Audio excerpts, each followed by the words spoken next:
This is the Houston Methodist Hospital pregame show. Now, here's the voice of the Owls, J.P. Heath. It is a bright, sunshiny day, the 101st homecoming. The Rice Owls and the North Texas Mean Green set to kick off in a little bit more than half an hour. In for a vacationing David Pillen, it is Nate Griffin. Great to have you back, sir. Dude, you have no idea how happy I am to be back. I am so happy to be back. I am. Well, you missed a great one. I know you were listening. Yes. We appreciate the clicks. The entire game. And tell us that this is a different Rice Owls team when they can play like that, but getting their production from Wiley Green at quarterback. It starts with number 5. Let me just say this first before we get there, okay? I missed you. I'm just telling you, I missed you and Bobby. And there's another one on the other end who's a Braves fan, but I missed you tremendously. You guys did a phenomenal job on the broadcast. And I was just at the edge of my phone just listening to this whole thing. Wiley Green was magnificent last week. He started out 1 of 4 and finished 17 of 22. I mean, he was just incredible last week. And he got so much help from a lot of guys on that roster. August Pete was big for him. You know, he got help from special teams. You know, Ottaviano was huge. You had guys who were big. And Ari Broussard coming from the running game. And let me not forget about the defense. They played extremely well. All facets of the game, special teams, offense, defense, everybody was where they needed to be. Everyone did their 111th, and that's what you got to do if you want to beat a team away on the road against UAB. North Texas coming in here, they 1-6 record, 0-4 inside conference play, but you can't be fooled. This is still a tempo team. They're hurt at wide receiver and cornerbacks. In fact, some wide receivers are going to be playing in the defensive backfield, but we've seen plenty of those Seth Luttrell teams. He's 4-1 in his career against Rice. Ani, a good athlete, but their strength on offense matches up with Rice's weakness on defense defending the run. So no one can think this is just Rice is not in the position to think there are any handouts on homecoming. DeAndre Torrey is a really good running back. He only needs 147 yards to get to 1,000. He's going to try to get it today. He's number 5 in the nation in yards per game.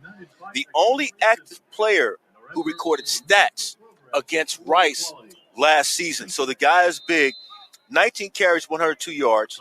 He's really, really big. And I tell you what, Austin Ani, the guy can run. He ran for 56 yards versus Liberty. He has run for at least 50 yards in the last 3 games this season. So they're very good on the ground. They want to run the football if they can, JP. And so the defense today is going to have to defend against the run, I do believe, to start.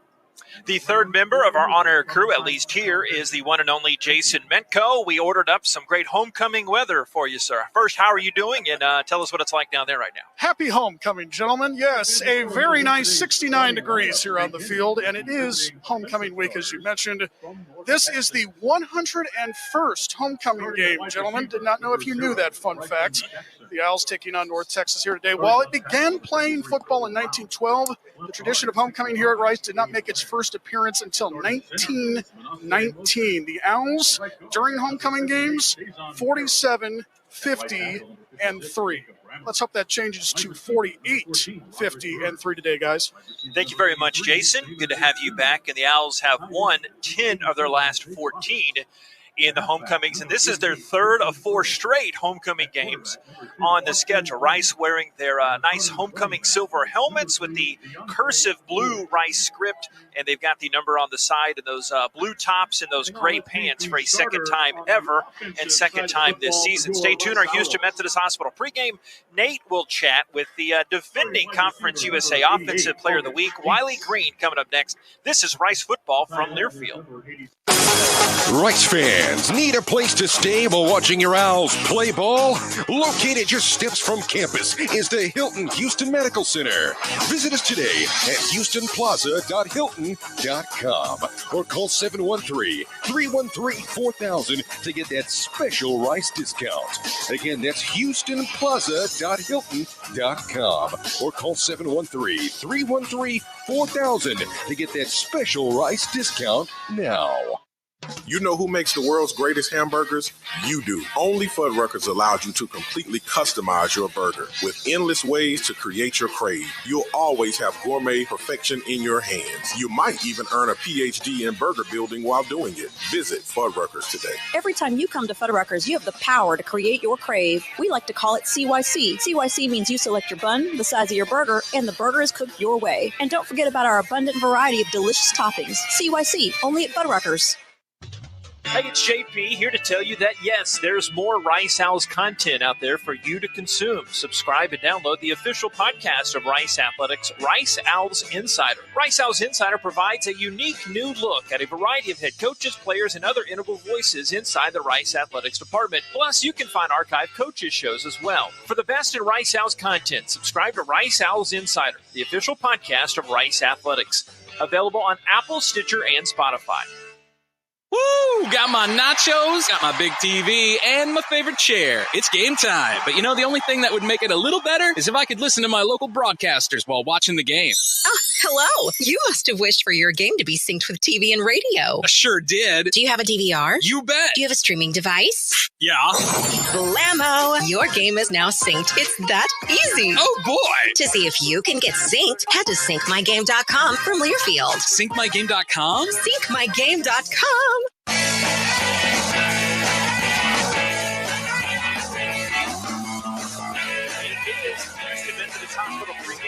The Rice Owls going through their pregame warm-ups. A lot of the team clumped together to the left of that blue and gray Texas logo with the massive Old English Rice R. North Texas has its road green, black helmets, and that kind of matte look on their helmets. They're white from the shoulders on down. Wiley Green, obviously great. I talked to him Monday. We talked to him after the game last week, and you got a chance to talk with him this week. It doesn't seem like, we all know this, but just to clarify, he's not a guy that's going to rest on his laurels, getting an award like he did, Conference Player of the Week like he did. No, not at all. And I think things have come together for him, if you will, because he's had a chance to watch it from on the field as well as off the field. Thing is, he has his priorities in place, and just talking with him, you get the feeling that this guy knows exactly where he is with this Rice football team. All right, Mr. Wiley, you got to tell me about this. You started the game 1 of 4. You finished at 17 of 22. What is it that has changed?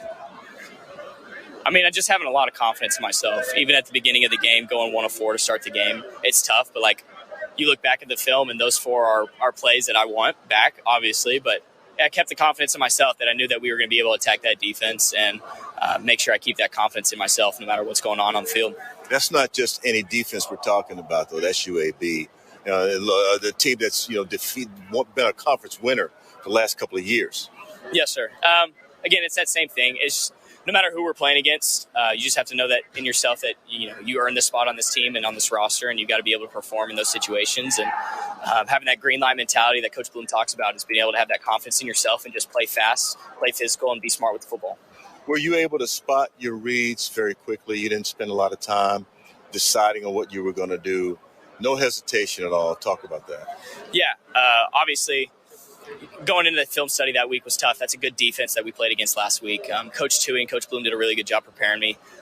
Just what to look for, keys to their defense, little things here and there. Obviously, Coach Tui's got a lot of NFL experience, so he's able to point out some things that maybe I may not have noticed. So having that allowed me to play confident, play fast in the game. Again, like you mentioned, it was a little slow to start, but as soon as we picked it up and started rolling, it felt pretty good. I felt really good across the board trying to get the ball to those guys and let them make plays. Quarterback Wiley Green joining us on the pregame show. I want to ask you this. Do you feel like it's finally come together for you? Sometimes it just takes time. Yeah, it definitely takes time. Obviously, I would like it to just come together and everything to be easy going from here on out, but I know that's not the case. There's going to be ups and downs in whatever you do. So just make sure you keep the faith, and for me, that's keeping my faith in Jesus and making sure I don't look to man, but look to God as the sole purpose of who's judging me. So that's kind of what I'm going to focus on and keep moving forward. Well, now you're the starting quarterback of this team. Obviously, you're looking at the film versus North Texas. Today, you play them. What did you see during the course of the week? Yeah, it's a good defense. Again, they've got a really good defensive line that's going to get after the quarterback and pass rush. Hopefully, we've got a good plan set in for us to block them up front and really stymie them. So that's really something that we're looking forward to attacking them, especially downhill in the run game too. We got a lot of good backs, and we're really excited for Ari Broussard to get after him, and just a physical bruiser of a back that we're really excited about. And then in the pass game, we'll take our shots and our play actions when we see it, and we'll be able to attack him downfield. All right, well, now let's get off the field for a minute. I got to ask you about the World Series. Okay, Yeah. I know you like baseball. Yes, sir. Who are you picking? So it's tough for me because I'm a Texas Rangers fan. So we had a pretty tough year, and I'm not exactly a huge Astros guy, but I do think that they've got the better team this year, and I think they might take it. But I'll be quietly cheering for the Braves here in Houston. Do you think they get it done in 5, 6, or 7? I think they'll take it in 6. I just think that team's got so much firepower behind them that it's going to be tough to stop. All right. Here's Wiley Green. Have a great game today. Thank you very much. All right. Here's Wiley Green. I am Nate Griffin, and you're listening to Rice Football on Learfield. The lights, the sounds, the cameras, the electricity. If you can feel it, hear it, see it, chances are an IBEW electrician built it. The members of the International Brotherhood of Electrical Workers Local 716 built the things that make Rice University and Houston great, and we want you to join us. Excellent training, fantastic benefits in retirement, and 0 student loan debt. Build a better career. To find out more, visit IBEW716.net. What do you do when you need safe, reliable team transportation? You go Win. Win Transportation is one of the largest group transportation providers in Texas, a leader in charters, shuttles, and special events of all sizes. 5 people or 5,000. Win offers customizable team transportation with a wide range of motor coaches, minibuses, and vans. So, for safe, reliable team transportation, do like the Owls and go Win. Book at GoWin.com. GOWYNNE.com. Everybody's got a burger. No matter what your burger, Fuddruckers has it. Each morning, we make the freshest buns for the world's greatest hamburger. Whatever craving combo you have, our buns have you covered. 100% all-American premium cut beef cooked to order. Add delicious toppings to pile high. Then head over to our build-your-own produce bar with fresh ingredients to create your crave. Our burger coasters are waiting for you at Fuddruckers. Hey y'all, this is Michael Felder, co-host of College Sports Now. We're breaking down all the action from around the country every week with new episodes dropping 4 days a week during the football season. We'll look beyond the box score and keep our finger on the pulse of college football from September all the way through the national championship game in January. Listen all season long on Apple Podcasts, Spotify, or wherever you love to get your favorite podcast. And be sure to follow along on Twitter at CSNowTweets.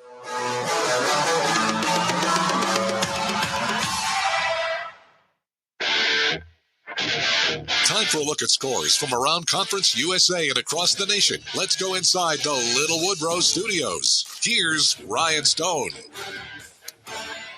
Rice back at home to host North Texas. Ryan Stone with you in the Little Woodrow Studios. Time for your Wyndham Houston Medical Center Hotel and Suites scoreboard update. No current Conference USA games in progress, but plenty of action in the top 25. We start in the state of Texas. Number 16, Baylor, looking to stay a one-loss team, but hosting a Texas team that is off to a fast start. 3rd down and 4 from the Baylor 10-yard line. Thompson the snap, turns hands off, pulls it back in over the middle, caught. Touchdown, Texas. Joshua Moore slicing across the middle. Great play action move by Thompson to connect with Moore, and the Longhorns are on the board in a hurry.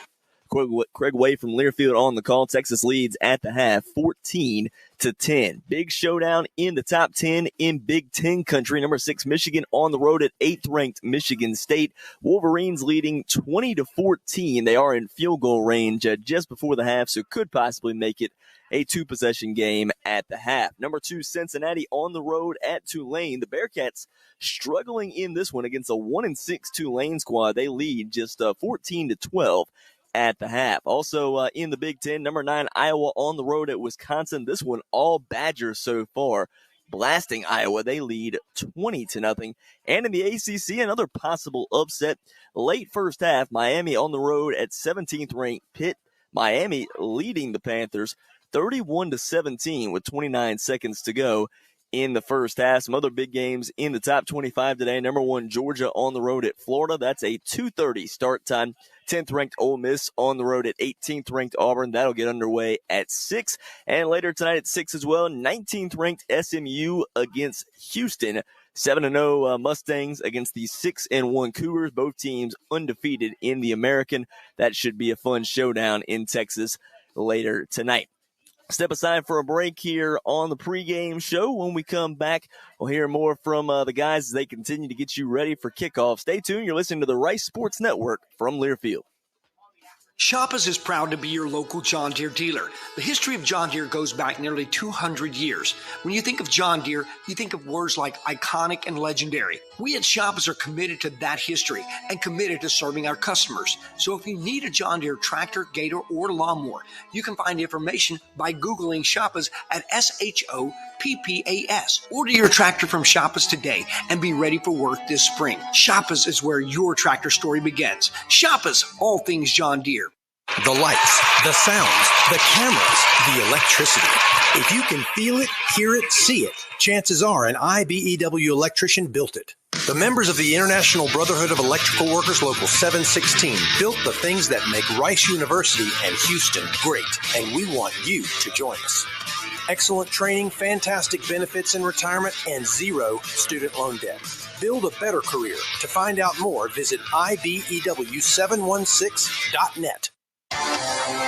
It's a new season. Get ready for more men's and women's college sports excellence. Trophies will be awarded in June to schools who take the top spot in the 2021-22 Learfield Directors Cup. The premier award recognizes one winning institution in all competitive divisions. Follow your favorite team's progress as seasonal standings are announced at L Directors Cup on Twitter and online at directorscup.org. The crowning achievement in college athletics.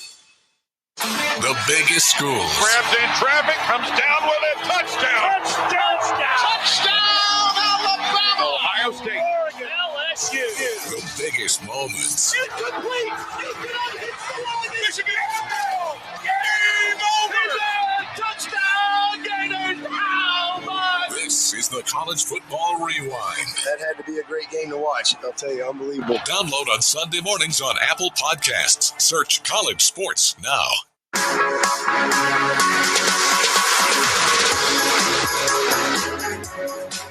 It's Rice Owls in the North Texas Main Green. The Owls' 12th meeting against North Texas. North Texas leads the all-time series 6-5. Nate, on the Houston Methodist Hospital injury report, KK Orji is supposed to be back. Coach Bloomgren telling me before the game, him and Josh Piercy could both be out there in some packages, but they're still without the one and only Trayshawn Chamberlain, who broke his arm and still told the coaches he's going to be back. So keep that out there. We know he's built a little bit different, as we saw in some other games when he's come back, but George Nyakwal still not out there. But on the offensive side of things, it's Wiley's show right now. Jager Bull has a big kind of cast on his elbow, inflatable cast. He hyperextended his elbow during the week, so that might mean more reps. Jordan Myers at that tight end spot. But for this type of year, knocking on this wood table in front, offensive side, the Owls are a little bit healthier than on defense. They are, and it's about time. First thing, I want to acknowledge the fact that the coaching staff decided to go to the tight end. Last week, Jacob Bull, 2 touchdown catches last week. That's something that we have been just looking for. And I think when you have 3 really talented tight ends, that's what you got to do, Bradley, Bull, and French. Stay tuned more on our Houston Methodist Hospital pregame. We'll talk to head coach Mike Bloomgren next from Learfield. What do you do when you need safe, reliable corporate transportation? You go Win. Win Transportation is one of the largest group transportation providers in Texas, a leader in charters, shuttles, and special events of all sizes. 5 people or 5,000. Win offers customizable team transportation with a wide range of motor coaches, minibuses, and vans. So, for safe, reliable corporate transportation, do like the Owls and go Win. Book at GoWin.com. GOWYNNE.com. You know who makes the world's greatest hamburgers? You do. Only Fuddruckers allows you to completely customize your burger with endless ways to create your crave. You'll always have gourmet perfection in your hands. You might even earn a PhD in burger building while doing it. Visit Fuddruckers today. Every time you come to Fuddruckers, you have the power to create your crave. We like to call it CYC. CYC means you select your bun, the size of your burger, and the burger is cooked your way. And don't forget about our abundant variety of delicious toppings. CYC, only at Fuddruckers. To show you how easy it is to file a claim with Geico, we hired a scary movie victim. Oh no, a tree fell on my car, and there's only one thing to do. Trip over my own feet and pull myself across the lawn while yelling help at a barely audible volume.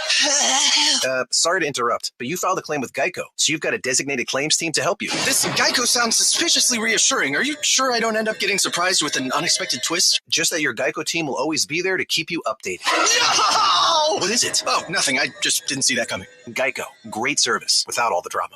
Hey, college football fans, I'm Mike Golick. And I'm Kate Scott. This fall, we are bringing you a fresh new way to hear college football play-by-play. Golick and I teaming up for college football Saturday night, powered by Learfield. It's a bold new way to listen to college football. Smart, fun, refreshing, food. I added that. A unique radio play-by-play experience. And I'm so looking forward to broadcasting live alongside Kate this fall. College football Saturday night, powered by Learfield. Hope you'll join us.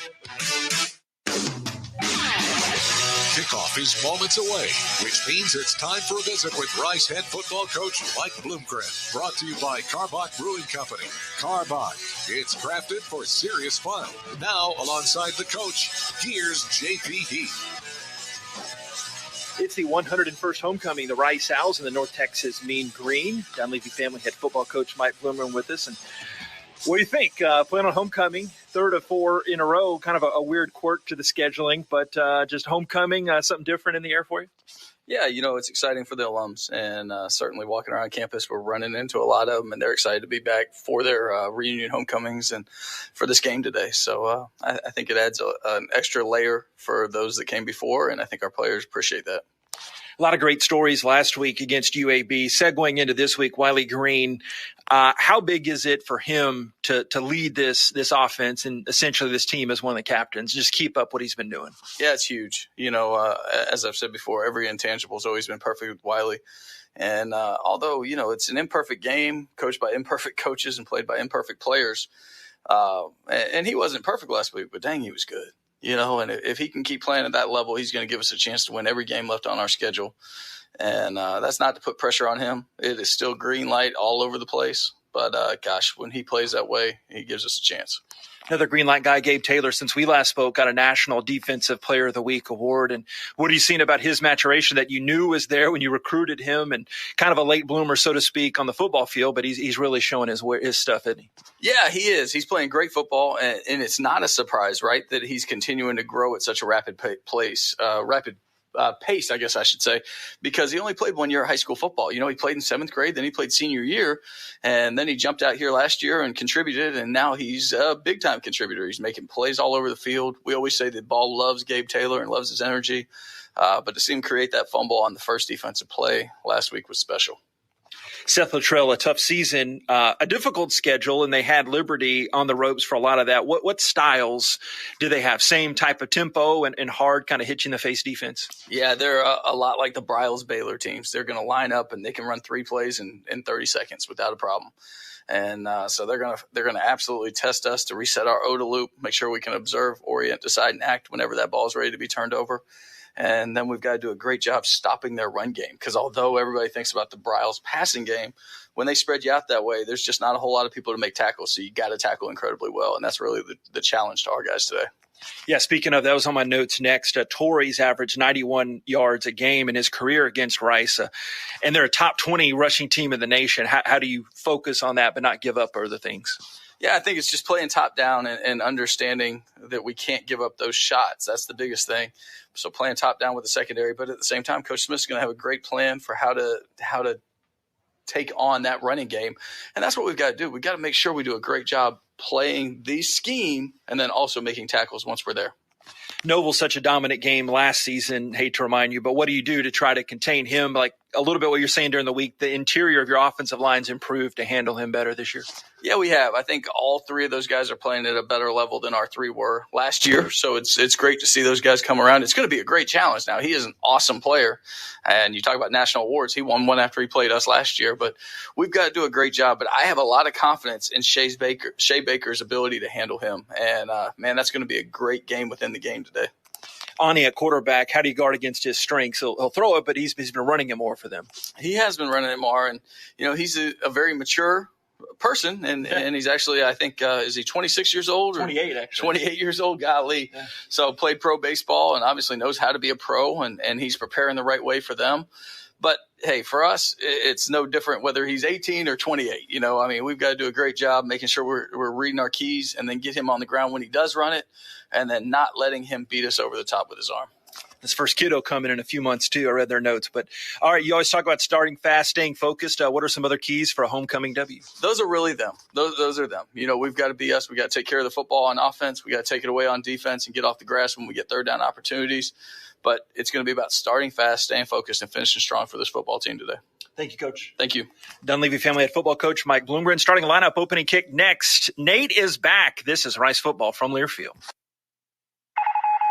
We interrupt your top 40 hits to issue this alert from the Karbach Brewing Company. In our efforts to brew our distinct and popular Hopadillo IPA, we have unwittingly created a monster. A monster with an insatiable thirst. A monster that will not stop until it gets what it wants. An ice-cold Hopadillo IPA. Just like the one I'm holding in my hand. Bold, flavorful, dry-hopped, irresistible. Go, sweet Mary! Hopadillo. Find it before it finds you. Bravely brewed in Texas by the Karbach Brewing Company. Rice fans, need a place to stay while watching your Owls play ball? Located just steps from campus is the Hilton Houston Medical Center. Visit us today at houstonplaza.hilton.com or call 713-313-4000 to get that special Rice discount. Again, that's houstonplaza.hilton.com or call 713-313-4000 to get that special Rice discount now. Big trip on the horizon? Before you depart, you gotta park. The Parking Spot is a simpler, easier way to navigate airport parking, and you can save when you book online. You're guaranteed a spot, and we even pick you up at your trunk in our yellow and black spotted shuttles and take you straight to the terminal. Parking and saving come full circle at the Parking Spot. The Parking Spot, proud sponsor of Rice University. Visit theparkingspot.com to reserve your spot today. This is the College Football Rewind. It's up! Give it six! The kick is good! And the Longhorns win. This is what big-time college football is all about. Taking you beyond the box scores to relive the emotions from the Saturday that was in college football. Got it! Touchdown, Penn State! Right play on. Touchdown, Washington! It's the College Football Rewind. Download on Sunday mornings on Apple Podcasts. Search College Sports Now. The following is a Learfield presentation of the Rice Sports Network. We've got to make it happen today. Looking deep down the left side, in stride, Patterson catches 25, cuts at the 10, just like that. Snap, hand, why not, Myers? Third time's a charm. We still got a lot of things to correct. We're going to treat victory and defeat as the imposters that they are. On top shelf, he's got it stabbed, but then it's picked off. Owls pick it off. Green looking for a big one over the middle. He's got P wide open. Catches in stride. Touchdown, Rice Owls. We need our guys to go out there and do their 111th as fast and as physical as they can and earn this victory today. The Owls responded in the biggest of ways with their win at UAB last week. Dunleavy Family Head Football Coach Mike Bloomgren. We needed confidence in what comes first, the chicken or the egg. I thought these guys did a great job making it happen. The other thing that I'm really proud of is I've been telling you guys that we're a really good football team, and we failed to show it a lot of Saturdays. So I'm glad we were able to put that together and show a piece of who I know this team is. Wiley Green was named Offensive Player of the Week at Conference USA. He credits the new green light mentality for the huge improvement. Not being hesitant because you care so much about the team that you don't want to mess up, but instead just giving absolutely everything you can every single play. Having this green light mentality where you don't worry about the last play, but you're worried about this one. I think that makes a big difference in our confidence, right? When you go into every play just ready to absolutely give 100% and even if you are a little bit unsure, you don't worry about it because you go full speed ahead. And another big award, freshman Gabe Taylor won CUSA Defensive Player of the Week. He says this team has a special bond. We just want to go 1-0 this week. We're very excited.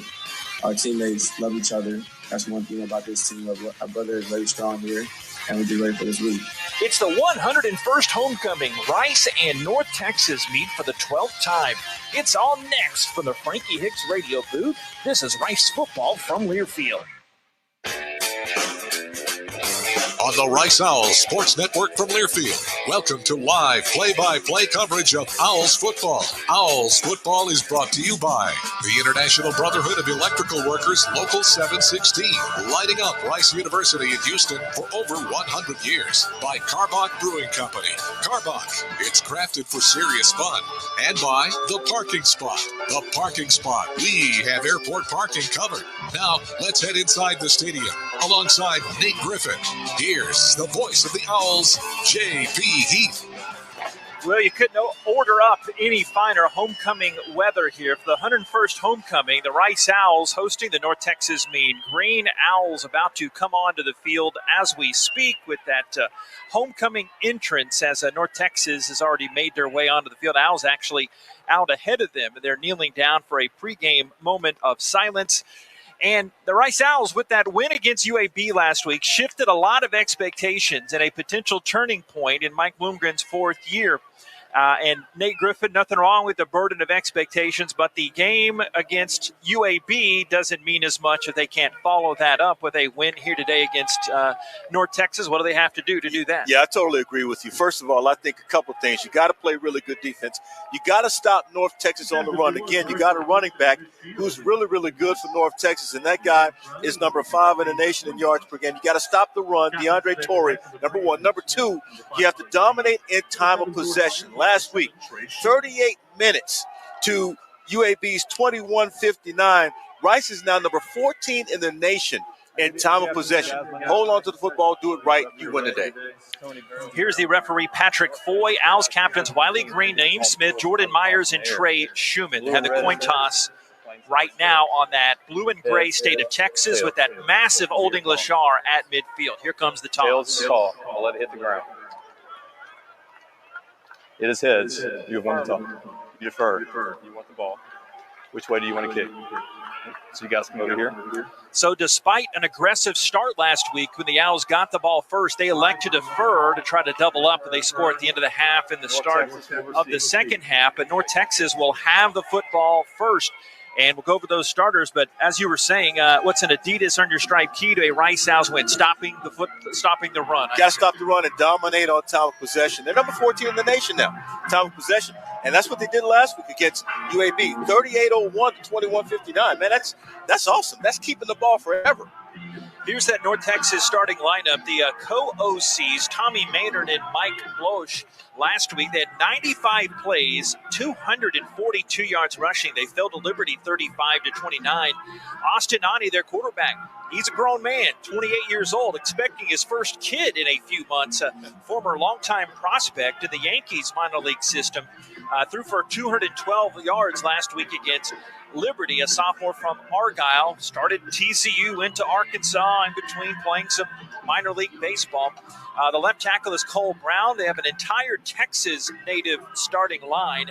Gabe Blair, the left guard, he's from Denton Geyer High School. Manez Mose from Trinity High School, a former Trojan, played for the great Hall of Fame coach Steve Lineweaver. His 43rd straight start, a high on the offense. Dazon Carroll, the right guard. Jacob Brammer, the right tackle from here nearby at Richmond Foster High School.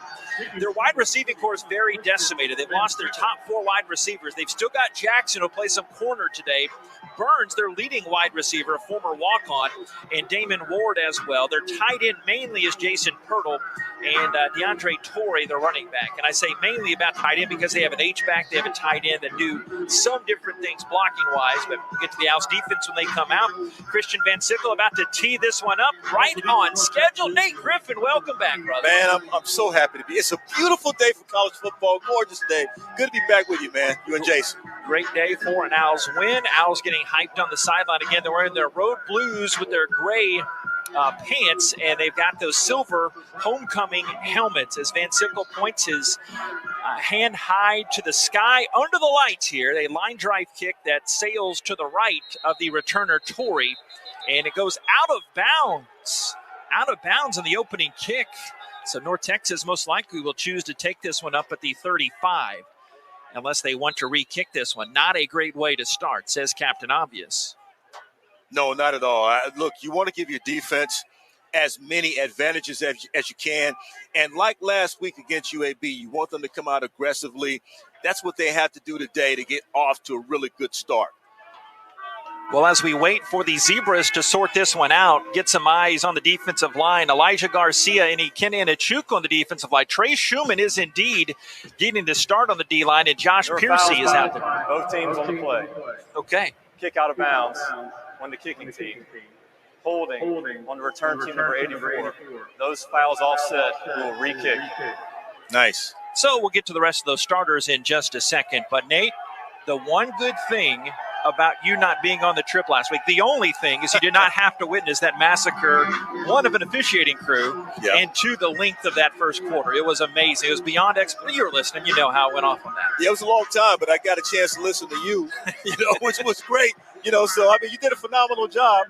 You didn't complain a lot. I know there was one time when you kind of wanted to throw in there and get on the officials because I wasn't on the broadcast, so you had to do it. But you were great. If there was a cloud in the sky, old man would shake his fist at it. That's all right. It is not. But they negate the penalties, so they'll kick off from the 35-yard line. Let's try that one again.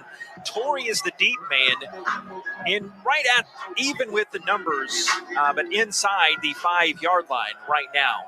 And Van Sickle kicks this one deep, a high twisting kick, and he will return this one from the 4th. The right sideline, the 10, left to the 15, the 20.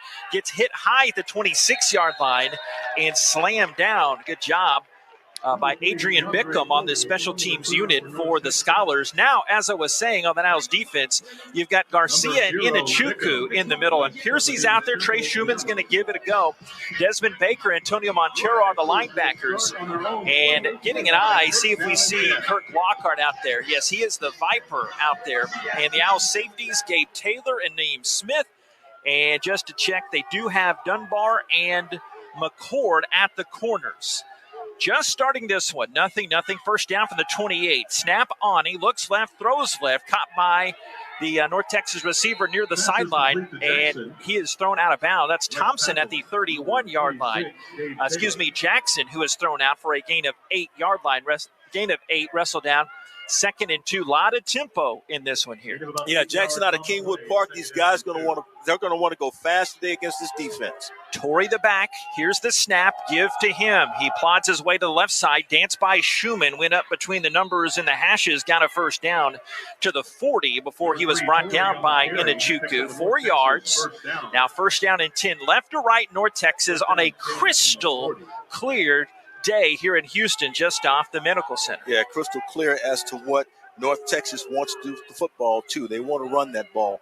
Torrey the back, a senior from Goshen, Mississippi, in northeastern Oklahoma. A&M gets the handoff around the right, in past the 40. Ball pops loose. It's loose at the 42-yard line, but I think a guy in white and green hops down on it.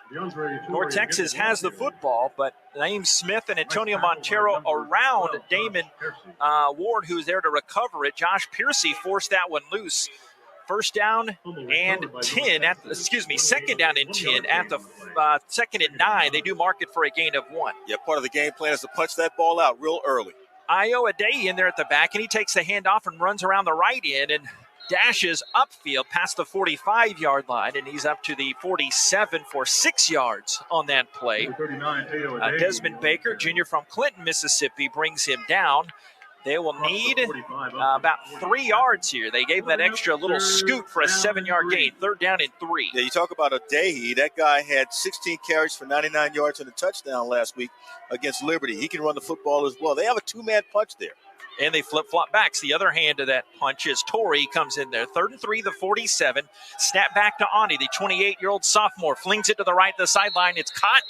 And Torrey out of the backfield gets near midfield. He'd have to get right to the 50 for the first down, but I think he's a little bit short as Montero prevented him from getting there. Got a 2-yard gain, 4th down and 1 near midfield. They'll be going for it here. They have to understand they're going to have to tackle because these guys run through tackles, and that offensive line altogether 110 career starts. So they know how to get leverage up front. North Texas, 8th worst in the country on 4th down conversions, just 26%.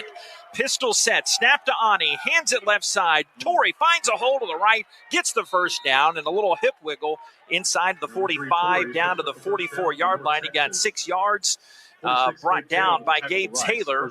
Credit him for 7 yards down to the 44. Yeah, Gabe Taylor played out of his mind last week against UAB.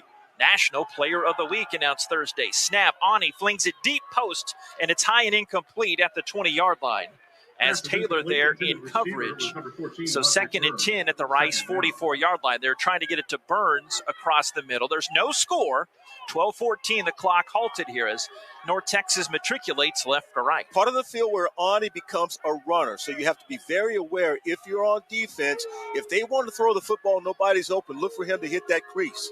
Iowa Day in there at the back. The snap, a fake to him right. They throw it left side to the tight end, Pirtle, and he is dropped immediately at the 43-yard line. Gabe Taylor backing up that Jim Thorpe National Defensive Player of the Week award. Put a big hit, gain of 1 as Pirtle, the 24-year-old senior from Locust Grove, Arizona, dropped, gain of 1. 3rd down and 9, the 43. Brian Smith has himself a fine boy, and Gabe Taylor, that guy can play. Young fellas all over the field from east to west. You love that sideline to sideline.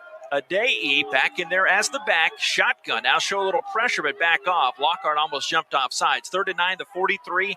Still nothing. 3.5 minutes into the game. The top of the Texas logo. The snap on he. Looking right, throwing right, near high on the sideline. A high jump by Lyles. He made the catch. And they do say he was inbounds at the 34 for a first down. Right at the sticks. He goes for 9 and a first down. Single deep safety, man on the corners. You had one receiver to defend. That was him, number 13, and certainly Khalid Lyles with a nice grab there.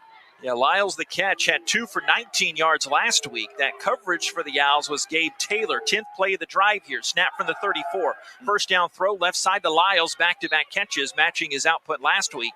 They drop him immediately, 29. Kirk Lockhart, the tackle. 5 yards. 2nd down and 5, the 29. Went to the slot there, and that's where Lyles was, in the slot position. Torrey the back again. The snap on, he sidearm flip right side. 3rd straight catch by Lyles. Top of the CUSA logo. He is dropped the 25-yard line by Lockhart. Back-to-back plays. This goes for 4th, 3rd down and 1 for North Texas. Still no score. Ani putting it in the belly of the running back, pulling it out. You know what that is. Here's the snap. He's old baseball player. Hand on Torrey. Big gasp up the middle. Broke a tackle. The 10, the 5, right side of the end zone. A touchdown of 25 yards. But there could be a flag on the play. I don't see it. Maybe it's that high sky here. Illegal formation on the offense. 5 men in the backfield. 5-yard penalty. 3rd down. You'll take that. Takes it from not only negates a touchdown, but 3rd and 1 turns to 3rd and 6 here at the 10:28 mark. What is that, triple option? 5 men in the backfield? Oh, my goodness. I tell you what, again, Rice Owls have to be aware. These guys are running tempo right now, so you have to line up a little quicker. Had that not been the case, that would have been 6. Yeah, I don't have the metrics in front of me. Damon Ward in there at wide receiver, but this plays as fast as any team Rice has played this year. Here's the snap play action. Ani, 3rd and 6. Nothing open. Runs to the right side, the 30, 25. He can scoot. First down the right sideline, inside the 20 to the 18-yard line. Right now, it looks like a gain of a dozen. And yes, they do mark him down there at the 18 inside the Owls red zone. Ani, you mentioned this in our Houston Methodist pregame. He can scoot it 3 games this year, 50 yards rushing or more. Not like Jefferson, totally Arkansas, right, but he can use his legs. Yes, he can. And there's that crease we were telling you about just a couple minutes ago. You got to make sure once he gets past the 50, that's what he does. 4 receivers to the left. Quarterback draw. Ani running his way to the left side, and he got tripped up by Montero. Dropped for a loss on the play. Good job playing the run. 2nd down and 11 at the 19-yard line. That time the defense was very aware where Ani was, what he wanted to do with the ball.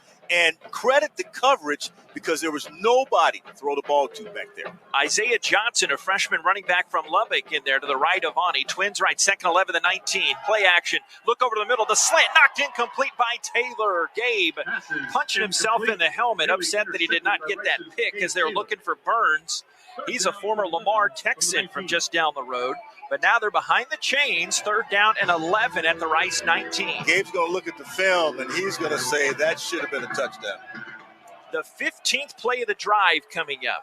There's 9:34 to go in this first quarter. Ani out of the shotgun. You know they want 7. Torrey the back.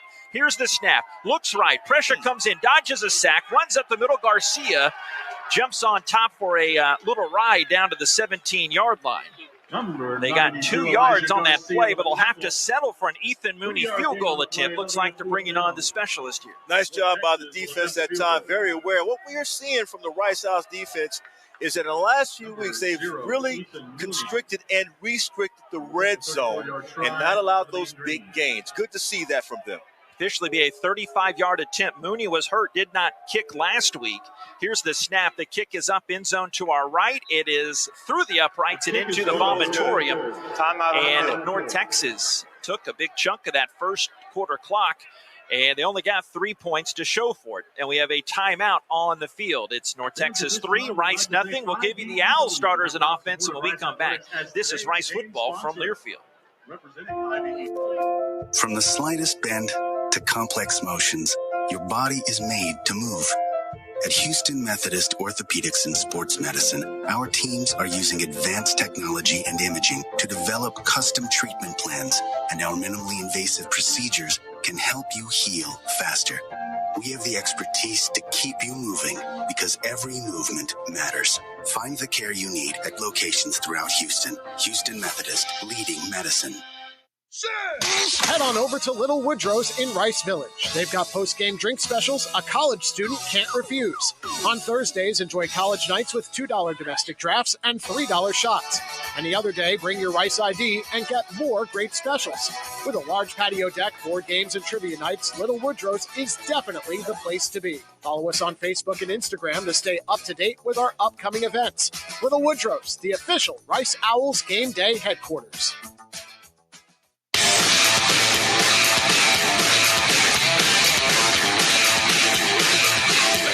Thank you, Ryan. 8:58 remaining in the first quarter. I tell you what, North Texas ate up a lot of time on the clock.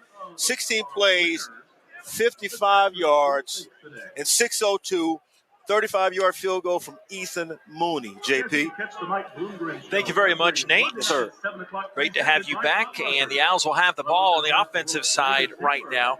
Here's their starting lineup. Wiley Green, the starting quarterback, a native from the Dallas area, from Coppell, went to Prestonwood Christian in Plano. It's about 11, 12 minutes from Denton. His first career start was against North Texas 3 years ago. He's the reigning Conference USA Player of the Week. His starting line, Clay Servant at left tackle, his 21st straight start. He was fantastic on our Mike Bloomgren show Monday night. Nate at Bud Ruckers. We'll get you out there one of these weeks. Man, I can't wait. Cole Garcia, the left guard. The center is Shea Baker. He's got a tough task with Dion Noble breathing in his face today. More on that later. Brayton Nutter's the right guard from Tomball Memorial High School, his 5th straight start. And we're going to get a look. We're going to see if it's Jovan Wolford or Derek Ferraro at right tackle, or they might move Oneonwa out to tackle. But we'll see on that here in just a second. Owls tight end Bradley, and you got Patterson, Bailey, and Pete at wideouts. We'll check on more of that in a second. The back should be either Myers, Broussard, or Griffin, depending on their set. A very short pop-up kick, left side the 16. Here comes Myers across the 20, now to the 30. He absorbs some contact from North Texas' Caleb Howe, the linebacker on special teams. A 31-yard line is where they'll start that drive.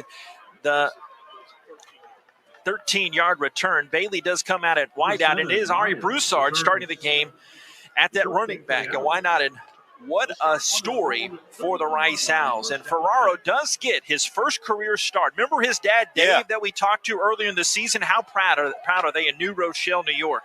Here's the shotgun for Wiley Green in the blue jersey, 3-0 North Texas lead. Broussard started up the middle, ran to the left side, and he is piled up by some mean green. The meanest of the mean green, K.D. Davis and Tyreek Davis, no relation, only a gain of 1. Second down and 9. The DC is Phil Bennett. So everybody knows about Phil. His son Sam, remember, a grad assistant at Rice way back when. He's now at Hawaii.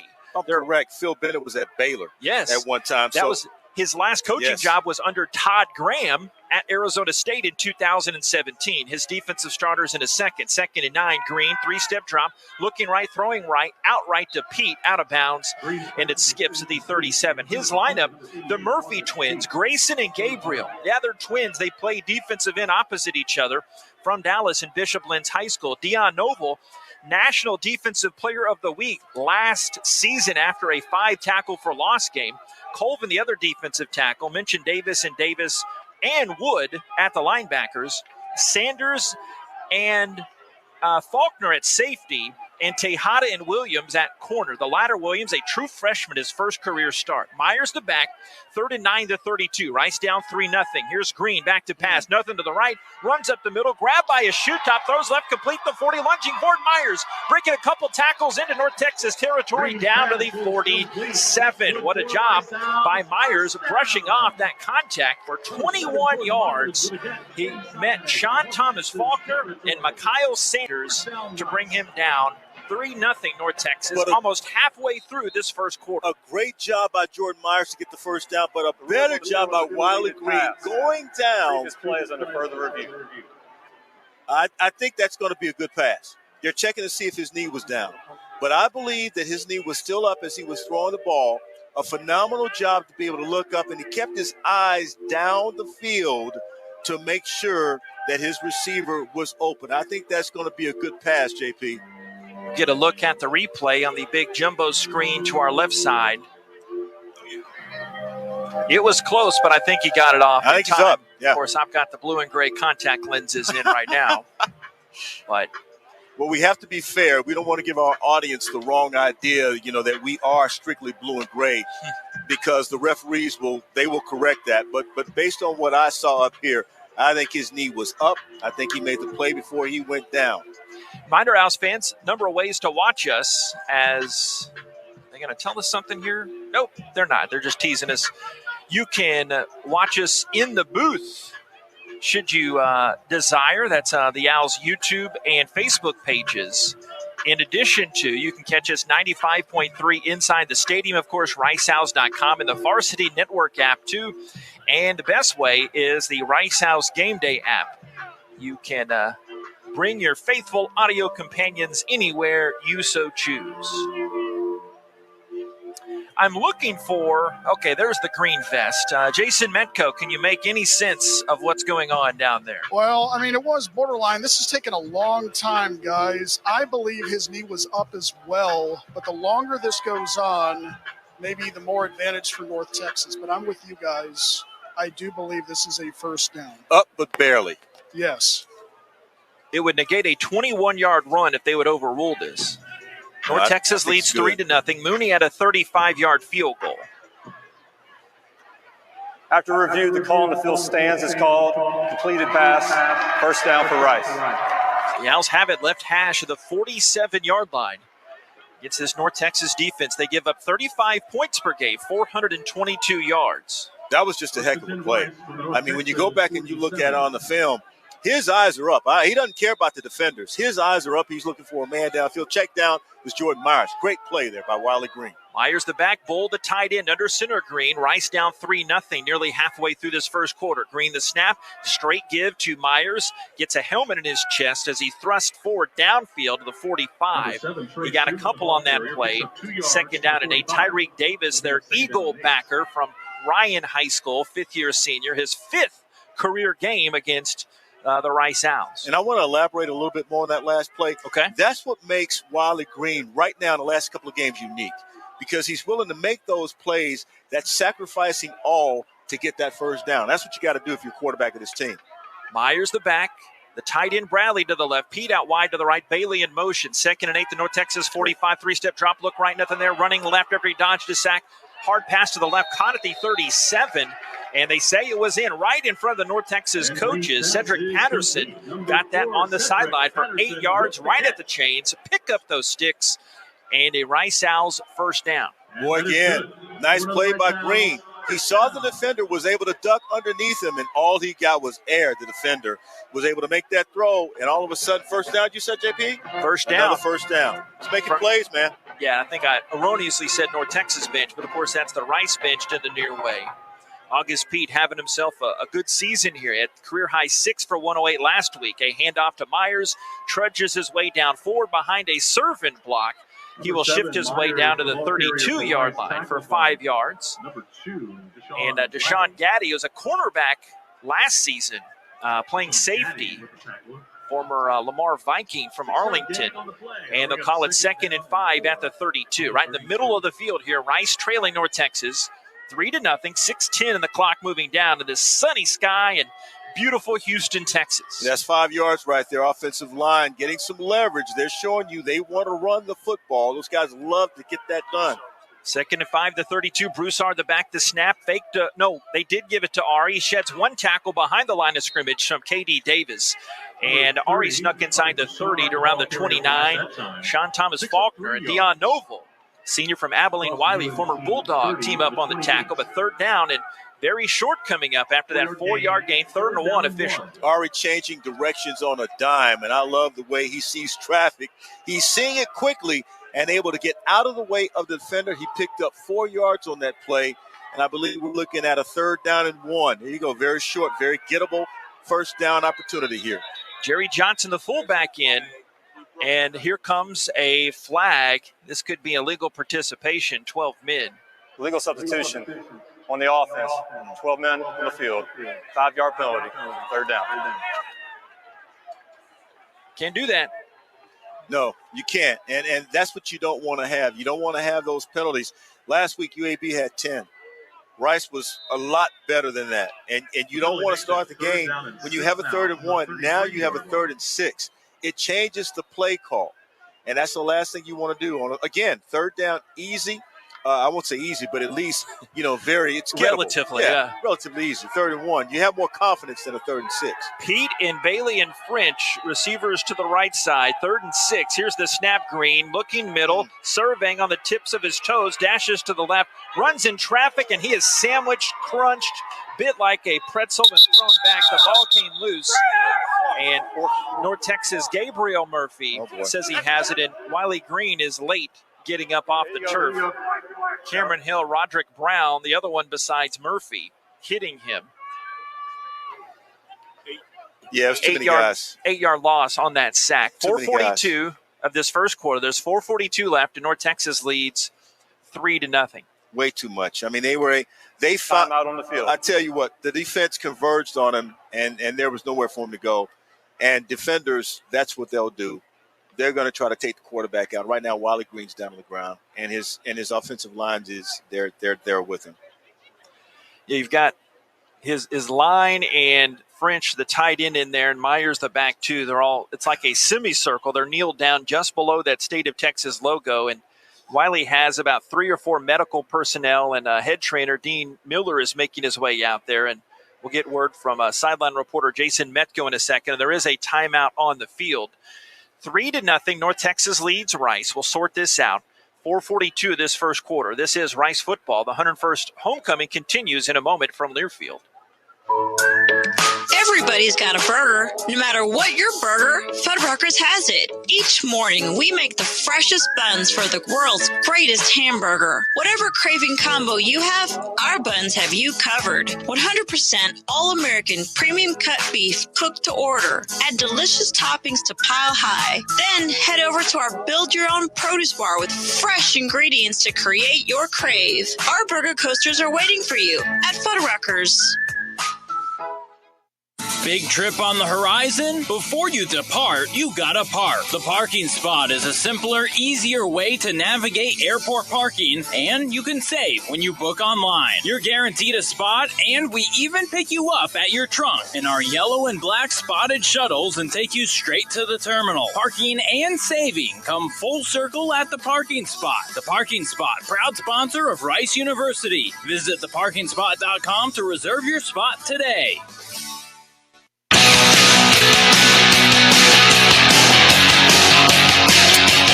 Back in the Little Woodrow Studios, Ryan Stone here with you. Quick scoreboard update. Texas and Baylor late third quarter. The Longhorns still leading the Bears 21-17. Baylor does have the ball, minute 36 to go in the third quarter. Huge top 10 showdown in the Big Ten. Number 6 Michigan leading Michigan State on the road 23-14. Michigan also in the Michigan State red zone again. Number 2 Cincinnati has opened it up a little bit, but still a little too close for comfort. The Bearcats leading Tulane 21-12 early in the fourth quarter. Wisconsin up on 9th-ranked Iowa 20-7 at the end of the third quarter. Miami and Pittsburgh now tied up at 31. 5:50 to go in the third quarter there, and things just underway in West Virginia. Number 22 Iowa State on the road, tied with West Virginia 7-7. And no games in progress for Conference USA right now. FIU and Marshall about to kick off in about an hour or so. Also, Louisiana Tech and ODU will kick off at the same time. Southern Miss and Middle Tennessee as well. And then at 3 o'clock, Charlotte and Western Kentucky, big showdown there of 2-1 conference teams. That gets underway at 3. Later tonight at 5, 3-0 UTEP in conference play will take on Florida Atlantic. Back to JP. So we left, and Wiley Green was getting tended to by the medical personnel, and something you don't see a lot in these situations. Essentially, the whole team comes out to rally around Wiley and gather around the cart, and they had an air cast that they were pumping up, and we don't want to assume any injury. And Jason Metco, you got the better field level view. We can see it up high, and just got to be an emotional time down there. But what are you seeing that we might not? Yeah, guys, Roderick Brown made the tackle for North Texas. It was a little bit low around his legs area, and Wiley Green's air cast is around his right leg. So right now he is getting ushered off on a cart that's around midfield right now. It'll exit the vomitorium to our right. And unfortunately, this is not the first time we have seen this in Wiley's career. He gives a thumbs up to his team. Very emotional moment for a guy that we didn't get into the whole story, and we heard part of that. And Wiley just talking about relying on his faith to get him through the tough situations. And he said he expects tough situations to come again. You just didn't want it to be in this way this soon. But you hate that for just an outstanding human being and a guy that was really coming into his own for the Owls. He's a better person than a football player. Yeah. And that's how we will always remember him in state. The thing is now, after a big win over UAB, this happens, and I hate that the most because you want to see continued success with a player like a Wiley Green. Well, right now the Owls are in punt formation. There is, unfortunately, in these types of situations, you do have to get to the game, and there is a timeout on the field. So we might have to make this break up in a bit, studio. 4:42 to go. North Texas leads 3-0. They had a 16-play, 55-yard drive after Rice won the opening toss, and they lead this by a 3-0 score. But, Wiley, his first career start came against North Texas 3 years ago. He was the Conference USA Offensive Player of the Week last week, and you got the sense, hey, this could be the time for him. It's really coming around. A fourth-year redshirt sophomore. Now we do see Luke McCaffrey warming up on the Owls sideline, and I think that's, Jake Constantine is too, but you just you feel for guys like that. You get to know them over the years, and wow, you just hope that he's healthy from the start here. Nothing would make me more happy than to watch him come out of there without that air cast. Here's the deep snap to Van Sickle in North Texas territory. He punts this one, a kind of backspin flip-flop punt. It's stopped by Campbell inside the 3, and they say, yes, he did stop it before it got into the end zone for a touchback. So a great special teams play by the Owls. Kobe Campbell, a sophomore from Hightower, former Hurricane, a 38-yard pin inside the 5-yard line. And so Owls are trying to win this one for Wiley, and the defense comes back out, trailing North Texas 3-0. Yeah, here is where you want to try and pin North Texas back deep in their own territory.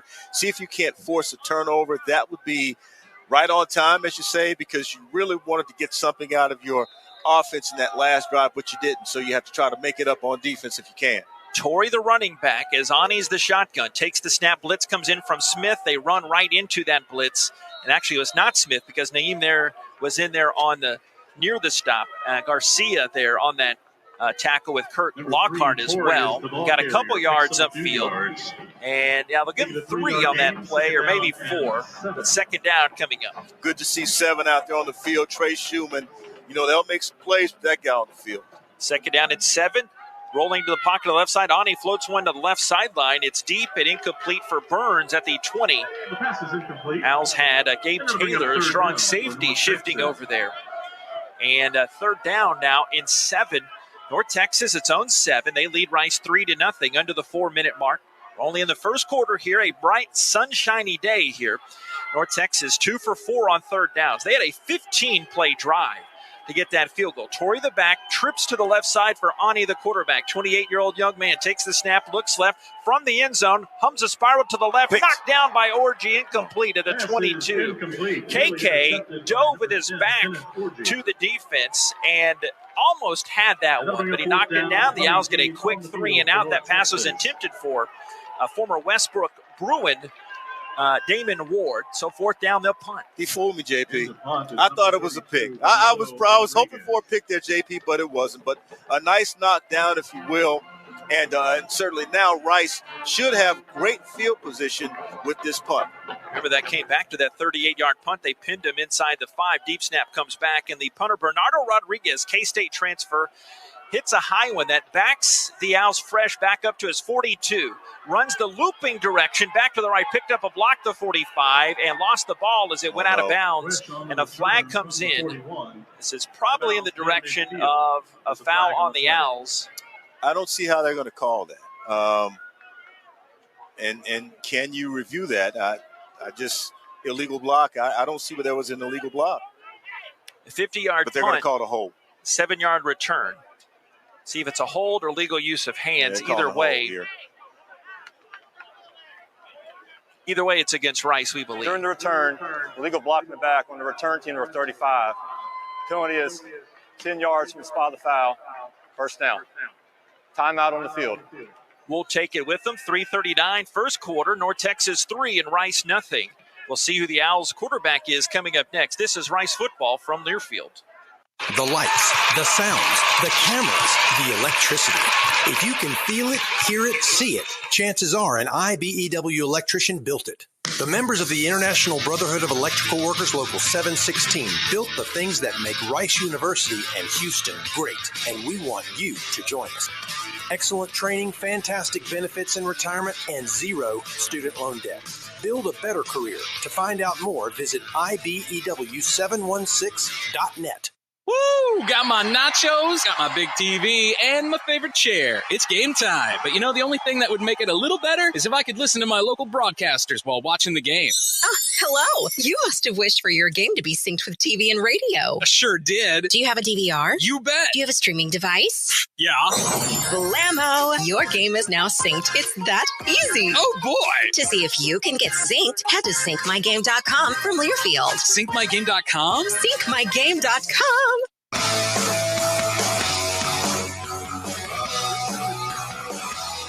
Houston Methodist is the official healthcare provider for Rice Athletics. Visit HoustonMethodist.org. Houston Methodist leading medicine. North Texas 3 and Rice nothing. 3:39 of the first quarter. The huge storyline right now is one that very well could tell a lot of the story of the Owls season. Wiley Green knocked out of this game with an apparent leg injury. We'll report more when we have details, but that the game still continues, and the Owls have to find a way in this one. Looks like Jake Constantine will be the Owls quarterback when we come back. Good to see Jake Constantine back, but not because of Wiley Green getting hurt. You'd rather see him substituted for that. Anything other than Wiley Green getting hurt. Because after beating UAB the way he did, and it was convincing. Man, you just wish the best for him. Here comes Constantine. The revolving door at quarterback this year continues for the Owls. Constantine did not play at UAB last week. He was injured at UTSA in a non-contact injury. 74% passer on the year, 564 yards, 3 touchdowns, and 2 picks. Kalen Griffin, his first run. He is in the backfield for the blue and gray. I hope that this plan, the game plan for Constantine, allows him to be mobile if necessary, because it's North Texas defense. They are getting leverage on the edges. Right hash, Constantine wears a white number 10 on that blue jersey, gray pants. The snap hand to Griffin, darts his way up the middle, collides off of one of the linebackers, K.D. Davis, who started that tackle. Larry Nixon finished it off for a gain of 4, 2nd down and 6 for the former Bulldog from Chapel Hill High School near the Rose City of Tyler, 2nd and 6. Yeah, K.D. Davis did put a nice little lick on our back, but I tell you what, was able to bounce off of him and continue to get a couple of extra yards. Bull, the tight end, playing with a hyper-extended elbow. His left side, 2nd and 6, the 40. Owls right to left, down 3-0. A show to Broussard. Give it to Ari. And he will plunge his way up the middle to the 43-yard line. See if they mark him down there. Yes, indeed. 3 yards upfield before meeting K.D. Davis. 3rd down and about 3 coming up here for Rice. Yeah, Rice Owls proving that they can run the ball against North Texas, and it's just a matter of execution. Ari Broussard giving them that additional bulldoze, if you will, because he's such a strong running back. Never seen him look like this. I mean, he really looks good, JP. Bull and French check out. Pete and Bailey come in.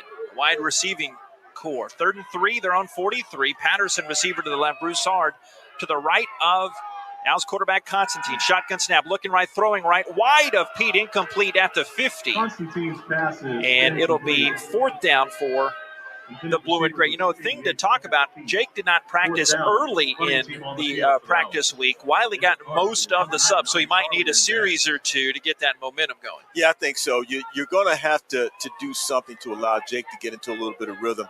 The run, in my opinion, would have been a little bit better, because I think now you get Ari Broussard cranked up, but the decision was to throw the football. Van Sickle to punt his last one was phenomenal, pinning them inside their 5.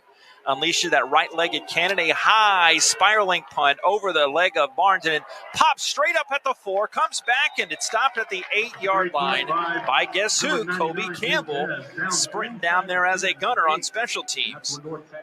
And North Texas will have it after a 49-yard skyscraper there for Charlie Mendez. Wait a minute, that was Van Sickle? That wasn't our guy in Detroit? Now check that. I might have said Van Sickle. That was Mendez. Yeah, I might have said Van Sickle at first, but it was Mendez. Say Mendez. I tell you what, you keep punting like that, you're going to become a legend like the guy in Detroit. Jack Fox could do it. Jack Fox, my God. Here is Ani out of the shotgun. Is North Texas Mean Green leading 3-0. Io Adei, the back. Snap hand to him. Rush straight up the middle, and the Owls plug that gap. Isaiah Floyd there from near Denton. Went to Reedy High School, the Dallas Metroplex at Frisco. Drops Adei for a loss of 1. 2nd down and 11 at their 7. Yeah, that was a nice tackle by Isaiah Floyd. Stuck that big paw out there and brought him down. Isaiah, former state-ranked powerlifter, comes in there as the H-back. Torrey, the running back. Snap on, he floats one deep over the middle. Too tall and incomplete for Gums. And no flags. Gum was wanting one, but the Owls, great pass coverage from Myron Morris in there, knocking it incomplete. They're behind the chains. 3rd down and 11. 1:37 of this long opening quarter. North Texas leading 3-0. That's a linebacker, Will linebacker out there making that play. That's a heck of a play by Myron Morrison, 6'3", 204, redshirt freshman out of Atascocita. Coach Stump and company. Yes, sir. Ward, the wide out to the left. Snap 3rd and 11. They're 2 of 5 on 3rd down. Zani running up the middle. Jukes the defender, running to his left. Picks up the 1st down, past the 20 and up to the 30. Cuts him inside the 35. Absorbs more contact, but he was out of bounds back at the 29. So needed 11, got 22 as he broke through a couple of tackles by the Rice Owls. Yeah, when he saw that defensive end flank to the outside, to the edge, he took the crease and was able to scoot up the field for 22 yards. It's Desmond Baker that he broke that tackle. A 1st and 10 to 29. Little quick route to the right towards Burns. He caught it, was immediately brought down at the 33. 4 yards. McCord drags him down out of the air. 2nd down and 6. Left or right, North Texas. Last minute of this opening quarter of play. This defense is eventually going to make a big play, and I'm talking about an interception, fumble. Roberts, the tight end out there. Ani will run it to the right side as he gets shoved out of bounds to the near way. A flag back near the line of scrimmage appears to be holding on North Texas. Should be, because Ani was able to break free without any issues at all. Personal foul, hands to the face on the defense, number 92, 15-yard penalty, automatic first down. I was thinking if it's not holding, then that's the only other thing it could be. And Elijah Garcia gets that hanky to extend the drive. Yeah, sometimes we can be wrong up here. It's a crazy phenomenon, isn't it? I mean, I tell you, I don't know how to explain it. It happens occasionally, not very often. Once every month, that's about it. Yeah, once a month we're wrong. 40 seconds left. North Texas leads 3-0. Rice is without its starting quarterback, Wiley Green, coming into this game. Torrey the back. Twins left, receiver to the right. Here's the snap. RPO. They keep it to Torrey running around the left end. You got Lockhart got blocked in the back. No foul thrown as the back is hit behind the line of scrimmage near the sideline. Gabe Taylor pursues that football. 2nd and 10. No gain, the 49. Okay, guys, they made a mistake that time. No flag. That should have been a flag because of blocking back. But look, you're going to make mistakes. But here we are right here now. 2nd and 10 here. They're going to wait for the second quarter of action coming up. North Texas, Mean Green. It's North Texas 3 and Rice nothing. We go to the second quarter. That is the end of the first quarter. Just making sure. This is Rice football from Learfield. Shoppers is proud to be your local John Deere dealer. The history of John Deere goes back nearly 200 years. When you think of John Deere, you think of words like iconic and legendary. We at Shoppers are committed to that history and committed to serving our customers. So if you need a John Deere tractor, gator, or lawnmower, you can find information by Googling Shoppers at SHOPPAS.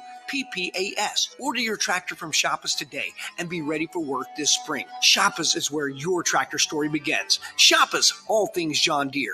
The biggest schools. Grabs in traffic, comes down with it. Touchdown! Touchdown, Alabama! Ohio State. Oregon, LSU. The biggest moments. Incomplete! Michigan! Game over! Touchdown, Gators! How much? This is the College Football Rewind. That had to be a great game to watch. I'll tell you, unbelievable. Download on Sunday mornings on Apple Podcasts. Search College Sports now.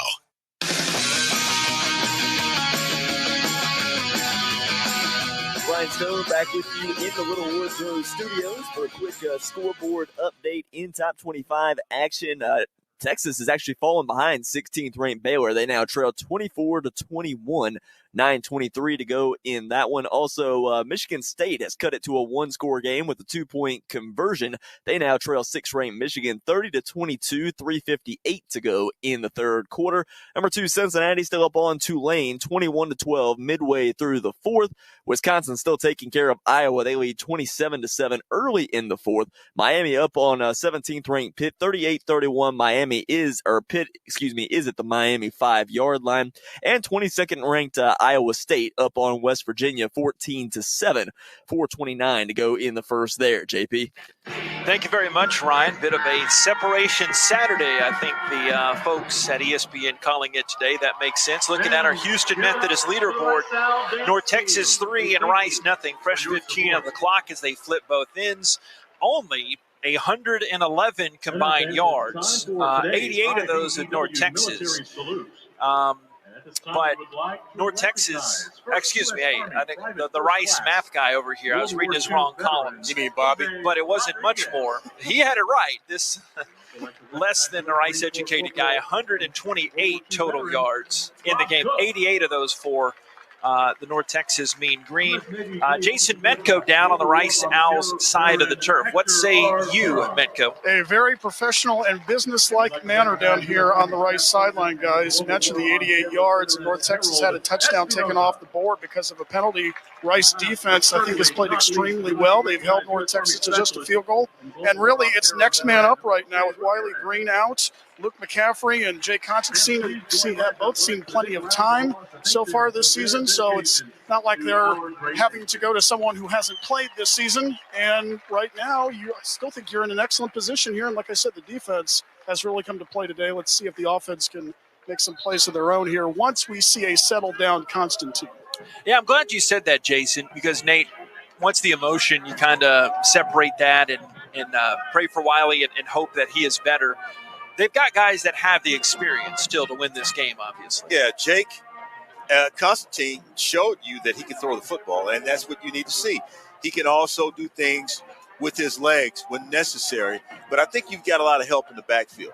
And so Ari Broussard, you've got Myers, you've got Griffin, you've got some guys who run the football as well. On a 7 of 12 passing, takes the snap, hands to Torrey, who hops over an Owls defender, but then wiggles up to midfield. He got a yard on the play after all of that. 3rd down and 9. Couldn't leap over Trey Schumann. Burleson Elk from the DFW Metroplex. They're at midfield, right to left. North Texas now going towards that Patterson end zone, and they move Purdy, the tight end, to the right side. Pirtle, 3 for 6 on 3rd downs. Torrey the back, 11 personnel. The snap, play action. Ani standing tall, throwing deep down the left side. Got a man with the step. It's knocked incomplete at the 10-yard line. They were looking for Burns, and a great job by the Owls. Gabe Taylor, I think we've said his name a few times already today. 4th down, they'll be punting near the 50. Great recovery by Gabe Taylor because he was actually beat, was able to see the ball spotted and able to make a play on the ball and not the receiver. That's why you didn't see a pass interference call there. Nice play by Gabe Taylor. Young guy can play. Oh, yeah. Mike Bloomgren telling me before the game, he said it a couple times this week, they have a saying around Patterson that the ball loves Gabe Taylor. He can find it and make plays. Just starting the second quarter, rolling to the right side. Rodriguez punches this one to the left. Myers back there returning this punt. And it goes in, scoots into the end zone, takes a right turn from the North Texas vantage point, but a left turn from the Owls vantage point. It comes out to the 20-yard line. First minute of this second stanza, North Texas 3, Rice nothing. Constantine 0 of 1 passing so far, comes out with his Rice offense. Well, here's the thing. He needs to come out and have some success early. Now, he's facing the sun, so the thing is just make sure that whatever play you call, it's to your advantage, and I got a feeling we should see a couple of runs here first to get him warmed up. Myers is the running back for the Scholars. Constantine under center, receiver either way, near the right hash, a spread across the left end, and Myers takes the carrier, and he lost the football, squirts out at the 30, and this could be prime real estate for North Texas as they unpile the bodies. No signal yet. Myers clearly lost it before he was down. And indeed, the Owls come out with it. Shea Baker saves the day. I'm sure that ball changed hands a couple of times down there. I can only imagine what that pile was like. I mean, you don't want to be at the bottom of that pile, JP. But thank goodness that the Rice Owls were able to recover the football, although it looked clearly like North Texas was going to recover that fumble. Shea Baker is actually credited with 12 yards rushing at Texas. I was wondering when I could bust that note out. Well, an 11-yard run officially. Most of that to Myers there. They get it out to the 31. Left to right, Constantine the shotgun. Hand to Myers again, zigzags across the right side, 35, breaks a tackle up to the 40. Turning those legs. Kalen Griffin on that carry. 6 and not 7. Got it to the 40, 9 yards. 2nd down and 1 for the Rice Owls. Yeah, you saw Kalen Griffin find a little daylight with a little bit of a crease, change of direction. And certainly that's what he does. He's a hard, strong runner, and it takes more than one guy to bring him down. Yards after contact, that's what he really does well. 13:08, 13:07, 13:06 of the second quarter. North Texas leads 3-0. Griffin stays in there as the back. Constantine shotgun. 2 receivers left, Bailey and Pete. Patterson to the right. The snap. Pepe there is the fullback. The snap and a hand to Griffin. He takes a hard tumble in the air as Pepe, the 350-pound true freshman from California, sprung him for that first down leap of Griffin for 5 yards. Can't wait over the years to tell you about the Vi Pepe story, but young guy has loads of potential. Dancing Bear, Mike Bloomgren told me about him in the preseason. I tell you what, he's got some great feet too. That's why they call him the Dancing Bear. He actually took the block on the strong side, and that run was back to the weak side, so a nice run there. Myers out to the left. It's an empty set, so you know what that means. 5 wide. First down from the 45. Owls down 3-0. Constantine hums one. A little wobbly. Caught by Bailey outside the left hash, and he gets 10 to the 45-yard line. Wrestled down by K.D. Davis. Bailey, Owls leader in receptions and yards on the season. That puts him right at 300 yards on the season. First down to the 45. Nicely executed play there. Every offensive lineman did their job, getting out on their blocks, and a nice pass by Jake Constantine to find Jake Bailey. Broussard now the back as Constantine goes under center. Bull the tight end right side handout. One receiver left. First and 10, the 45 snap, and a give on a counter here to Broussard. He'll belly flop his way for a couple yards. Second down and 8. North Texas corner, Ridge Tejada from Frisco and a McNeese State Cowboy transfer made that tackle. Second down, and they say 9, officially the 44. Yeah, Broussard lost a step there just a little bit. He wasn't able to get his foot planted in the ground and get up the field. But I tell you what, when that guy's on target, I tell you, it takes more than one guy to bring him down. Patterson receiver to the left, Myers and Broussard there, both in the backfield, either side of Constantine in the gun. Almost 4 minutes into the second quarter. Rice down 3-0. Constantine went to heave it deep. Decides to run to the left side after everything was covered up. Breaks a tackle inside the 40. He takes the sideways roll near the first down to the 35, but he started that roll at the 36 as Harold West was there to prevent him to get that first down. Nice bit of legs there for Constantine for 8 yards. Well, remember, that's what we said he does. He's able to find that crease when he needs to. There was nobody open downfield, and the defensive ends had pretty much set the edge. Jake Constantine got those yards on his own, and that was a good run. Look at that setup we got here, JP. Wolford comes in there at right tackle for Ferraro. That was only 1 of 3 on third downs. Third and 1 to 36. Heavy set, 2 fullbacks. Under center, Constantine. The snap give to Myers. Trudges his way to the right. I think he's right at the chains. Of course, North Texas points one direction, Rice points the other one. But all that matters, that guy in the white hat, Patrick Foy, says the Owls do have the first down. They completed 3-0. North Texas leads about 5 minutes into this second quarter here. Yeah, good to see that heavy set in the backfield. That's the only way that they were going to be able to get that first down. Good job of running right at that North Texas defense. Al's teammates mobbing Leone here. Reserve lineman coming in there for that good block to free up that first down.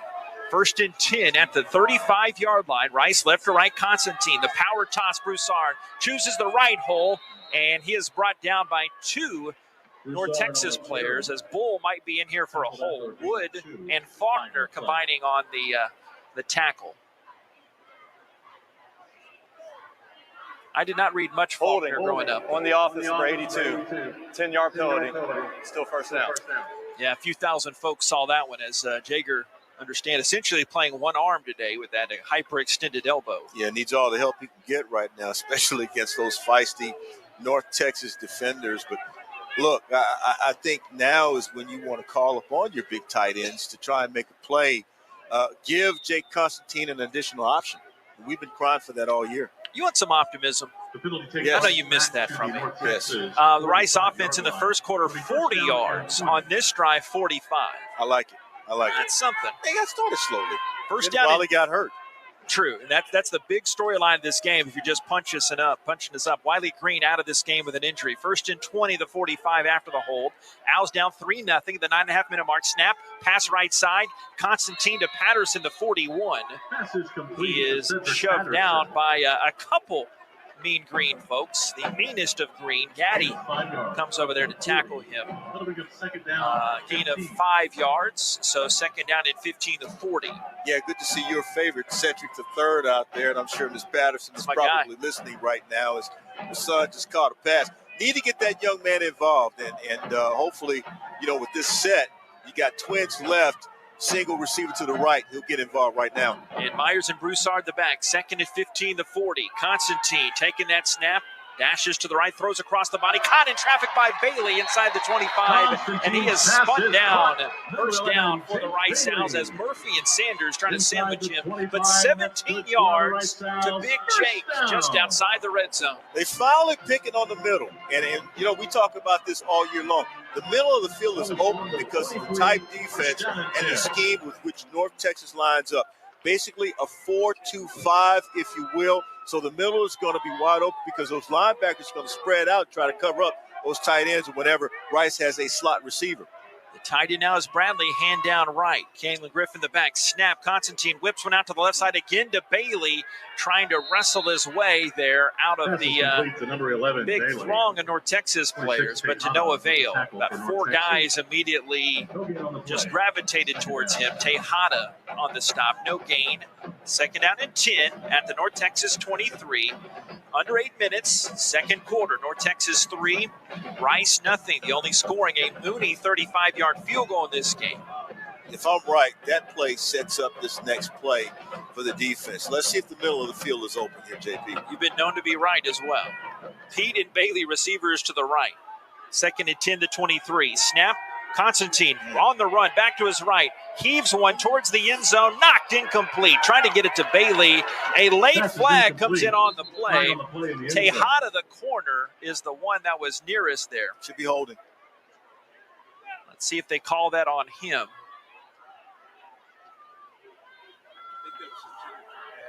Yeah, should be holding. They're trying to get it to Bailey over the middle. And Patterson. Should be holding. Pass interference on a defense number 26. 15-yard penalty, automatic first down. Yes, sir. So that's big. Yeah, they want to go to the middle of the field, down the middle of the field, and receiver would have been open. Little pressure, Jake Constantine, but he got the ball off, which made that penalty work. Because if he is not able to get the ball off, then you wonder, okay, why are we calling this penalty? Yeah, like we talked about in the other Constantine games, he's got some scoot to him. He can wiggle. Yeah, he can get out of there and make it look like, hey, I'm really trying to get the ball down the field. Throw the flag, Mr. Ref, please. High sky, bright, sunshiny day. Under the lights, though, here. Homecoming 2021. Griffin the back, Ferraro back in there as the blocker on the right side. First and goal, the 8. The snap. Thrown right side, caught for a touchdown, but the play will not count. This will be motion against Rice and bring it back here. False start on the offense of 82. 5-yard penalty. Still first down. So first and goal, the 13. Rice down 3-0. That's all right. Jay going to make up for that. He had 2 touchdown catches last week, 1 and 2 yards. And the thing is, they were picking on the middle of the field again. That slant pass is open, but you have to pick your opportunities. And I think Tui is doing a nice job. Coach Tui doing a nice job finding spots where he can pick on the middle of the field. That was a slant pass for a touchdown. Jake Bailey would have had 6, but in this case, you had movement. French, the tight end, jogs in. Griffin is the back. Under center is Constantine. Broussard, the back. 7 yards back. They show it to him. They give it to him. Ari cuts up the middle. Broke a couple of tackles, maneuvering to his right side. He is brought down by the safety, Sanders, and others. They say he did at least get to the 10, so that's 3 yards downfield. But the bad side is it's third down and goal at the 10. Those refs second really down and goal. Going to have to blow those whistles a little more hard because the North Texas players are playing beyond the whistle, and that can cause an injury. So they need to make sure they let those guys understand, hey, guys, make sure you understand when you hear the whistle, stop the play. Play stop. Second and goal at the 10. Broussard still the back. 6:45 and the clock moving in the third quarter. Owls still have not put any bulbs on the scoreboard here. The snap, a fake. Constantine running, and he saw the defender running in too late. Grayson Murphy brought him down for the sack. Team leader, 4.5 on the season now. Brought him back for 10. Third down and goal. And now third down and goal at the 20 for Rice. Grayson Murphy came unblocked, and that was part of the problem. You got to chip him. You got to do something. He's a big guy, 6'3", 255 out of Bishop Lynch. You got to put a body on him because if you don't, that's going to happen every time. Yeah, both the Murphy twins can get to the quarterback. And last week, against maybe the best group of 5 team, or at least up there, they had a season-high 6 sacks against Liberty. Myers in there as the back. Third and goal to 20. under the 6-minute juncture. The snap, draw to Broussard, running around the left. Got stuck hard and spun back to the middle and gained nothing. 4th down and goal at the 20. Owls will have to settle for a field goal as now a flag sails in there. This could help things out against Rice. Roderick Brown mixing things up for North Texas.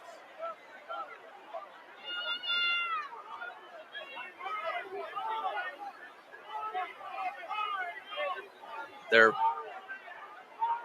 officials discussing about what to relay here. And Patterson. They're playing beyond the whistle. Jason Metco had a good angle on it down under. Well, Jason, sorry. Yeah. Unsportsmanlike conduct. One to defense, number 93. Penalty be half the distance to the goal. Automatic first down. That is number 93's first unsportsmanlike foul of the game. What you got, Mr. Metco? I mean, Nate, the fact that they're playing past the whistle. Roderick Brown pulled off a Rice offensive lineman and pulled him off the pile by his shoulder pads 3 or 4 seconds after the play was dead. That's how Wiley got hurt. I'm sorry. I got to tell you, man. That should not have happened. When you hear the whistle go off 4 or 5 times after the play, that's a problem. 1st and goal now at the 10-yard line. Owls have to get 7 out of this. Trailing 3-0, 5:27, clock moving. Cam Montgomery in there as a back. Constantine now comes under center. Slot right side is Pete. They give it to Montgomery out of that jet sweep, and he is bumped down. His knees did not go down, and then he gets planted down at the 11-yard line by K.D. Davis, the middle linebacker.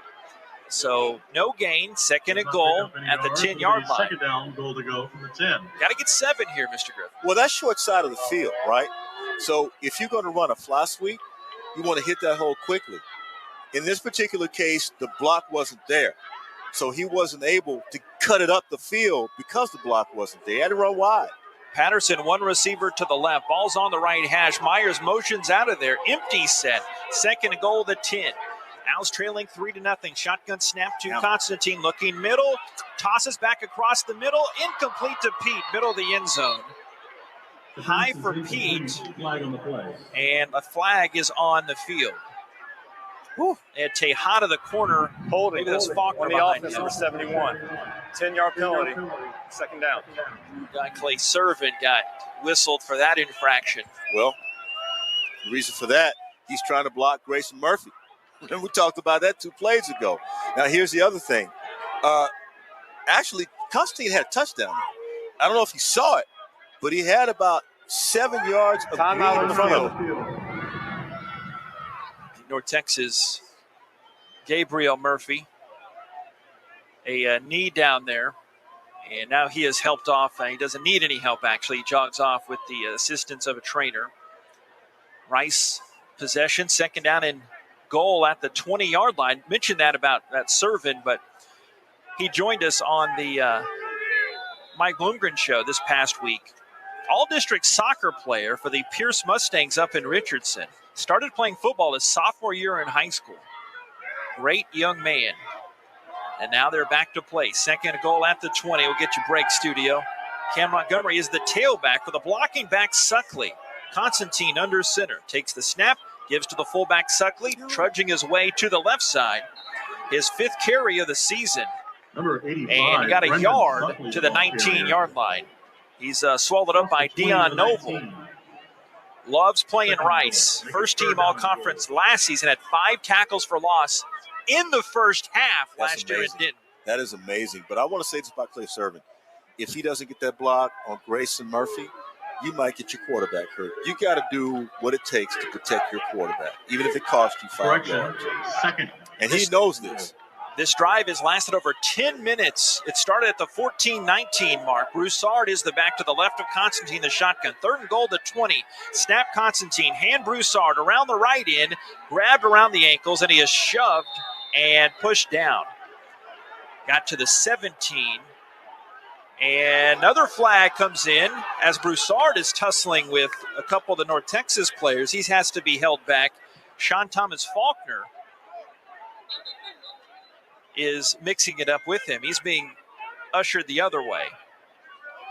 Brown and Faulkner. Faulkner, Brown, we'll see. 3:41 second quarter. North Texas 3 and Rice nothing.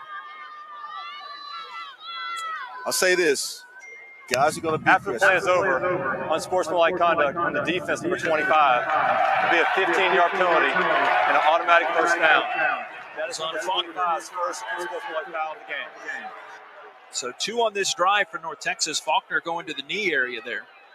And that resets things again. The Owls have to get 7 out of this. They have to find some way to get into that blue painted end zone. How do they do that? They'll get it done. The thing is, again, you got to – okay, I'm not going to be the offensive coordinator here, but I just think the way they did it last week against UAB, you do the same thing today. Timeout. Use your tight ends. North Texas. That is their first. We'll be back after this. 3:41 of the second quarter. North Texas 3, Rice nothing. This is Rice football from Learfield. What if your preferred hospital could also be your primary care provider? At Houston Methodist, we go beyond hospital care, offering you everything from flu shots to well-woman exams to managing your weight and cholesterol.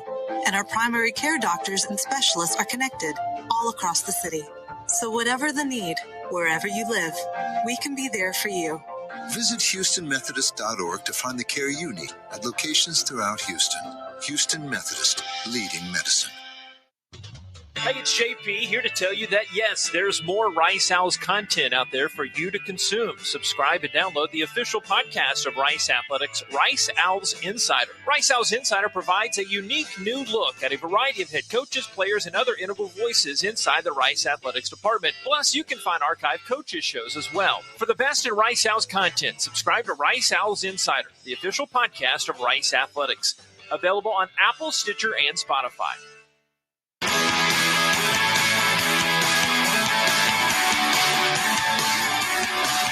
Rice Owls football brought to you by Carbach Brewing Company, proudly brewed in Houston at 2032 Carbach Street. Carbach, it's crafted for some serious fun in the Heath fridge right now. Got some nice Carbach. Wouldn't mind popping that with some Victory Ranch water. As the Rice Owls, that's later. Oh, that's later? That's Monday. Okay, all right. The Owls trailing North Texas right now 3-0. If you want penalties, we got them. If you want scoring, we don't have it. North Texas leading Rice only 3-0. But I am liking this drive, okay? Because I am not. Bobby Schlanger is giving us the numbers. As you said, he's the Rice grad, mathematics also. But 11-19, Bobby, on the drive? 11 minutes and 19 seconds.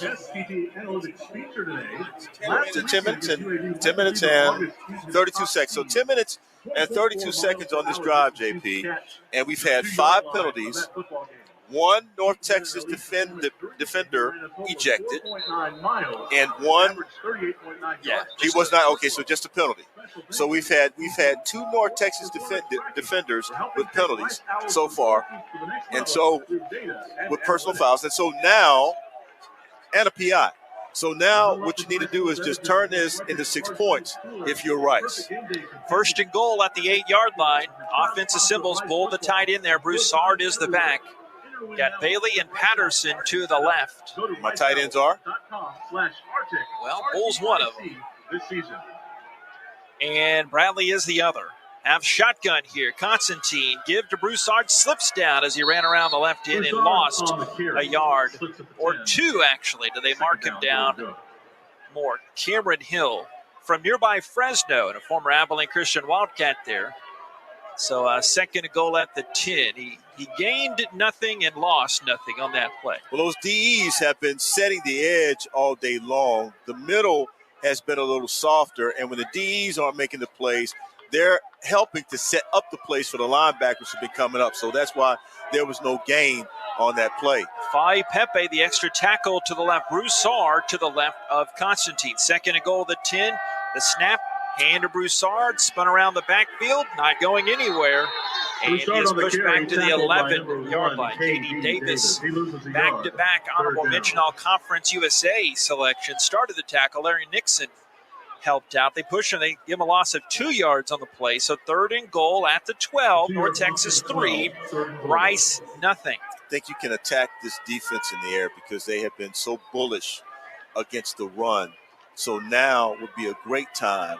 Little play action here wouldn't hurt. see if you can find somebody open. The only problem is North Texas is looking for it now with a 2-deep safety setup.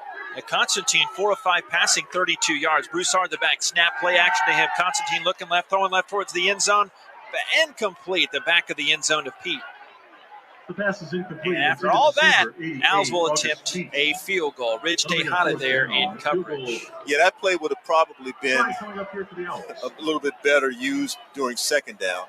But for the Rice Owls to make an attempt to get into the end zone, not able to get in there, if you can get 3 out of this, you're okay. You got to make sure, though, you hit that field goal. They hit the one and only field goal try they had last week. I love so you, but make sure. You're not okay. You had to have 7 in that. I'm trying to keep it optimistic here.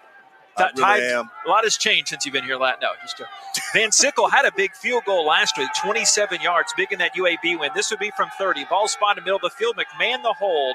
Deep snap from Riddle comes back. It's kicked up, and it is good. The third career make in as many attempts for Van Sickle. And after all that, it's 3-3. Rice and North Texas. 2:12 to go before intermission. Back after this. This is your 101st homecoming. Rice football continues from Learfield. Have no post-game plans? You do now. Head down the street to Little Woodrow's in Rice Village and relax over indoor and outdoor games, sports, and drink specials that a college student can't refuse. All you have to do is bring your student ID to enjoy $2.50 domestic drafts. Also, don't miss out on our Thursday college nights. We've got $2 domestic drafts and $3 shots. Follow us on Facebook and Instagram to stay updated on all our upcoming events and specials. Little Woodrow's, the official Rice Owls game day headquarters. Hey fans, this is Wayne Cook, co-host of College Sports Now. We're breaking down all the action from around the country every week with new episodes dropping 4 days a week during the football season. We'll look beyond the box score and keep our finger on the pulse of college football from September all the way to the national championship game in January. Listen all season long on Apple Podcasts, Spotify, or wherever you'd love to get your podcasts. And be sure to follow along on Twitter at CS Now Tweets.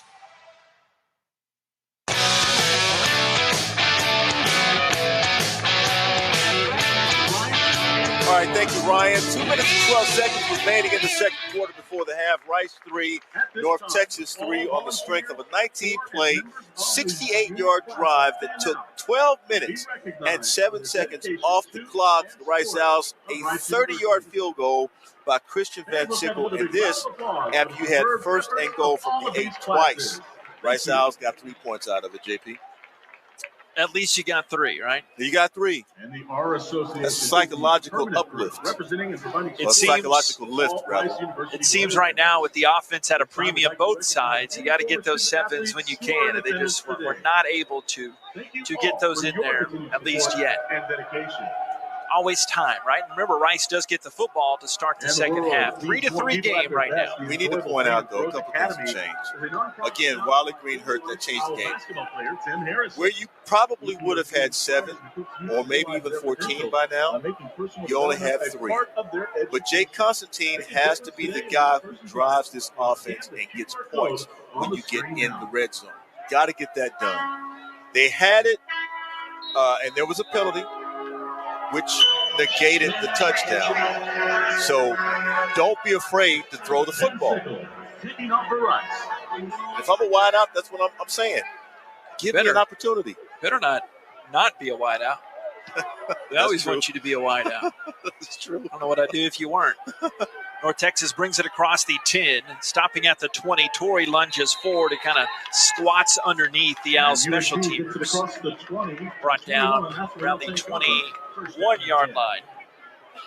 So they've got all 3 timeouts remaining. And 2:07 to go. We have another stoppage on the field. We'll break it as well. Rice 3 and North Texas 3. Your last 2:07 of regulation in the first half, and your 101st homecoming continues after this. This is Rice football from Learfield.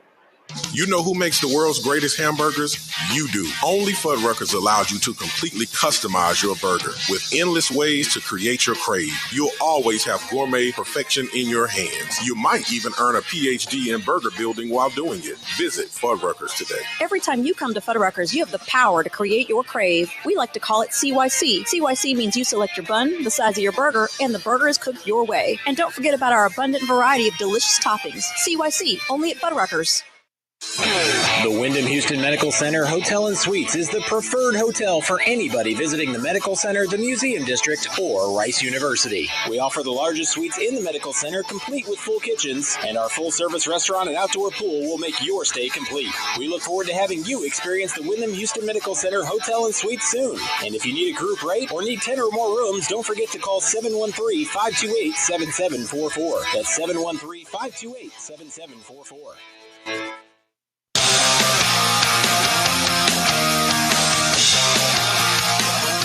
Rice 3 and North Texas 3. Stay tuned for our IBEW Local 716 halftime show coming up in just a bit. Jason Metco will have a walk-off chat with Dunleavy Family Head football coach Mike Bloomgren. Rice Soccer, a 1-1 draw in Denton against North Texas Thursday night. That was the regular season finale. Owls goalie Bella Kilgore actually had the lone goal. Yep, it's a penalty kick, but she also had a career-high 14 saves in that one, a high in Conference USA this season. Owls ended the regular season 10-5-2, and they're a number 2 seed in the Conference USA tournament in Boca Raton, and they'll have a bye in that opening round. And great news this week, seeing the news that Joe Carlgard inking Coach Lee to a contract extension. So nice. Not a bad week all around if you're a Rice out. Here's North Texas Ani, 2:07 to go and 3 timeouts. Torrey is back to his left. He hands it to him, and he runs the short side right and gallops back across the middle. He got twisted and turned back to the sideline. Trey Schumann in there on that hit at the 26, so no gain. They actually give him a few yards upfield. Elijah Garcia helping out Schumann there. They give him 5, 4 yards. Now they finally mark it again, 2nd and 6. Yeah, you want to try to make a big stop here if you can. Take the ball out of their hands. Ani clapping, gets the snap, hands to Torrey straight up the middle, found a hole. The 35 got hit on the thigh and dropped by Smith. At the 36, 10 yards straight up the gut by this guy, DeAndre Torrey, who lights up when he sees Rice. Has averaged 91 yards in his career. First down, the 36, they go tempo. The clap and the snap, hand to Torrey, charges his way to the left side, and he will glide his way for 4 more. And Elijah Garcia swallows him up. So 2nd down coming up. Well, I tell you what, Ani is a really, really smart quarterback, looking for that open slither. Torrey the back. Here's the snap. Ani looking right where he had 3 receivers in the formation. Baker chasing Ani. He darts it to the right sideline, complete at the 45-yard line. No, they say incomplete. The linesman saying incomplete attempt to go to Ward as Gabe Taylor in pass coverage. 59 seconds left. 2nd quarter, Rice 3, North Texas 3, 3rd and 7 to 39. Ani threw that under duress, which is why that pass was an incomplete pass. Receiver just was not ready for it. Burns, 1 wide receiver to the right, 4 wide receiver set Johnson the back. Motion on the right side of the North Texas offensive line. That's going to be offsides, JP, I do believe. We'll wait and see what they call. Yeah, they're pointing to the Rice defense. If there was contact, it would be against Rice. Hoping that it's against North Texas. Offside on the defense, number 92 with contact. 5-yard penalty. Still 3rd down. Well, we love him, but it's not been a great first half for Garcia. So what was a 3rd down and 7 will be a 3rd down and 2 up at the 44-yard line. Ani's doing a nice job with his voice. I mean, he's probably got that big deep voice out there. Grown man, he better, right? Here's the snap. Hands to the back Johnson, trying to plug his way to the right. And he got hit from behind, but pushed for the first down by a Rice defender who is trying to bring him down. Went for 6 yards. Jordan Dunbar, redshirt freshman from Terrytown, New York, as North Texas goes tempo again. They've still got 3 timeouts remaining. Here's the snap. Ani going top shelf, left side. Jackson in stride, caught it inside the 15. Now to the 10. He's marked down there. Miles McCord on that coverage. Now North Texas with that tempo and 3 timeouts in the Owls red zone. Saw the safety. Safety was coming up to make the blitz, not able to get through that line, though. And Ani was able to hit it right down the middle on the post route. 38 yards in that post as Torrey the back to the right of Ani. Fake to him. Ani on the trot to the right. Chased by Montero. Throws it right side towards the pylon. Incomplete. Looking to go to Burns again. 25 seconds left. 3-3 game. 2nd quarter. Good pressure by And 3 timeouts remaining for the guys from Denton here. Need a big stop here, and if I'm the Owls, I'm looking. I got to make sure that I take care of the weak side of the field, which is near side, because they want to go towards that left side of the field, left corner. I think you get out of here with the field goal or less. You're dancing to the locker room. Here's the snap. Ani giving on an end around to the right to Jackson. Convoy of blockers. Pick him up the 5. Lunging for the end zone. He's out near the 1. 17 seconds left. Number 0, he is Jackson right at the 1 or the 5, maybe even inside, as Schumann definitely saved 6 there. And in that case, remember, he got the first down without getting in the end zone. So now they've got a bunch of cracks at it. First and goal inside the 1. Well, that tight formation fooled everybody, especially on that reverse. Owls have timeouts as well they could use. 3-3 game. Shotgun Ani, give to Torrey, walked it into the end zone. An easy touchdown for North Texas. They come back in less than 2 minutes. They answer the Owls' marathon drive and go in and score. They lead 9-3.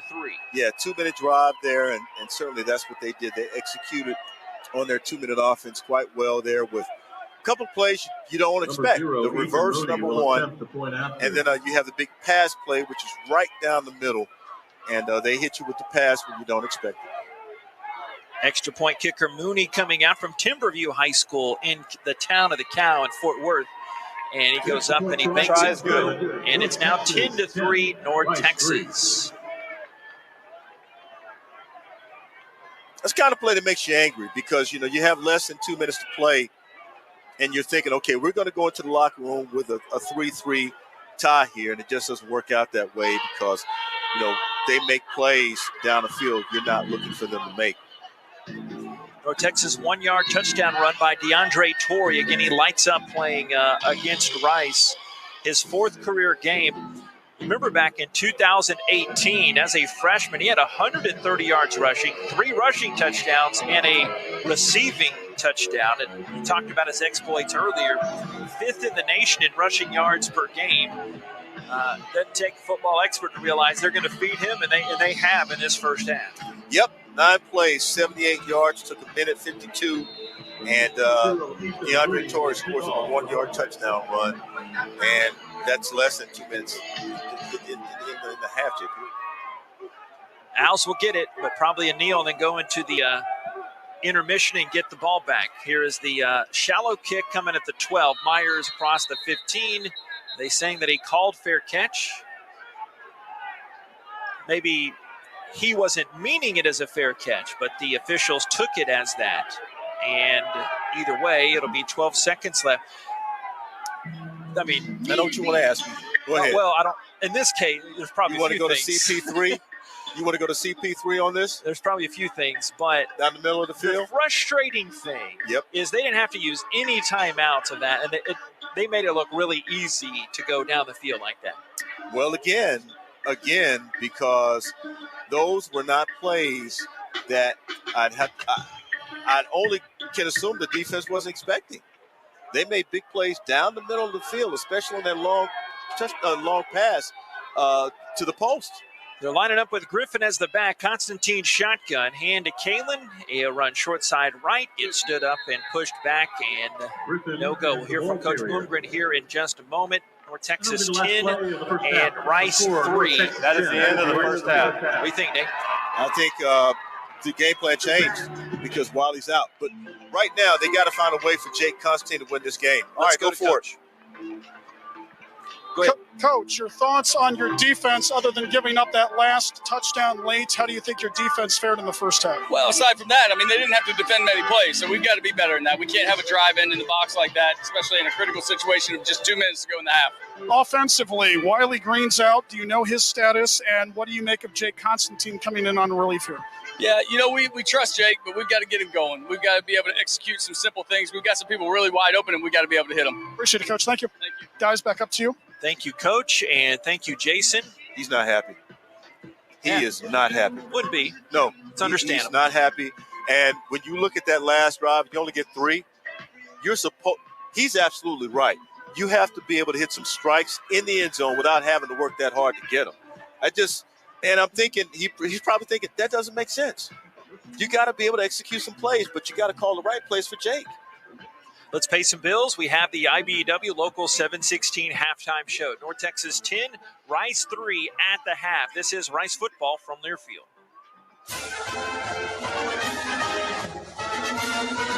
Attention Owls fans, you can now support Rice every day thanks to the Tap and Pay Plus mobile app. It's simple. You shop with Tap and Pay Plus, earn instant cash back along the way, and Tap and Pay Plus will donate back to Rice Athletics for you.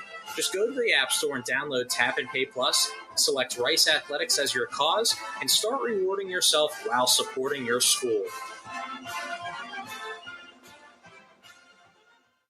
You've got a lot going on, so how do you find time to take care of you? At Houston Methodist, we work around your busy life.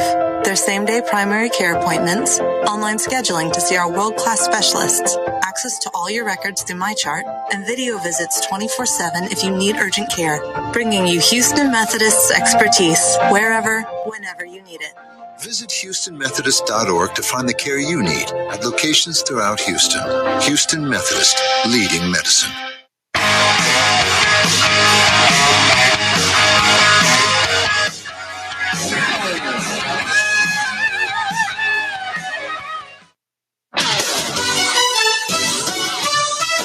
Rice teams and traditions are legendary.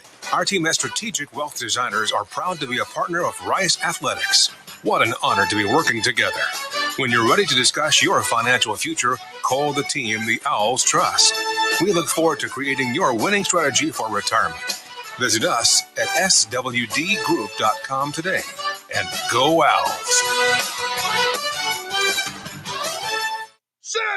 Head on over to Little Woodrow's in Rice Village. They've got post-game drink specials a college student can't refuse. On Thursdays, enjoy college nights with $2 domestic drafts and $3 shots. Any other day, bring your Rice ID and get more great specials. With a large patio deck, board games, and trivia nights, Little Woodrow's is definitely the place to be. Follow us on Facebook and Instagram to stay up to date with our upcoming events. Little Woodrow's, the official Rice Owls game day headquarters. Rockets fans, AT&T Sportsnet is your home for everything Rockets. And the Rockets have come from behind! Stay up to date with your favorite team and follow ATT Sportsnet SW on social media for exclusive content. I'm excited. Go behind the scenes with Kaylee Griffin for insight on what's going on around the team. We get set for what's sure to be a season to remember. Plus, new episodes of Rockets All Access. Turn to AT&T Sportsnet from pregame to postgame. Watch every game only on AT&T Sportsnet. The true teammate takes on every day with a winner's attitude, gets up when they fall down, and leaves it all on the field. There's a group of teammates who do all these things every single day. But they're more than your typical athlete. They're kids dealing with life-altering diagnoses. Team Impact pairs these kids with college athletic teams as part of a 2-year program, getting them off the sideline and into the game. The collegiate student-athletes gain a new teammate, a new friend, and a new perspective. For more information, visit teamimpact.org. Team Impact, all in, all together. On the Rice Sports Network from Learfield, welcome to the IBEW Local Union 716 halftime show. Coming up, scores from around the country, highlights and stats from our first half. Now, let's head inside our Little Woodrow studios. Here again, Ryan Stone. Rice trailing North Texas at the half, 10-3. Ryan Stone with you in the Little Woodrow studios. Time for your IBEW Local Union 716 halftime show. We start out with the Houston Wyndham Medical Center Hotel and Suites scoreboard update. Plenty of top 25 action going on. Texas on the road at Baylor. Texas led for a large chunk of this game, but the Bears dominate the fourth quarter, outscoring the Longhorns 14-3, and the Bears come out with a 31-24 victory. They improve to 7-1 on the season. Big-time top 10 showdown in the Big Ten. Number 6, Michigan on the road at 8th-ranked Michigan State. Michigan has led for much of this one until this. 3rd and 3, handoff to Walker. Big hole, right tackle. He's in midfield. He's at the 40. He's going to go all the way. He's inside the 30, inside the 20, inside the 10, into the end zone. Touchdown, MSU. Kenneth Walker can fly, and he did that just now. George Blaha from Spartan Media on the call. That tied the game up at 30 after the 2-point conversion. Michigan did kick a field goal to move back in front, 33-30, with 7:12 to play in that one. Elsewhere, another possible upset on the line in the top 25. Miami on the road at 17th ranked Pitt. They were tied at 31. Clock at 2:27 to play. Third quarter in Pittsburgh. Ja'Kai Clark over the ball. Here comes a blitz. Van Dyke scanning, firing. It is caught for a touchdown. Did he hold on? Yes, Keyshawn Smith. What a catch by Keyshawn Smith. That perfect throw, an exquisite pass by Van Dyke. And the catch is a thing of beauty. And Miami answers with a shout. Joe Zagacki from WQAM on the call. Miami does pull off the upset. They knock off 17th ranked Pitt 38-34. Wisconsin knocked off ninth ranked Iowa 27-7. Number 2 Cincinnati stayed unbeaten. They stretched it out late. They ended up winning 31-12. Only game currently in progress. Number 22 Iowa State taking on West Virginia. West Virginia leading late in the first half, 17-14. Iowa State is on the move in West Virginia territory. Step aside here for another break on the IBEW Local Union 716 halftime show. When we come back, we'll recap the first half. You're listening to Rice Football from Learfield. And now it's Geico's Motorcycle Rules of the Road. Before you ride, make sure your mirrors are clean and adjusted properly. And if you're going on a group ride, make sure the lead biker knows where they're going. Ed, quick question. Where are you taking us? Oh, I have no idea. Well, am I the leader? Because I was following that dude with the red helmet. Where is he? And the rule to saving on motorcycle insurance is, in 15 minutes, Geico could save you 15% or more. The Wyndham Houston Medical Center Hotel and Suites is the preferred hotel for anybody visiting the Medical Center, the Museum District, or Rice University. We offer the largest suites in the Medical Center, complete with full kitchens, and our full-service restaurant and outdoor pool will make your stay complete. We look forward to having you experience the Wyndham Houston Medical Center Hotel and Suites soon. And if you need a group rate or need 10 or more rooms, don't forget to call 713-528-7744. That's 713-528-7744. No one wants to fight the traffic to and from the stadium or arena. You don't have to when you go Win. Win Transportation. Enjoy the game, not fight the traffic. 5 people or 5,000. Win offers customizable group transportation with a wide range of motor coaches, minibuses, and vans, giving your trip an extra special touch. So when it's game time, remember, all you need is Win. Book at GoWin.com. GOWYNNE.com. We interrupt your top 40 hits to issue this alert from the Karbach Brewing Company. In our efforts to brew our distinct and popular Hopadillo IPA, we have unwittingly created a monster. A monster with an insatiable thirst. A monster that will not stop until it gets what it wants. An ice-cold Hopadillo IPA. Just like the one I'm holding in my hand. Bold, flavorful, dry-hopped, irresistible. Rose, sweet, Mary! Hopadillo. Find it before it finds you. Bravely brewed in Texas by the Karbach Brewing Company.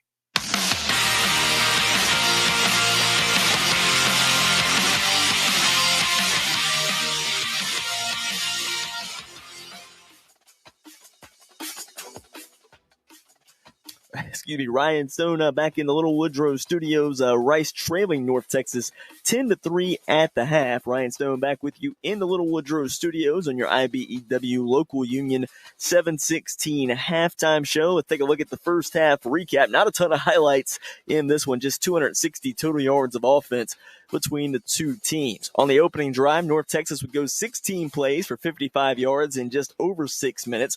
That would end with a 35-yard field goal to make it 3-0 Mean Green. No real action for the rest of the first quarter.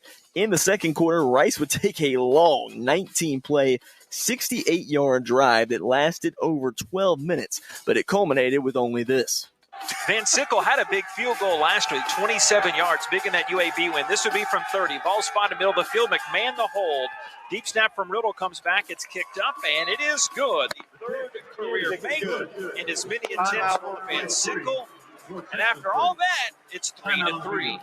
North Texas got the ball back with about 2 minutes to go. They worked quickly, going 78 yards in 10 plays. It took 1 minute and 52 seconds, ending with a 1-yard DeAndre Torrey rushing touchdown to move ahead 10-3. And that's our score at the break here on the IBEW Local Union 716 halftime show. Another look at the scoreboard. Things just getting underway with FIU and Marshall, also Louisiana Tech and Old Dominion. And Southern Miss and Middle Tennessee should be kicking off shortly as well in Conference USA action. We'll step aside for one more break. When we come back, Nate and JP will recap the first half and get you ready for the start of the second half on the Rice Network from Learfield. The lights, the sounds, the cameras, the electricity. If you can feel it, hear it, see it, chances are an IBEW electrician built it. The members of the International Brotherhood of Electrical Workers Local 716 built the things that make Rice University and Houston great, and we want you to join us. Excellent training, fantastic benefits in retirement, and 0 student loan debt. Build a better career. To find out more, visit IBEW716.net. Everybody's got a burger. No matter what your burger, Fuddruckers has it. Each morning, we make the freshest buns for the world's greatest hamburger. Whatever craving combo you have, our buns have you covered. 100% all-American premium cut beef cooked to order. Add delicious toppings to pile high. Then head over to our build-your-own produce bar with fresh ingredients to create your crave. Our burger coasters are waiting for you at Fuddruckers. Rice fans need a place to stay while watching your Owls play ball? Located just steps from campus is the Hilton Houston Medical Center. Visit us today at houstonplaza.hilton.com or call 713-313-4000 to get that special Rice discount. Again, that's houstonplaza.hilton.com or call 713-313-4000 to get that special Rice discount now. Join us each Monday of the game week at the Fuddruckers on South McGregor and 288. It's the Mike Bloomgren Show live at 7 o'clock. Of course, we'll also broadcast it on the Owls Game Day app and tune in if you can't make it out to Fuddruckers. Each show, Coach Bloomgren and I talk about the previous game and preview the next opponent. We also hear from some Owls players and coaches with their great stories. The Mike Bloomgren Show every Monday of the game week at 7 at Fuddruckers on South McGregor and 288. Fuddruckers, the world's greatest hamburgers. This copyrighted broadcast is an exclusive presentation of Learfield under the broadcasting rights granted by Rice University. Reuse of this presentation is prohibited without the express written consent of Rice and Learfield. Announcers are provided by Learfield and approved by Rice University.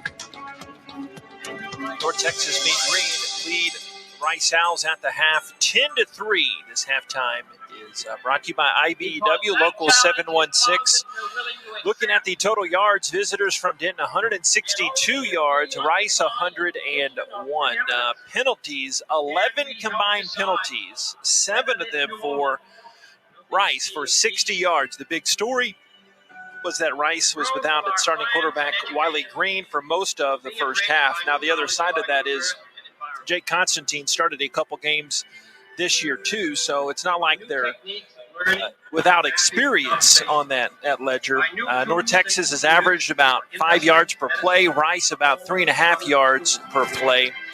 At time of possession in Rice's favor, about 18.5 minutes to an 11.5 minute first half of possession for North Texas. But third downs, only 2 of 6 for Rice and 4 of 8 for the North Texas Mean Green.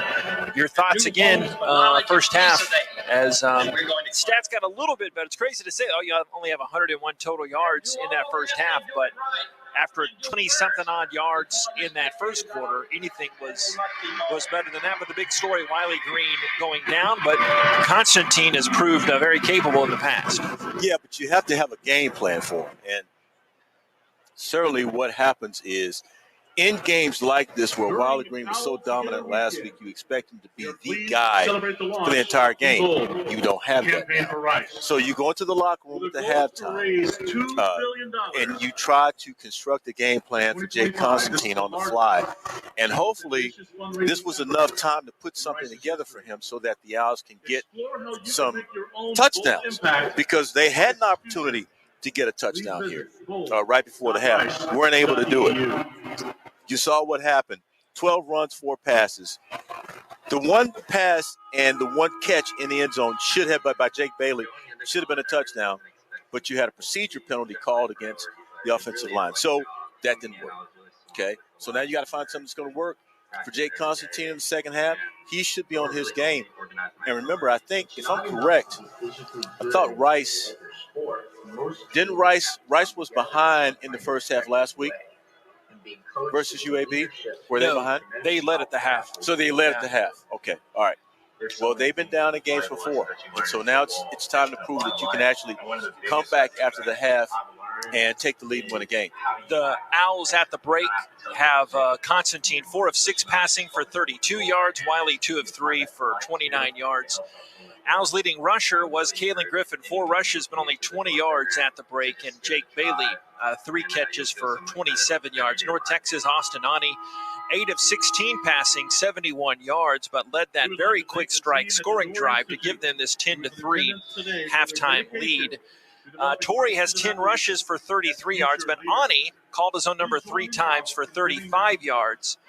And their leading receiver was Bryson Jackson, 2 catches for 46 yards, 38 of those on one play in that first half. And really quick, looking at the defense, Gabe Taylor, no surprise, leads the Owls in tackles 6. Elijah Garcia and Antonio Montero have 4. KD Davis leads them in tackles with 6 in that first half. Second half coming up next.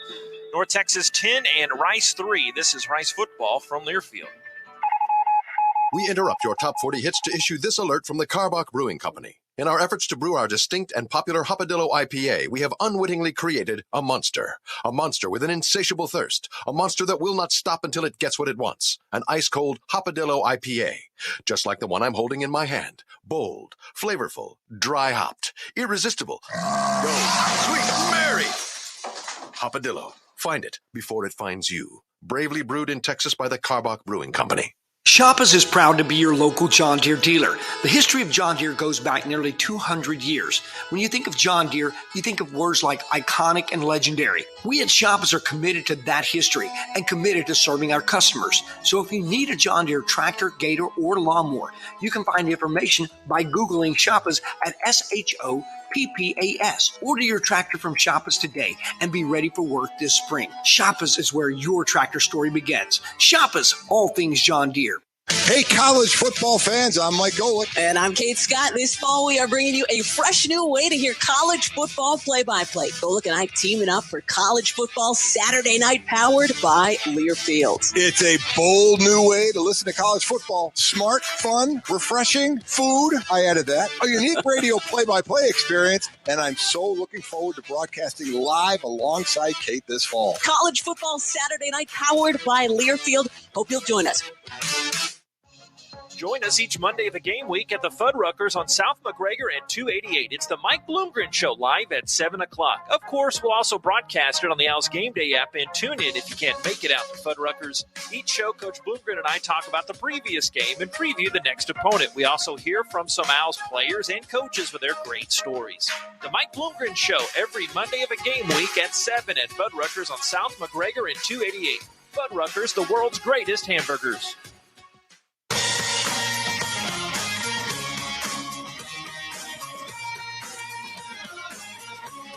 Congrats to the Rice Owls volleyball team. Ginny Volpe's women securing their 9th consecutive W. They won in Birmingham 3-1 last night. They're CUSA West Division leaders. Great defensive performance yesterday. They're 9-0 in conference, 14-5 on the season. And coming up, they had UAB today again at 1. We'll chase down those results. And Jason Metco reminded me in my ear that the Owls again have Friday and Saturday volleyball appointments. We have basketball opening up Thursday against St. Ed's in some exhibition action.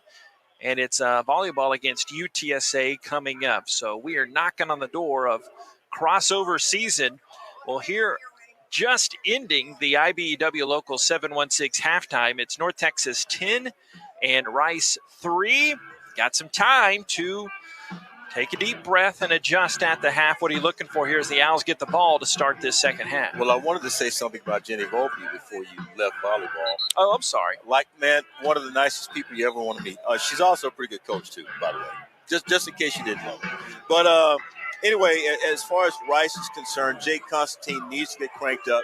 It would be nice to see the return teams, since they're getting the ball here in the second half, it'd be nice to see them do something really special here to give Jake some good field position as they get ready to open up the second half. Juma Ottaviano did that a couple times early at UAB last week. Try to do that here. Owls need to get back to that green light and have a chance to get into the end zone as Mooney lowers his hand as he approaches from the 35. They kick from left to right. Owls return it right to left from the 5. Middle of the field, Ottaviano across to the 15, glides up to the 20, and he is bear hugged from behind and wrestled down around the 23-yard line. Goes for an 18-yard return for Juma. 10-3, North Texas leads as we start this third quarter of play. The 101st homecoming. Owls have won 10 of their last 14 homecoming games. And here you go, second half beginning now. I'd open up with a pass. I'd do something to throw them off their game right now. And, you might see a run, but I would throw a pass right down the near side here. Reminds me of a line from Frankie Hicks. I'll tell you in a minute.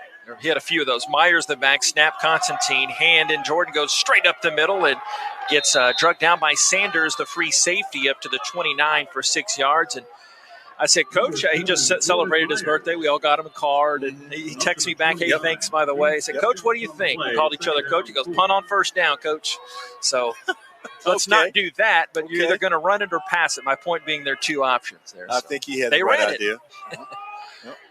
This old Frankie just turned 94 years young. Our friend. Miss him. We're going to go down there and see him. That's more down your way south. It is. Second down and 4, the 29. Snap and a hard pitch, and that is Griffin. Bull in a China shop. The Tyler native running up strong to the 33 and just enough to pick up the first down. Faulkner and Nixon combining on that tackle. 10-3, North Texas leads opening minute, and there's a down North Texas player sitting on the turf and around the 31-yard line right now. It's a big fella, Caleb Colvin from Owasso, Oklahoma. There's a timeout on the field, 14:07 third quarter. North Texas 10, Rice 3. This is Rice football from Learfield. The lights, the sounds, the cameras, the electricity. If you can feel it, hear it, see it, chances are an IBEW electrician built it.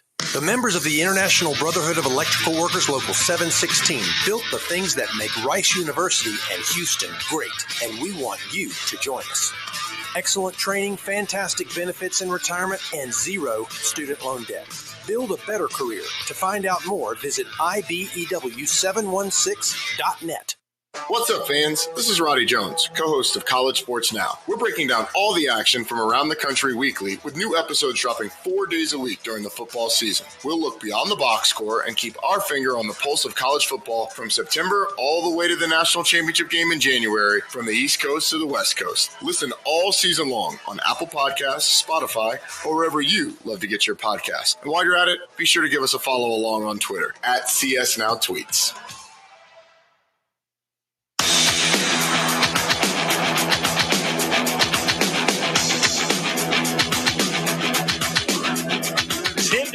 North Texas leads Rice. Opening minute, we had an injury time out of this second half. An addendum to my volleyball information earlier.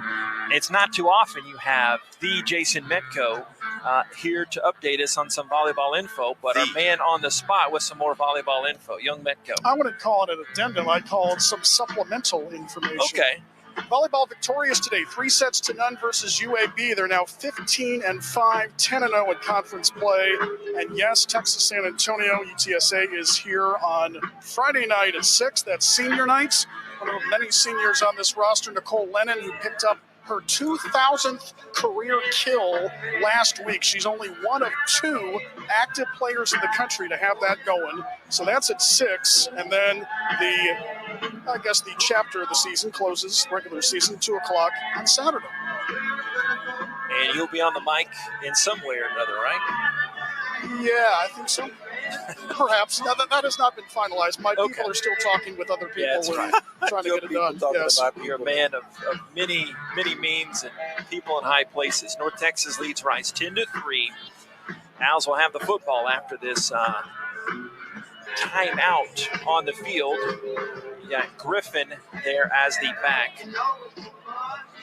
The head coach is Seth Luttrell, 43 years young, native of Muskogee. He's an Okie from Muskogee. Remember that 2001 OU national title team. Former associate head coach, OC at North Carolina, 2 years, also OC Indiana, Arizona. Looking for the win today. His North Texas Mean Green lead Rice 10-3. They had a very rapid 9-play scoring drive at the end of that second quarter to break that 3-3 tie. Owls had a very long scoring drive that took over 12 minutes, 19 plays, very Army-esque, but they only got 3 points out of it. Not going to work. You need 7 when you keep the ball that long. Here we go. Constantine shotgun. Hands out in front. Little blitz coming up the middle here. 1st and 10, 33. Snap, play fake, looking deep, going over the middle, looking over his shoulder. Bailey, it's long, incomplete inside the 30-yard line. 2nd down and 10 now coming at the 33. They had Ridge Tejada, freshman from Frisco and a transfer from McNeese State on the coverage. Jake hesitated about a half a step. And I don't know what he was looking for, but he hesitated about a half a step. And had he kept running full speed, he would have been able to fall right underneath that pass. But just unfortunate there on the post route coming out of the slot. This is the 5th game that Constantine has played after a preseason injury. 2nd and 10 to 33. 10-3 North Texas lead. Gun to Constantine, handed around the left end, and Griffin lowering the boom across the 35 and makes his way up to the 38. He made KD Davis wear that one. The 38-yard line, 5 yards. 3rd down and 5 for the Owls, but they have struggled on 3rd downs today, just 2 of 6. Yeah, you need a little bit more of that, though, from Kalen Griffin. He needs to make KD Davis wear a lot of that jersey today. And so you got to get a 1st down here, 3rd and 5. If you're going to run a play, again, you got to make him wear it. But this looks like we'll wait and see. Pete's been out today. He's receiver to the left side. 3rd and 5 at the 30. Here's the snap. Constantine half roll to the right side, lobs it out to the right side, an out route, caught 45, 1st down. Bailey streaks out of bounds, the 47 in front of Tejada. So the Owls pick up those sticks. 9-yard gain. That'll get them moving. Here's Broussard, checks in for Myers in the backfield. Good safe pass for Jake Constantine to get his feet wet. And finally, nice catch there by Jake Bailey. 2 Jakes working together there on the outright far side. You see a little bit more of that today. Constantine's first action came with not a lot of prep against Texas. 12 of 15 for 80 yards. Bull now the tight end back. I mentioned Broussard in there. Pete in there too. 1st and 10, 47 snap. And Broussard, best run of the day, cutting his way to the right inside North Texas territory down to the 48-yard line. He got 5 yards as Thomas and Davis both collaborated on that tackle, to be specific, KD Davis. So 2nd down, they hit him 6. They need 4 here. Yeah, again, I think you do something that's contrary to tradition. I think you throw against this North Texas defense. I think you have to see what they have and how they're going to defend you the rest of the second half. Owls bottom 15 in the country in passing, but Montgomery is the back now. Lone back, power toss to the left. He will try to sweep it around the end, and he is hit behind the line, the 49. He'll drop a yard on that play. 3rd down and 5. Ridge Tejada putting the big wood down there. And 3rd down, they'll need 5 here. Yeah, they want to try to use some Cam speed to try and hit that edge and see if he can turn it up. I'd love to see Cam be able to do that. Cameron Montgomery, he is fast. Pete out of the huddle to the right with Bradley. Tight end flexed out there, and Bailey too. Patterson near side. Myers the running back. Constantine the shotgun pointing over the middle of the field. 3rd and 5, the 49. 4 minutes into this half. Rice down 10-3. Sunny homecoming day. Snap Constantine looking left, throwing left, caught by Patterson, and it's knocked incomplete. I thought he had it for a second, but then jolted incomplete by North Texas safety Deshaun Gaddy, and the Owls will have to punt it away. Here comes Mendez. Yeah, this is one of those situations where you would have liked to have seen the middle of the field worked a little bit more. We saw that earlier with Jake Bailey, and so it's just a matter of whether or not the Owls are going to trust what they really see on the field and go with it. Burns is back deep, heels on his 10-yard line. 4th and 5 for the Owls at the 49. Rice trailing North Texas 10-3. Low snap. Mendez picks it up and kicks one end over end. Good front spin. Kicks at the 15, inside the 5. It's down by who else but Kobe Campbell again for the Owls. That's the 3rd one he's downed inside the 10. The 2nd inside the 5. 44 yards on that boot. I don't always like reciting these types of statements, but the special teams, the punting for the Owls has been the clear bright side today. You got to have it. You got to have all 3 phases of the game, special teams, offense, and defense, working together. And it's good to see special teams starting to play well. We saw that last week against UAB, which is a big reason why the Rice Owls were able to win that game last week. 11:04, 3rd quarter, North Texas 10 and Rice 3. This is Rice football from Learfield. Shoppers is proud to be your local John Deere dealer. The history of John Deere goes back nearly 200 years. When you think of John Deere, you think of words like iconic and legendary. We at Shoppers are committed to that history and committed to serving our customers. So if you need a John Deere tractor, gator, or lawnmower, you can find information by Googling Shoppers at SHOPPAS. Order your tractor from Shoppers today and be ready for work this spring. Shoppers is where your tractor story begins. Shoppers, all things John Deere. Rice teams and traditions are legendary. Our team as strategic wealth designers are proud to be a partner of Rice Athletics. What an honor to be working together. When you're ready to discuss your financial future, call the team the Owls trust. We look forward to creating your winning strategy for retirement. Visit us at swdgroup.com today and go Owls.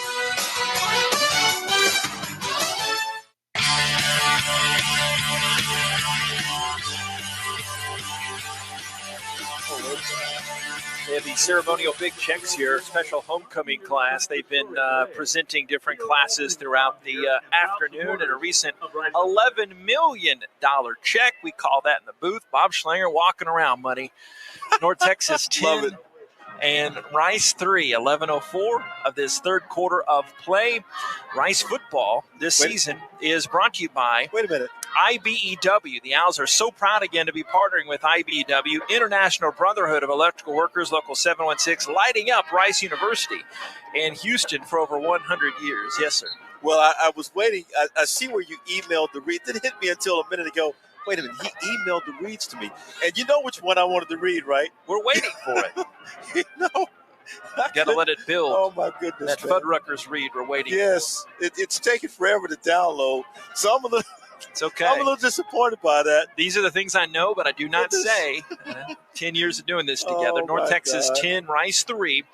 North Texas football punched inside their own 5. They're at the 4-yard line. Torrey the back on the left hip. They'll show a little pressure. Baker now attacking up the middle. They hand off a run into that run blitz, and Torrey will mosey his way for a couple upfield around the 7-yard line. Ikenna Inachukwu, that tackle, for a gain of 3. 2nd down and 7 at the 7. You know, if the blitz works, that's a safety. So, you know, in this particular case, that's what you're looking for. You're trying to create something where you can, you know, get North Texas out of their rhythm and take advantage of them while they're deep in their own territory. Austin Ani, the native of Argyle there in Denton County. Here's the snap from the goal line. Looks left side, throwing deep, trying to get his guy, Tom Jackson. It's deep and incomplete. Sean Fresh in pass coverage for the blue and gray. 3rd down and 7 at the 7. North Texas 10, Rice 3. Here you go. Boy, Sean Fresh played some good defense that time. Stayed with the receiver, tried to play on the ball. The receiver's just a little taller than Sean, so he was able to get some elevation on attempting to catch that pass, but I like the way Sean played that. North Texas respectable 4 of 8 on third downs, as Torrey is the running back. You take it they're going to run this time? Looks that way. Ani might be changing something here. He's got Roberts, the tight end, down to his right. Third and 7, they're on 7, and Ani doesn't like something. Yeah, he was pointing and chatting and wanting to change something. They didn't, so they'll take the timeout, and the clock keeps running. They'll fix that. Everything is strong side, though. They have nothing to the weak side, no options at all. So whatever they run strong side has to work, especially when you're deep in your own territory. There was no time on the field by North Texas. We were trying to reset the play clock before the timeout. Okay. So give them the timeout while you're resetting it. There you go. And the clock's wrong as well. So you get 4 timeouts this half, folks. So now you notice they're in the correct formation. Now they have something weak side, a receiver. And they still haven't corrected the clock here. It's at 10:18, but I'll get off my shaking fist at Cloud here. 10-3, North Texas leads from the end zone. Ani slings it right side wide, incomplete at the 13. Looking to go to Pirtle. Incomplete. Been there forever today. Came in with Mason Fine was there. Antonio Montero on the coverage, so they'll end up punting this one away. So they had nothing, which is why they had to call the timeout. The formation was wrong, which is understandable.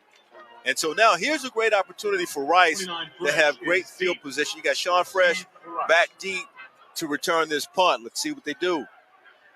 Deep snap comes back, and Rodriguez places the football out in front of him. Kicks into that wind. Catches it in North Texas territory, the 46. Slides along the hashes inside the 40, around the 38-yard line. So the Owls will have their best starting field position of this first half. Second half of this game, 8-yard return, the 39-yard kick. Special hello, our guy Doug Malcolm. Doug! Scouting out the Queen City of Charlotte, North Carolina. He is there today, so very nice. Doug was he's watching in on the Facebook. What's up, Doug? There you go. Hey, right now, JP. Also on YouTube, too. There you go. Right now, Owls on the 38 of North Texas. Right now. Don't waste time. There's Cedric Patterson, CP3, right there. He's to the left. Bailey in motion in front of Constantine's in the shotgun. Griffin the back. Spin it out left side. The pass was caught by Bailey at the 38. He is tossed out of bounds by Tyreek Davis, the 34-yard line. And Sanders combining on that tackle. 4 yards, second down and 6. They go with the screen pass near side. And so they're on the left hash. Now, ball's placed on the left hash. And so here's an opportunity. What do you do when you have that much of the field and a short field to go? Pete's been quiet today. No catches. He's out there with Patterson to the right. 2nd and 6 to 34. Bull in motion as the tight end. Here's the snap. Constantine, half roll to the right side. He's pursued, and he lobs it high and incomplete. Throws that in near the cheerleading section. Cameron Hill from just south of Houston in Fresno on that pressure. 3rd down and 6 at the 34. 9:24. Third quarter, North Texas leading 10-3. Nice job by North Texas defense. Cameron Hill actually spying down the quarterback, Constantine. So didn't give Jake Constantine a lot of time to be able to get that pass off, that play not executed. Back still Griffin, 3rd and 6 to 34. Tight end is Bull. 3 for 8 on third downs. Hand to Griffin, starts right, goes left, and just dump trucks Wood, the defender. But he's still well shy of the first down. 4th down, and they'll need 3. I think you have to go for it, man.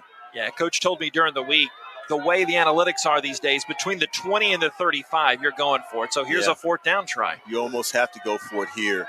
And you don't necessarily need to throw the ball, but you better have a good play that you can run and get that first down. And the way they're stacking up now, they last got week, 8 guys in the box. 5 of 5 on 4th downs last week. Only 3 other teams in the country have done that this season. Roll out to the right. Constantine pumping, floats it down the right sideline. High for Bailey. He caught it. Was he in bounds? He got it! Jake Bailey, an amazing leaping catch near multiple North Texas defenders. The officials talking about it. One of them dropped their hat as well. We'll see if this stands. I hope so. Down at the 4-yard line. Well, the question will be whether or not Jake Bailey went out of bounds, and if he went out of bounds during the play, during the pass route. And so if he didn't go out of bounds during the route, shouldn't be a problem. What a job. 8:20, 8:19, 8:18 to this third quarter. North Texas 10, Rice 3. Owls driving first and goal at the 4. Constantine's got under center. I formation behind him. The snap. Hand to Myers. Stops, starts, and he gets plowed down. Leon was trying to kind of push his defender out of the way, but K.D. Davis collects that stop. Yeah, no Second leverage. and goal. No leverage there for the offensive line at all. You had North Texas with about 8 guys stacked at the line. And so anytime you see that, you better have a good running play, or you better have a jumbo formation, or you better be running an option. You blink and about half the third quarter has gone by. Pete trots out to the right. Second and goal at the 5. Rice looking to tie this one up, down 10-3. Going to the Patterson end, left of our view. Toss to Myers, running left, lowering the shoulder, reaching, and he can't get in. He is stopped. Nutter trying to free him up there that last moment. Down near the 1-yard line is Mikael Sanders. That stop, a 4-yard gain. Faulkner helped him out. Third down and goal. You know they're going to jump over here, JP. No doubt they're going to jump over. See that many offensive linemen out on the field in the huddle? That's a lot of offensive linemen. Leon's to the left alongside with Nutter. And they stack 2 fullbacks, 3 fullbacks in front of Myers. Now they break. No receivers in the formation. Inverted bone. Under center's Constantine. Hand to Myers. Runs right side. Did he get in? He did. Put those arms up. Touchdown, Rice Owls. Touchdown, Jordan Myers. An outstanding block from Brant Peterson there to free them up for 6. It's 10-9, North Texas. Had to have it. And I love the statement that the Rice Owls are making right now. We're going to run and hit you dead in your mouth with our jumbo set. Couldn't stop it. Jordan Myers did a nice job. Big boy, 6'2", 218. He got in the end zone for the Rice Owls. 6 points. Team high 7 touchdown for Myers. He hasn't had the big yardage games since that big game against TSU, but he has found the end zone. Try is good. Booted up and through. 10-10, Rice at North Texas. 10:45 of this third quarter. This is Rice football from Learfield. With Houston Methodist Virtual Urgent Care, you can skip the drive and the waiting room and connect to our board-certified providers from your computer, tablet, or mobile phone. Virtual urgent care visits are available 24/7, no appointment needed, even on weekends and holidays. Now you can get the same trusted care you expect from Houston Methodist, wherever you are, whenever you need us. To learn more, visit HoustonMethodist.org. Houston Methodist, leading medicine. Have no post-game plans? You do now. Head down the street to Little Woodrow's in Rice Village and relax over indoor and outdoor games, sports, and drink specials that a college student can't refuse. All you have to do is bring your student ID to enjoy $2.50 domestic drafts. Also, don't miss out on our Thursday college nights as we've got $2 domestic drafts and $3 shots. Follow us on Facebook and Instagram to stay updated on all our upcoming events and specials. Little Woodrow's, the official Rice Owls game day headquarters.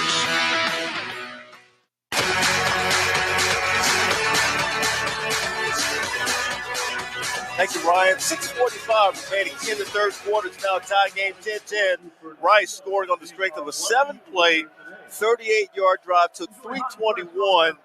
27-yard pass play on fourth down was the big play from Jake Constantine to Jake Bailey. But Jordan Myers able to get in from 1 yard out, and that gives the Rice Owls a 10-10 tie with North Texas right now. 6:45 remaining in the third quarter, JP. Well, you want to know what's really scary? Seeing just how much you could have been saving by switching to Geico. They made it easy to bundle your home, car, boat, cycle, or RV insurance and save even more. No fortune tellers needed. Visit geico.com to see if saving money is in your future. Happy Geico-ween. 10-10, like you said. So I was debating with Mrs. Rice Owl's voice last night. Okay. And that would be the beautiful Mrs. Thought about, of course, I thought about like dressing up, but I was like, it's too last minute to try to plan it. I guess I did know for a while this game was on October 30th. So my question I posed to you. Yes, sir. The Griffin estate. Yes, sir. The butler and the folks, like, what are they going to be handing out for candy tomorrow? What is Jeeves? Oh, my God. The big TV contract, and I know. Well, the wife always makes the decisions on that, right? Okay. So we were at a particular grocery store last night, which will remain nameless because I know I'll get further criticized or whatever, further made fun of. And so she says, I wonder if we should buy more candy for the kids or just give them all of yours. So it's like I wanted to tell her, why don't you buy candy for them, not give them mine because I eat mine every day. So, honey, please, give me a break here. But what are we talking like Reese's, Skittles? It's my power too. I don't do that kind of candy. I love the peppermint, the chewy peppermint kind of candies. And there's this hard candy that I eat a lot that's really, really good. And I'm like, no, don't give them that. Gotcha. We'll be fighting at the door. Me and an 8-year-old, we'll be out there rolling around in the yard. 8-year-old will be getting the best of me. Gotta go over the drawbridge of the moat there at the Griffin Estate. Here's the North Texas kick return across the 20.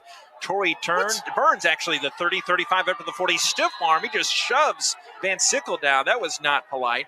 And he's to the 42-yard line on that return. 6:38, third quarter. Brand new ball game. It's 10-10. Rice back on some D now. Yeah, let's see what happens with the defense. Now, Brian Smith, I'm sure, has got these guys ready to go. And they're going to be looking to create some turnovers here. At least that's what you want to do. You got to get something from your defense. Last play for North Texas, last drive rather, 3 plays, 3 yards. And so let's see if the defense can't crank it up and create a turnover. We need to see a turnover today, JP. Yeah, they've not had that just yet. Either way, 1st and 10 to 42. Ani, left to right for these guys from Denton. Torrey is his back, and he takes the handoff from him and hops out of a tackle, but then he is in the middle. A lot of blue and gray, a Parliament of Owls to meet him. They say forward progress to the 41. He lost a yard as Josh Piercy drops him. 6'2 freshman from Moorestown, New Jersey, had 7 tackles in that game at North Texas last season. That dude has a 14-pack. We talk about 6-packs, and oh, goodness. He's crafted. 2nd and 11, the 41. Snap hand, Torrey streaks his way in between the left tackle Brown, the left guard Blair. Got 2 yards up to the 43 before meeting Guy Percy again. 3rd down and long for the 43. That's Percy again. Did you see him kind of tossing that running back around like he was a toy? That's what I like seeing. I like seeing our defensive ends do that kind of thing. Al's trying to get some swagger here. North Texas 4 of 9 on 3rd downs. They need 9 for their 43. 10-10 game. About 5.5 minutes left in this 3rd quarter. Still have that high sky, sunny Rice Stadium turf right now. Homecoming crowd. Ani has one throwing glove on his left hand. Takes the snap. Looking left, standing tall in the pocket. Throws deep over the middle. Got his guy, the 33-yard line. Burns. 1st down. He's brought down by Gabe Taylor. 26 yards. 1st down to 31. Slide in. I'm sorry. From out of the Z position, just wide open there. Middle field. 1st down to 31.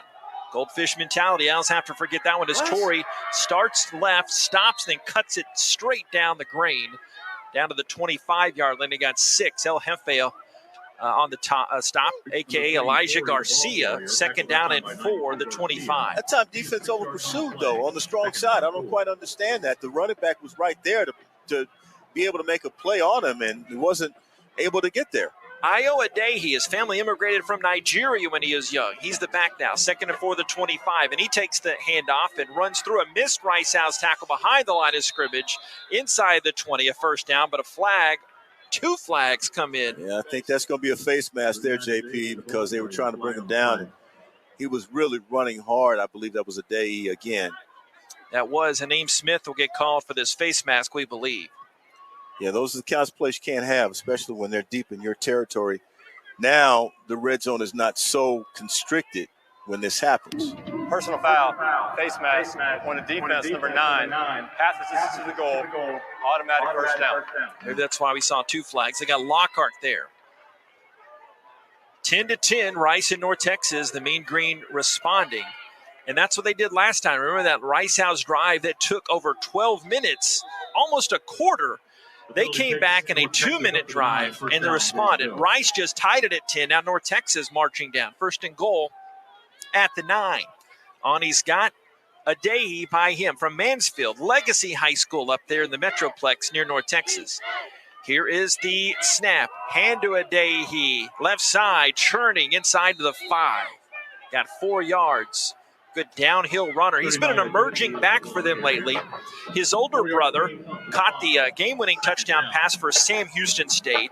His younger brother is a cornerback at Northwestern. They quick snap it here, give to Adehi, slides his way right and coasts his way into the end zone for a 5-yard touchdown. Lockhart couldn't stop him, and North Texas takes that lead right back, 16-10. Got to be able to wrap him. Got to be able to wrap him and bring him down because he is strong. And you're right, Adehi did catch the touchdown pass from Eric Schmidt in the championship game. I remember that. That was big. Adehi, he's a good running back here. That kid is strong, and that's how he got into the end zone, right up the middle. The holder is the punter, Rodriguez, and Mooney swings that right leg through, and the point try is up and good. End zone to our right.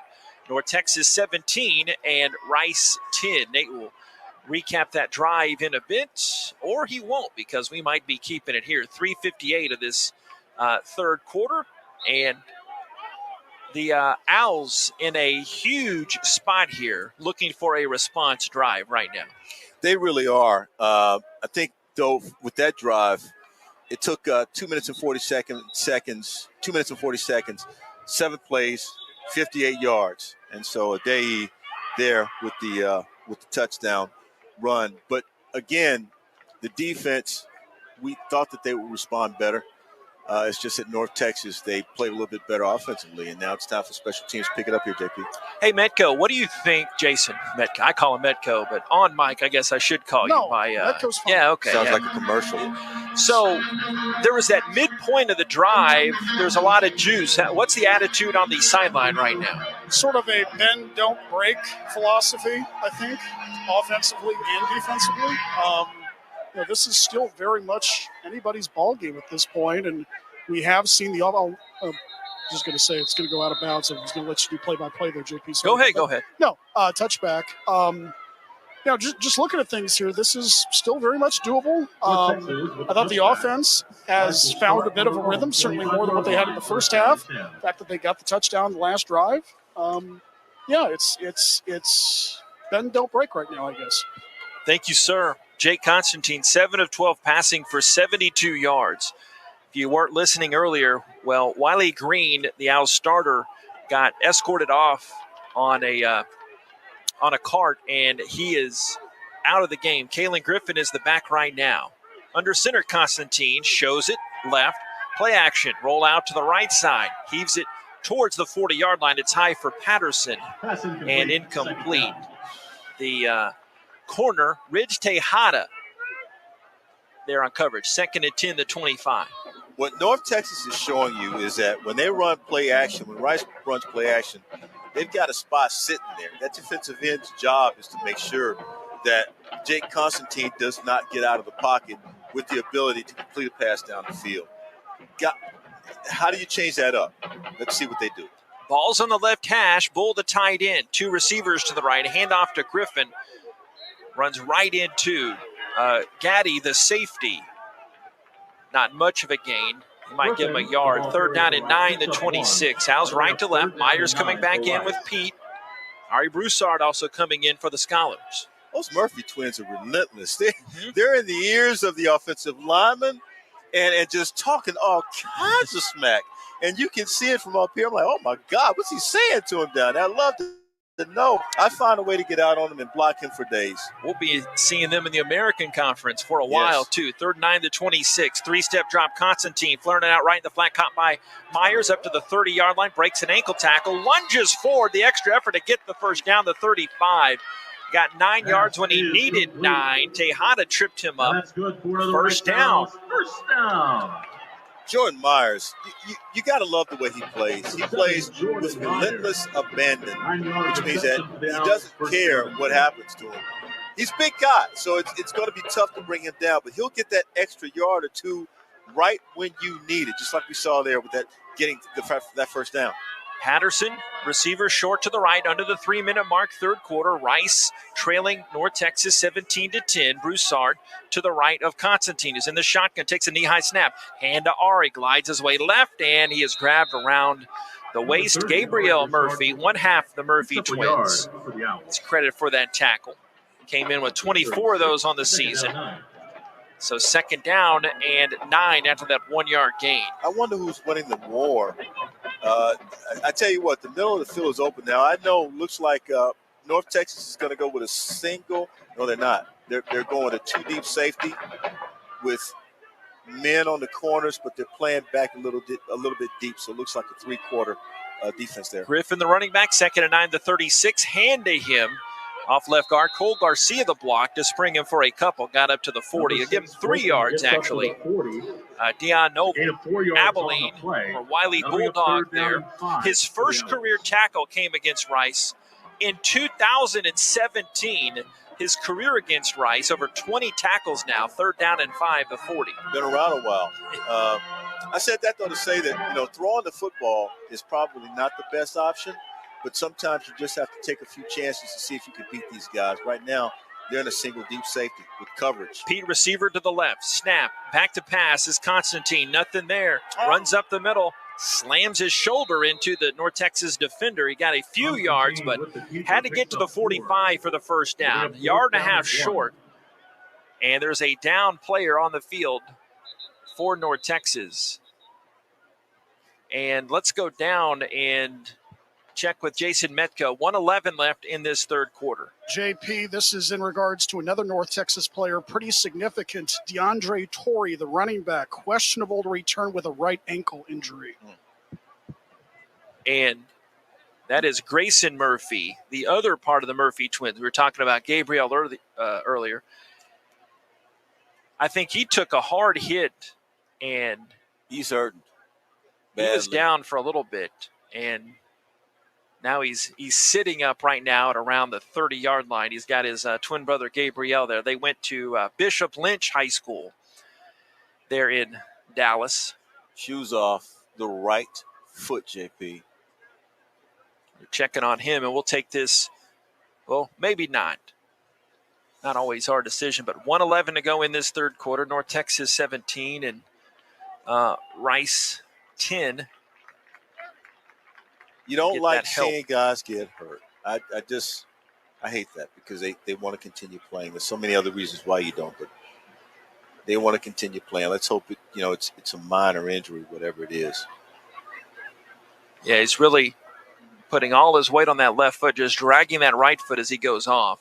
It's a very localized defense for North Texas. 15 of the 22 on the defense, too deep, are from Houston or Dallas. 18 of the 22 are from Texas, so they know where to get their ball players, of course. 1:11 to go, third quarter. North Texas 17 and Rice 10.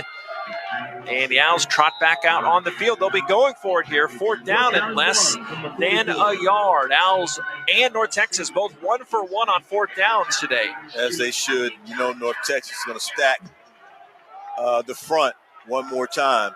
Owls stack the fullbacks in front, and they go into that inverted bone. Bradley, the tight end right side. Constantine squatting under center.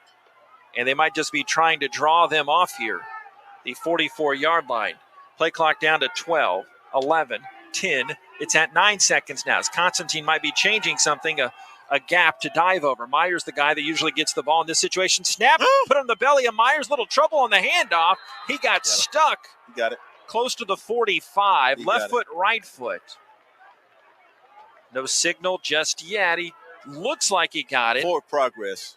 No signal just yet to stress. Owls say that, and they finally say officially, Patrick Foy stuck his left arm out there. They get that first down. Nobody said it would be this hard.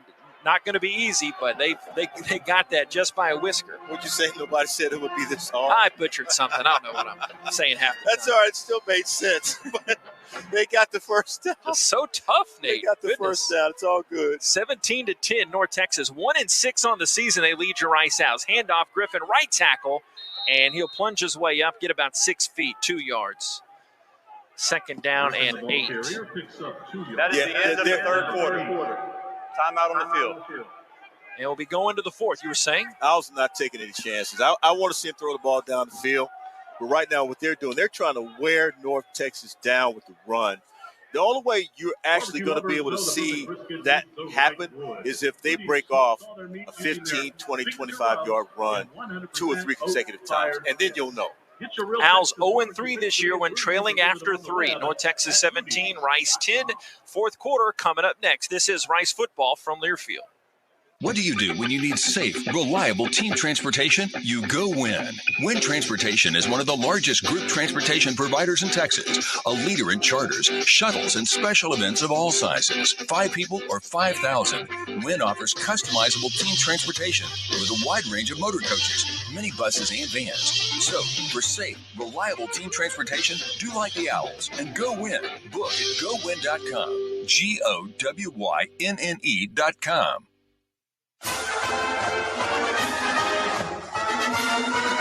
Attention Owls fans, you can now support Rice every day thanks to the Tap and Pay Plus mobile app. It's simple. You shop with Tap and Pay Plus, earn instant cash back along the way, and Tap and Pay Plus will donate back to Rice Athletics for you. Just go to the App Store and download Tap and Pay Plus, select Rice Athletics as your cause, and start rewarding yourself while supporting your school.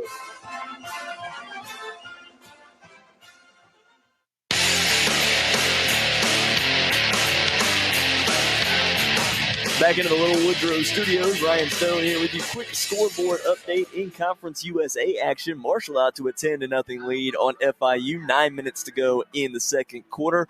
About 9 minutes to go in the second quarter, still scoreless with Louisiana Tech and Old Dominion. Also, Middle Tennessee out to a 14-7 lead over Southern Miss early in the second quarter. And midway through the first quarter, Western Kentucky leading Charlotte 7-0. In top 25 action, number 22 Iowa State leading West Virginia 31-24. 6:06 to go in the third quarter. Number 1 Georgia up on Florida 3-0 midway through the second quarter. 7th ranked Oregon up on Colorado 21-7, and Oklahoma leads Texas Tech 14-7 early in the second. JP. Ryan, we have a bumblebee chasing us in the booth right now. No, chasing us out of the booth. I hope neither of you are allergic. I am not. I am. Godspeed. Swat it. Hit it right now. There you go. Get out of here. I'm not playing around with you anymore, man. Get out of here. Folks on the YouTube and Facebook stream are getting it good. Probably Michael, take dying over. Laughing. We need the Rice guys to take over. Okay, I think it is. It might be. It has darted out of here. Fresh 15 on the clock. All Enough right. of this. North Texas 17 and Rice 10. And the Owls, looking at some Houston Methodist leaderboard stats, has not been a pretty game offensively. The Owls 189 total yards. The other side of that coin, North Texas only 214 total yards in this one. The game has been decided by North Texas responding to the 2 Owls scores. They come back in the second, responding a less than 2-minute drive, and then in the third, about almost a 3-minute drive after that. But right now, Rice has the potential of this outcome in their hand to try to get a homecoming win. Again, Rice is 0-3 this year when trailing after 3. Got to move a little faster. 15 minutes remaining in the ball game, which means fourth quarter. And so if Rice is going to get some drives going, they're already winning time of possession, but now it's not about time of possession. It's actually about putting scores on the board, and they need to get that. Got to put some points on the board right now. I'm going to tell you a junior college baseball story in a second. That'll make sense. Second and 8 to 47, left to right. Constantine the gun. One right foot in front of his left foot. 5 wide. Shotgun snap at the knees. Looking left. Throwing slot side. Caught at the 45-yard line. Sliding is Bailey. First down. Got to the 43-yard line. He got 4 yards. Tyreek Davis there teaming up with Michael Sanders on that tackle. Spreading them out wide. And once he spreaded them out wide, you go to your slot guy. Jake Bailey loves the slot. Ran it right to the middle of the field. It's been open all night long. I'll give that for 10 yards. Okay, so I'm calling a JUCO baseball game in Mount Pleasant, Texas, Northeast Texas Community College for the mighty Angelina College Roadrunners. Gotcha. Broadcast a game with a hornet's nest in the press box. Right in our booth. And we had the wasp repellent there, so we kept it at bay the whole game. I know you did. That was funny, though, there during the break. Nate and I were They're all swatting at bees. 1st and 10, the 43. Snap, pump, and go. Deep down the left sideline, looking for Patterson in stride. Did he stay in? Montgomery. Cam Montgomery. The diving catch just got in that left pylon. Touchdown, Rice Owls. 43 yards. The extra point to tie. 17-16. They finally spreaded him out wide. That's all you got to do. They put him out wide and let him use his speed. And remember, we were talking about him breaking one? Finally, we got to see him use that speed on a fly route, far side. That DB could not catch him if you had given him a motorcycle. It wasn't happening. I don't know why. And now they're going to look at this. They're checking to see if he ran out of bounds on the route. That's what they're checking. Cam posing for some photos there on the sideline. And, yeah. If he's not pushed, they're checking to see if he ran out of bounds on the route. And I think it's going to be good.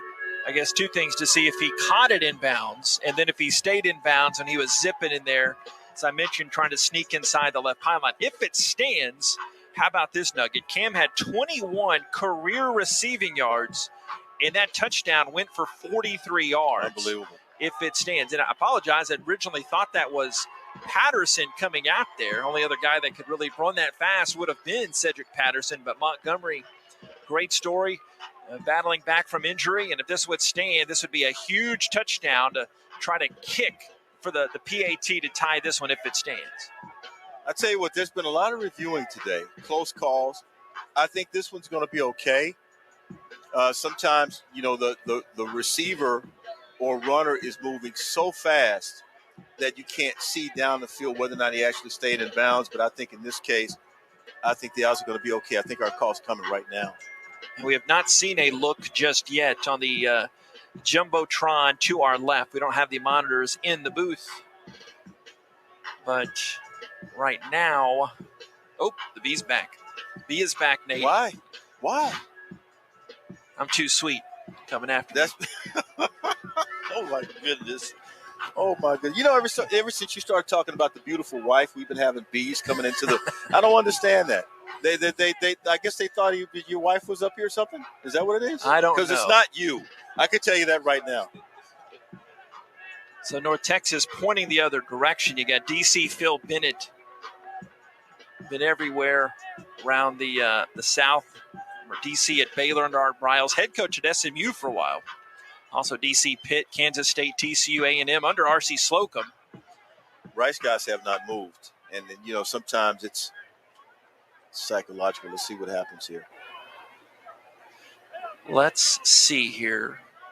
Not yet. Right. They're camping around the 24-yard line still. It's tough because we haven't seen the replay. Right. But obviously the blue and gray perspective here. Jason Metco is down on the Rice Owls turf. Yeah, guys, just a quick update about North Texas defense. Grayson Murphy, the defensive end, questionable return with an ankle injury. Here we go. Now, Mike Bloomgren coming in. After review, the receiver, number 1, stepped out of bounds on his own, came back in and touched the ball illegally. We have illegal touching on the offense, number 1. That is a loss to down at the previous spot. It is second down. About sums it up. It was, man. Oh, that's a buzzkill. He ran out of bounds on the route. That is a buzzkill. Yeah, I was hoping that had not happened. But I tell you what, they had a play right there. Yeah, they had a play. They had a play. They had the video proof that we did not see. But after all that, what you thought was a tie, they have to pull those 6 points off the boards to our right and left. And 17-10 still. North Texas leads Rice. 30 seconds have expired in this third quarter of play. I'm going to tell you this, though. That's the toughest part for any runner. You have to remind yourself that you have those lines to run in front of instead of behind or on. And sometimes you don't. And lost it down here, so this is Rice setting up at the 43. They're trying to get together on the correct down, I believe.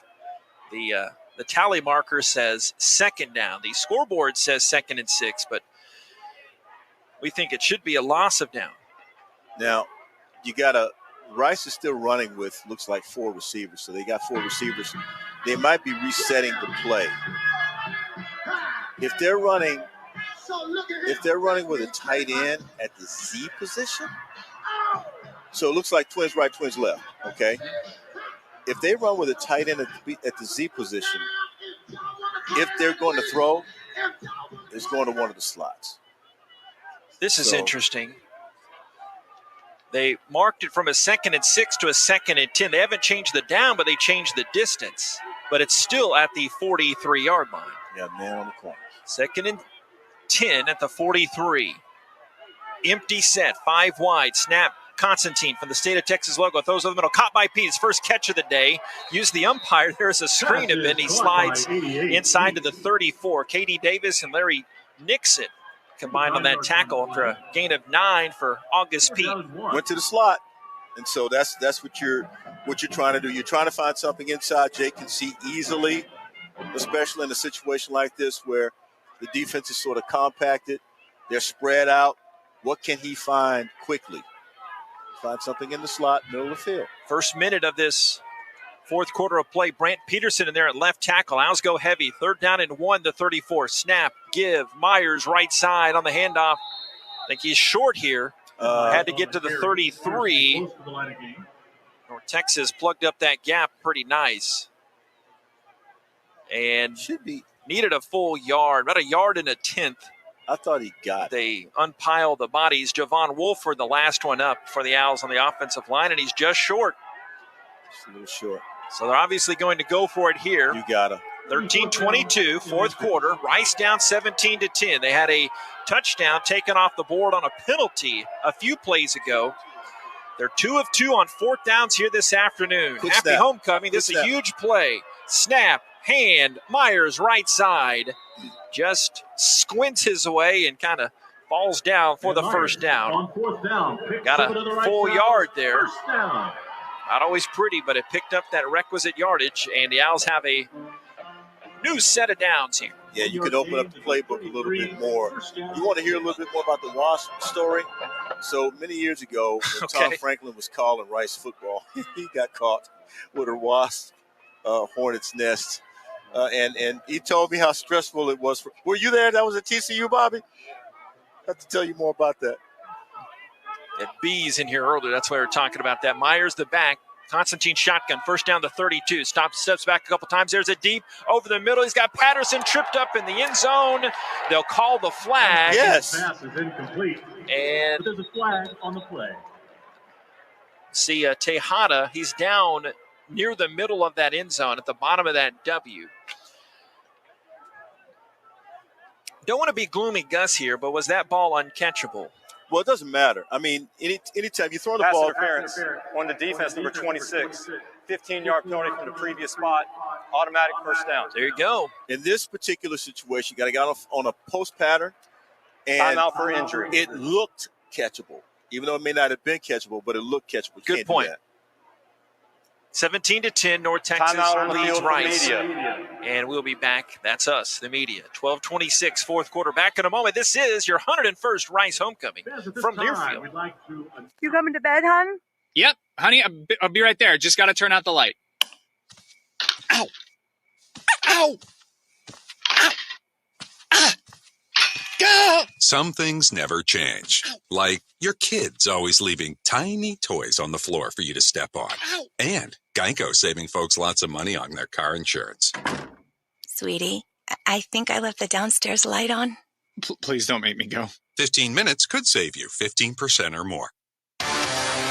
It's a new season. Get ready for more men's and women's college sports excellence. Trophies will be awarded in June to schools who take the top spot in the 2021-22 Learfield Directors Cup. The premier award recognizes one winning institution in all competitive divisions. Follow your favorite team's progress as seasonal standings are announced at L Directors Cup on Twitter and online at directorscup.org. The crowning achievement in college athletics.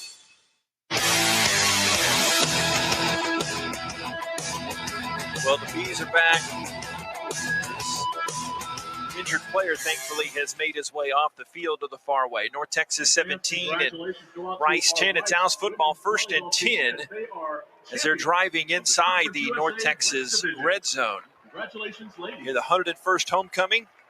Rice and North Texas go back a bit. This is their 12th meeting all time, but as far as all-time meetings, 8 of their 12 meetings have been in Conference USA.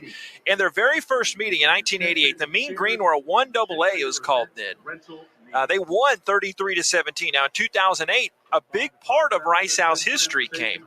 They won 77-20, is the most points in the modern era. And Chase Clement and Jared Dillard set the NCAA record for quarterback wide receiver scores in that ball game. They would later on get about 14 more of those. 12-26 fourth quarter. Was there another B sighting? Is that you're pointing to? We're all telling B stories up here because we have those horror stories. And I was trying to finish. So Tom Franklin and I worked together many years ago. We were sitting around in the office one day, sports complex we called it. And he was telling me how this one particular Hornets nest had him on edge the entire game. And they had a can of wasp spray in there. And Bobby was in that game. Bobby was at that game. At TCU, right? At TCU, yes. Hopefully. North Texas 17. I gave Michael Kidd the Instead of game taking notes. down the wasp nest. Michael can swat him away. Griffin is the back. Constantine the shotgun. First down, the North Texas 17. Rice down by 7, 12-26 left. Now Griffin moves from the right side to the left side of Constantine. Twins right. That's 2 receivers. Ball's middle of the field. Snap at the knees. Hand to Griffin. Got tripped up in the backfield, and he moved his way forward. But Deion Neville, that tackle. Second down, 10. But Griffin made something out of nothing. 2nd and 9 at around the 16. Well, Rice Owls are very traditional on first down. They're not going to do anything unusual. They want to try and run the football against what they think is a tired North Texas front. But these guys are still making plays. They're accustomed to making plays, trip you up with your feet. They do a lot of things, plug up the gaps, with a lot of bodies. Ferraro, the right tackle. Snap Constantine. Looks middle, throws middle. Caught at the goal line. Touchdown, Rice Owls. Jake Bailey gets the score. Rice looking to tie it up. Bailey beats Sanders over the middle for 17 yards. There's a flag on the field. Another flag comes out in the end zone. And probably a personal foul as well. Let's see if they will be offsetting penalties. One came well after the play near the North Texas defense. Yeah, I think you're going to see an excessive celebration, and then you're going to see a personal foul. So they may offset, JP. We'll see if that happens. You almost have to score the touchdown and just give the ball back to the ref. Well, are we under the assumption that this score will stand? After the touchdown, there are 2 fouls on the offense. Unsportsmanlike conduct on the offense, number 10. Unsportsmanlike conduct on the offense, number 11. That foul will be assessed on the kickoff. That is the first unsportsmanlike foul for both players. We will play the try. No doubt on the celebration side of things. Not as bad as the Brock Purdy. Or who they was that? I thought it was the Iowa State game where they took those points off the board. The looking personal foul, but 17-16. Owls trying to tie it up here, and the kick is up, and it is good. You are right. Timeout on the field for media. Ties it up 17-17. That's us. 11:50 of this fourth quarter. Back in a moment. This is Rice football from Learfield. From annual checkups to managing chronic conditions, taking care of your health should always be a priority. At Houston Methodist, our primary care doctors are available to provide personalized care for you and your family safely. We offer a variety of convenient ways to get care from us, from same-day sick visits to extended hours at select locations. And we are taking every precaution to keep you safe during your visit. Choose your doctor or schedule online at houstonmethodist.org/stayhealthy. This is the College Football Rewind. Give it 6! The kick is good! And the Longhorns win. This is what big-time college football is all about. Taking you beyond the box scores to relive the emotions from the Saturday that was in college football. Got it! Touchdown, Penn State! Play on! Touchdown, Washington! It's the College Football Rewind. Download on Sunday mornings on Apple Podcasts. Search College Sports Now.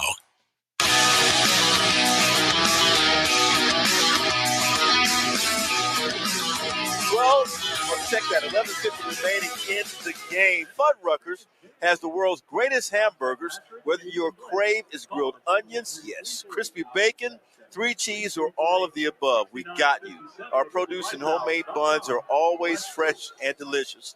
Come by and create your crave today at Fuddruckers, and I cannot wait to get by there. The drive, 14 plays, 75 yards, 7 minutes and 12 seconds, resulting in a 17-yard pass from Jake Constantine to Jake Bailey. It was a thing of beauty until the penalty at the end. Yeah, and 2 penalties at the end. Cam Montgomery gets a touchdown, wiped off the board on that drive, but the Owls finish with 7, and that's the important thing in here as Bailey gets his 4th career touchdown. He had a 17-yard touchdown catch at North Texas last season and gets the 17-yard touchdown pass here today to tie it at what? 17. 11:50 to go. Can't plan these things better. But what does that tell you about Cam? That tells you that they can go deep. They can go deep when they're ready. So they need to do, because you only have 11:50 remaining in the game. North Texas right now is playing with you, which should not be happening offensively. But since they do have that option, Cam Montgomery is an option for you. North Texas deep men are standing inside the 25-yard line because of those 2 personal foul penalties against Rice.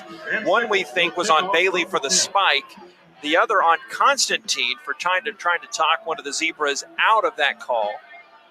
And Van Sickle kicking from his own 10-yard line. Boots this one high, and it's a short kick at that. Caught inside the 39, a fair catch. They had a lot of room to run there, and I think that's more by design than to give North Texas a potential alleyway. Well, you got to think you got something happening. It's not one of your regular returners that actually fielded the kick, so you don't want to put your team in a position to get that ball punched out and a likely turnover. It's Caleb Howe, reserve linebacker for them, on that fair catch, but still decent position starting at there on 39. So much time of this game left. Io Adei, there's the back. Twins right side. Here's the snap shotgun. Ani hands to Adei. No, option. The triple option set up as he runs it to the left side. Back to his Argyle Eagle days, inside the 50 to the 51. He picked up a dozen yards before being wrapped up by Naeem Smith. The 49-yard line, they say he's down. You got a quarterback that big and they're running tempo, JP. You got a quarterback that big, you want to use him. 11 on 11 now, JP. He's that threat athlete, longtime professional baseball player, and he hums a fastball here to the left side, out of bounds Jackson at the 45. Got that in front of Dunbar for 4 yards. 2nd down and 6 for North Texas. Hey, broken record. Kids' records, that's what you used to play music with. This is just like they did those other 2 drives. You can't let them have that juice after you score to tie the game. Yeah, you got to get your defense ready, though. They have to be set because right now these guys are running tempo. Sometimes checking with me, but they're basically running tempo with a play ready to go. Travion Brown, freshman from Shreveport, 1 catch on the season, slot right, as Ani comes back to pass and throws it near Brown and Burns, too. And incomplete wide of Burns at the 35. So it's 3rd down and 6 coming up. 11-15, 4th quarter, Rice tied at 17. That's 12 defense on the field for Rice because you got the sun working for you, too. That pass is thrown to a receiver with the sun in his eyes.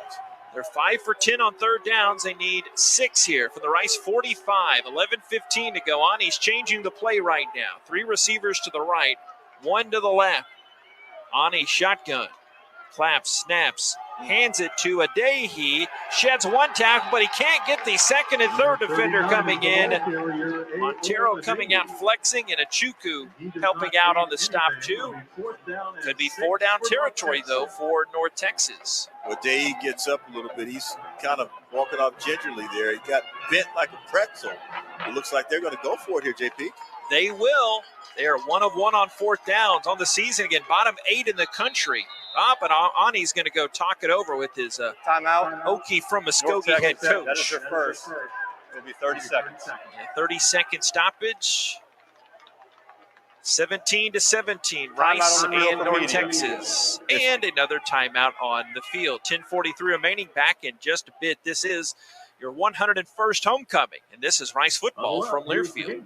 Rockets fans, AT&T Sportsnet is your home for everything Rockets. And the Rockets have come from behind. Stay up to date with your favorite team and follow ATT Sportsnet SW on social media for exclusive content. I'm excited. Go behind the scenes with Kaylee Griffin for insight on what's going on around the team. We get set for what's sure to be a season to remember. Plus, new episodes of Rockets All Access. Turn to AT&T Sportsnet from pregame to postgame. Watch every game only on AT&T Sportsnet.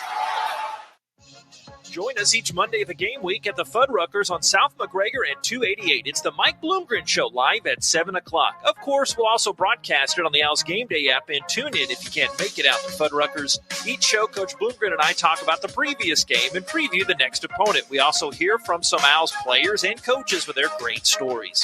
The Mike Bloomgren Show every Monday of a game week at 7 at Fuddruckers on South McGregor and 288. Fuddruckers, the world's greatest hamburgers.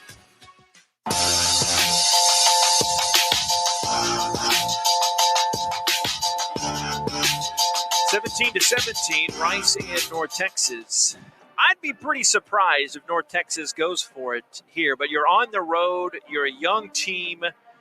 Just not having seen North Texas play, of course, every game. I don't know the thought process here for Coach Luttrell, but you never know. He's got some extra time to think about it. Maybe he's going back and forth. I'd be insulted. If I'm the Rice defense, I'd be insulted. 4th down and 6, I would be insulted. And I would play that way, hair on fire on 4th down and 6. That should be a quarterback sack, tackle for loss, anything but a completion or a first down. Anything but one of those two. Had these completion, successful run, or first down. They've had these extended breaks and a lot of extra time to draw it up. 17-17. Rice has not won a game since 2018 when trailing after the third quarter. They did that here as they were down 17-10. Adei had a 5-yard touchdown, but Bailey's 17-yard hookup with the Jake-to-Jake connection, Constantine to Bailey, tied it up at 17. And yes, indeed, Rodriguez is coming out to punt this one away. Myers standing inside his own 10-yard line.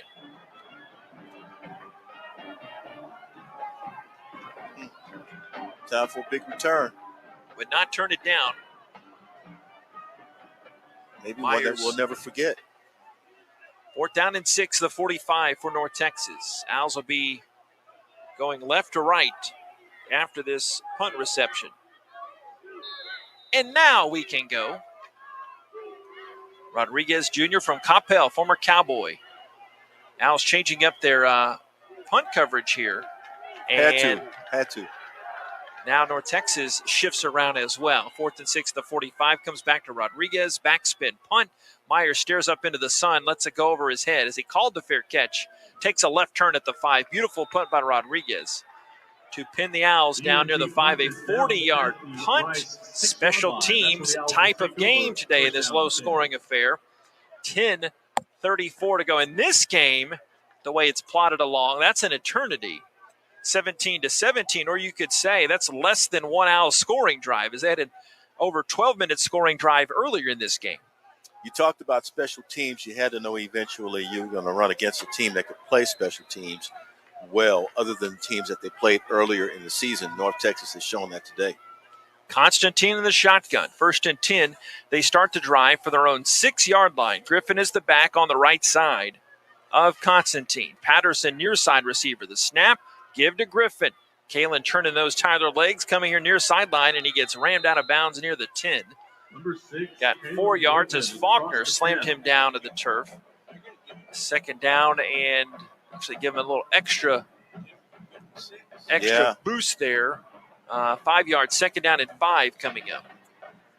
That's a good run, especially when you're deep in your own territory. and you know the ability to throw into the sun is going to be a little difficult. Actually, it's better for the receiver. Tough on Jake, but it's better for the receivers. Pete out to the left, 2nd and 6, the 10. Brendan Suckley, and there's the fullback. Hand right to Griffin. Turns his way to the right, and he'll fall sideways down up to the 12-yard line. So 3rd down and 4. The B gap was there. It was there momentarily. Didn't stay there very long, but it was there that time to hit it and see if you could get that first down. Gabriel Murphy back out there, had that tackle. Owls have struggled on 3rd down today. 5 for 13. These clutch situations. 3rd and 4, the 12-yard line. Said Patterson. One receiver to the left is Patterson. Bull tight end, hand down to the right. Myers the back. Snap, Constantine. Looking right, looking middle, dodges a sack, shifty move. He stops, plants, throws back across the field. High for wide open, Myers caught. Up to the 45, first down the 50, sheds a tackle. Middle field to 40, cradles the football down the 35. The 31-yard line, he's tackled. Oh, me, oh my. Jordan Myers finally brought down by Faulkner. First down to the 30. What a play for 58 yards. But Jake Constantine improvised. That's what you have to have out of your quarterback. Wiley Green was showing you some improvisation earlier. Here comes Jake Constantine running to his left. Had to look back to his right, and there was a Jordan Myers waiting to make a play. You are kidding me. His previous career high was 60. Almost got that on that catch. Jordan Myers, 1st and 10 now at the 30. Griffin the back, low snap. They hand to Griffin off left tackle. Gets hit, and then his knee is down. He thought he should have stayed up. He pounded his fist against the artificial surface. He gets the 28-yard line. Dion Noble started out that tackle. 2nd down and 8. Boy, you talking about getting a big play when you needed it here, mid-4th quarter. And this is where the game can turn. You get a big play here, all of a sudden your defense is going to be motivated, and they've had enough time to recover because this drive has been going for a while here. 17-17 game. Ari Broussard the back, first time in a while. Suckley blocking for him. Under center is Constantine. One receiver to the left. Snap and a pitch. Broussard picking his hole to the right, and he gets grabbed and thrown down. Faulkner in there to help out, finish that tackle. Started by a couple of teammates. And we have the B back in. Michael Kidd, Rice grad a few years back, swats the B. Did he get it?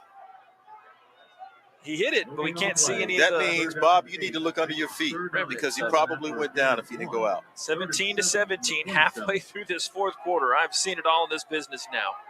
Swatting B's, trying to game go-ahead touchdown drives. Twins to the left, Bailey the slot. Michael Kidd, our spotter, the hero, killing that B. I'm telling you. After a quarter of nuisance, back to pass Constantine, gets wrapped up and sacked. The 36, 37-yard line, and Michael Kidd so versatile, he can spot. That was Cameron Hill on that sack, dropping Constantine, a loss of 7 on that play. Now 4th down and 15. Oh, boy. This is a difficult call here because you've got 6:56 remaining and counting. Clock hasn't stopped. It's still moving. And in a game like this where you are tied and you know North Texas can hold the ball, and not only that, they can score, I almost think you need something down the middle of the field very quick. Yeah, they're going to punt this. Yeah, it looks that way. They're going to let the time That's unfortunate. march off now and get a little more room to punt. Take the time out, I guess. Timeout. Rice. That is their first. Hey, I'll quote Coach and have 30-second timeout, so we'll keep it here, studio. But Coach said between the 20 to 35 is by the numbers that you go for it these days, but a 4th and 15 is a little bit different. You can live to fight another down. North Texas hasn't proven that they have these long, sustained scoring drives. So, hey, trust your defense. They played better in the second half. And we'll see. The B is back, though. Michael? You know what? I'm tired of this, B. You don't send a boy for a man's work, Nate. Sorry, Michael, and you can't even defend yourself. Yeah, I love to be able to defend you, but you didn't get the job done. So, I mean, because you didn't get the job done, my play-by-play partner had to talk about you. But to look at what Rice is doing right now, 4th and 15, this is going to be a long, and I'm looking out here, and I do see Be a 53-yard field goal. Van Sickle told me a few weeks ago he is comfortable 52-53. So now we see it in game action. This would be for the lead. Right hash. The deep snap Riddle. McMahon the hold. Here it comes. The snap was high. They put it down. The kick is up, and it is well short and to the left. I don't know if they got a piece of that one. No, the kick is no good. He just didn't. He didn't get his foot into it. And I think the snap threw off that momentum that he's trying to. Can't blame it on one particular thing, but he missed it very wide to the left, and now North Texas gets the football. 6:31 to go. I say, why not just go for the fourth down? You know, but that's the thing. If you have it at the 35-yard line. Yeah. And now North Texas, after all that, they do have it at the 35. They'll take over on their own 35-yard line. Torrey, their back, is not in the game, so this is going to be a Dahy. Well, he's proven he can run the football pretty well, JP. Or is it Johnson? Yeah, they put Johnson in motion now. Here's the snap. Swing out to Johnson in the flat. 35, turns it upfield to 40. Skitters up midfield. Just slams into the Owls defender after the first down, deep into Owls territory. Antonio Montero gets slammed down to the turf.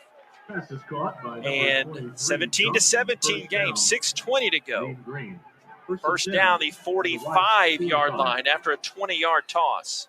Pistol set. Ani takes the shotgun snap, turns, hands, and this is Johnson again, the freshman from Lubbock. Did not have any carries last week in their loss to Liberty. Shimmies inside to the 39 before Desmond Baker brought him down, gain of 6.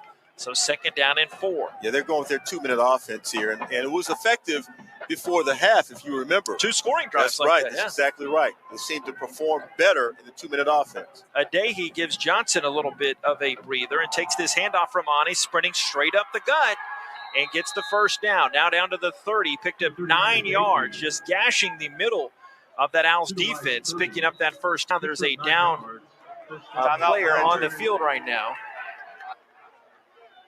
As the Owls trainers, not number 7 down on the field. None of them. Owls trainers rush out there. 7 has been down quite a bit. 17-17 game.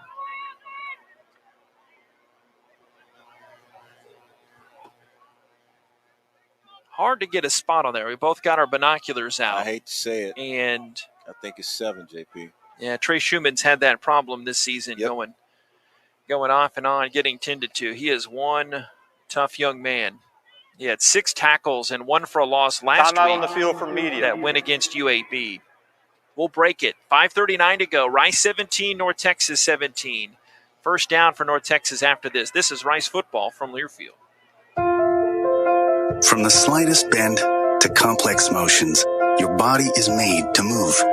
At Houston Methodist Orthopedics and Sports Medicine, our teams are using advanced technology and imaging to develop custom treatment plans, and our minimally invasive procedures can help you heal faster. We have the expertise to keep you moving because every movement matters. Find the care you need at locations throughout Houston. Houston Methodist, leading medicine. Hey, it's JP here to tell you that, yes, there's more Rice Owls content out there for you to consume. Subscribe and download the official podcast of Rice Athletics, Rice Owls Insider. Rice Owls Insider provides a unique new look at a variety of head coaches, players, and other integral voices inside the Rice Athletics department. Plus, you can find archived coaches shows as well. For the best in Rice Owls content, subscribe to Rice Owls Insider, the official podcast of Rice Athletics. Available on Apple, Stitcher, and Spotify.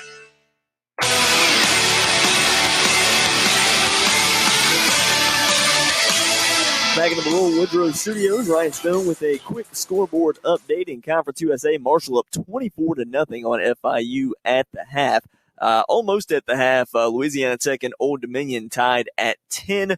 Also late first half, Middle Tennessee leads Southern Miss 21-7, and early second quarter, Western Kentucky has opened up a 21-3 lead on Charlotte. In top 25 action, number 1 Georgia now up on Florida 17-0 almost at the half, and 9:25 to go in this one. West Virginia leading 22nd ranked Iowa State 38-31. JP. Thank you very much, Ryan. You mentioned Charlotte. That's next broadcast of Rice Owls football for the city of Charlotte, North Carolina. A 2:30 kick, 2 o'clock Houston Methodist Hospital pregame. Owls and 49ers have only played twice. Rice has won both of those. Last game was a nail-biter in Charlotte. Remember, 5 years ago they played there. Walter's got some kinfolk there, Nate, so good. Hooking up with some of the family before work obligations. And after that injury to Trey Schumann, North Texas possession. Iowa Day, the running back, 17-17 game. They start that clock again. They assemble on the right hash. Orji in there in place of Schumann. That stand-up end on the left of the offensive side as Ani got one look. 4 down for the Owls defense here. Homecoming 2021. Bit of a low snap, hand to Adoyi, and he streaks across the right tackle and on the 25 to the 22-yard line. Kirk Lockhart brought him down 7. They might spot it for 8 yards, but tough to go against an offense. I know Captain Obvious, but when they get that 7, 8, sometimes 9 yards on first down. They're getting it in that A gap too, JP, and that's tough. Second down and 2 at the 22. Pirtle, the tight end, in there. Get an injury update on Trey Schumann coming up in just a moment. Second and 2 at the 22. Right hash. Ani shotgun. Blitz comes in, picked up as Aday, will dance his way to the right side, get a first down. Now he's down to the 17-yard line. 5 yards there. When they have had to get yards, generally just straight across the middle, and now there's another down Owl on the field. Yeah, they're trying to eat up all the clock too, and they've been successful so far on this drive. Montero is down now on the right side of the field, far side, and we've got to see what's wrong with him. Not quite sure yet. Just saw Trey Schumann go down, JP. You hate that for Antonio, and if Antonio, he'll have to miss at least one play. The true freshman from the North Texas area, Prosper High School, Aiden Ciano would come in, former 6A All-Stater, but while they're tending to Montero, you hate to play double duty like this, but Jason Metka, what do you have on Schumann, who was injured a couple plays ago? Just came out of the tent, guys. They are taking him to the locker room, looking at one of his hands, a hand injury for Schumann. 17-17. 4:39, of course, the clock stopped here. The North Texas trainers were the first ones over there to get to Antonio. He was leaning on his left side there. Boy, you need Schumann badly. Need Schumann. And you need Montero badly. The guy laying down there is your leading tackler. Goodness. Love to say it's cramped, but it's a beautiful day. It's a little warmer on the field. Jason, how hot would you say it's down there on the field? For almost early November, late October, I would say it's not all that bad, actually, Nate. We've had some injuries here. We haven't seen any guys cramping. And really until this fourth quarter, other than the devastating injury to start the game in the first quarter with Green going down, everyone's been pretty healthy down here. Yeah, so got a sunny 75, and there you go. West U and around campus here. But it's a little warmer on the field. It's probably going to be about 10 degrees hotter on the field than it is anywhere else. Yeah, I wish I could say that was a cramp, but at least Antonio is walking off under his own power. He's flanked by a few medical personnel. First and 10, the 17. 17-17 game. And you don't have a lot of time left, though, but it's 4:39, and these guys are on the move, North Texas, and they're not in a hurry to score. Ciano, his district's Defensive Player of the Year, Dave Campbell's Texas football, top 25 linebacker in there for the Owls' leading tackler. Johnson the back there for North Texas. First down to 17. The Owls try to time a blitz, and Baker is offsides. And it'll be first down and 5 for the Mean Green. That didn't help. Offsides on the defense, number 6 with contact. 5-yard penalty. Still first down. Well, you know, look, they're in your red zone. You push them further into your red zone with that play.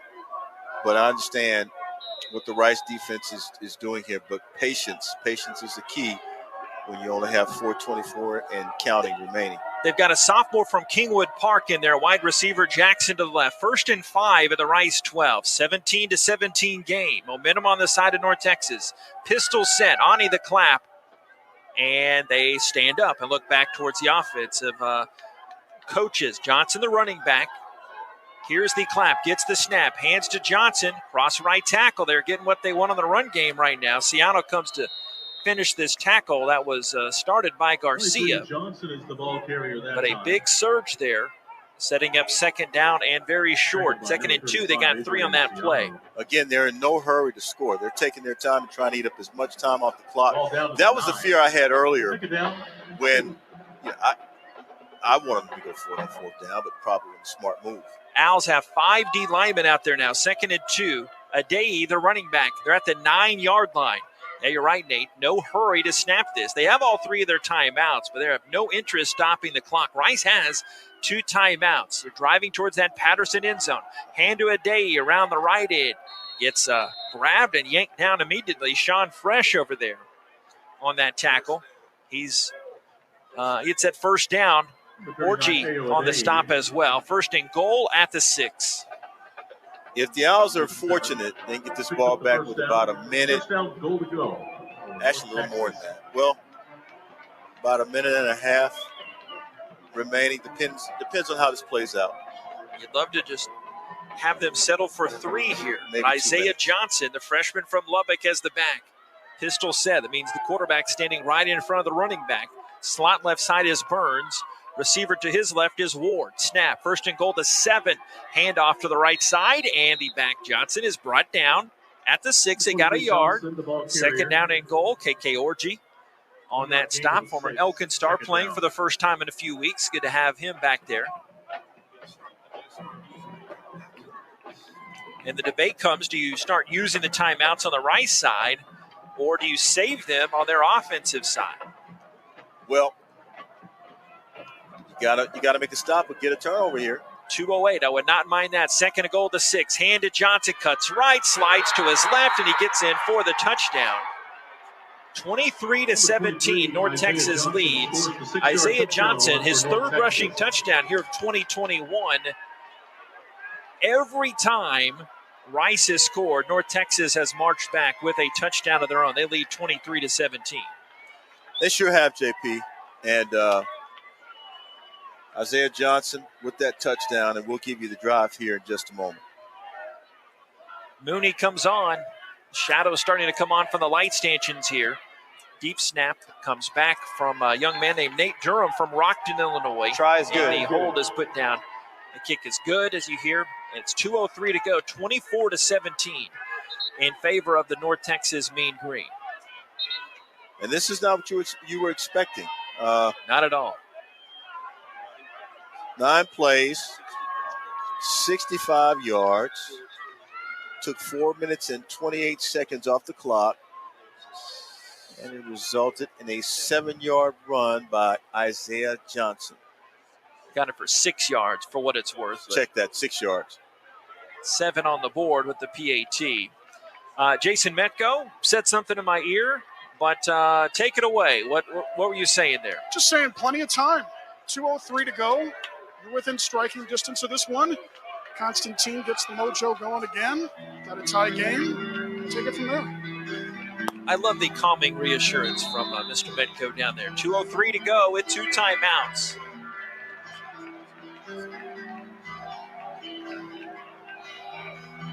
Mooney marches off, kicks it from right to left. Owls would love a big return.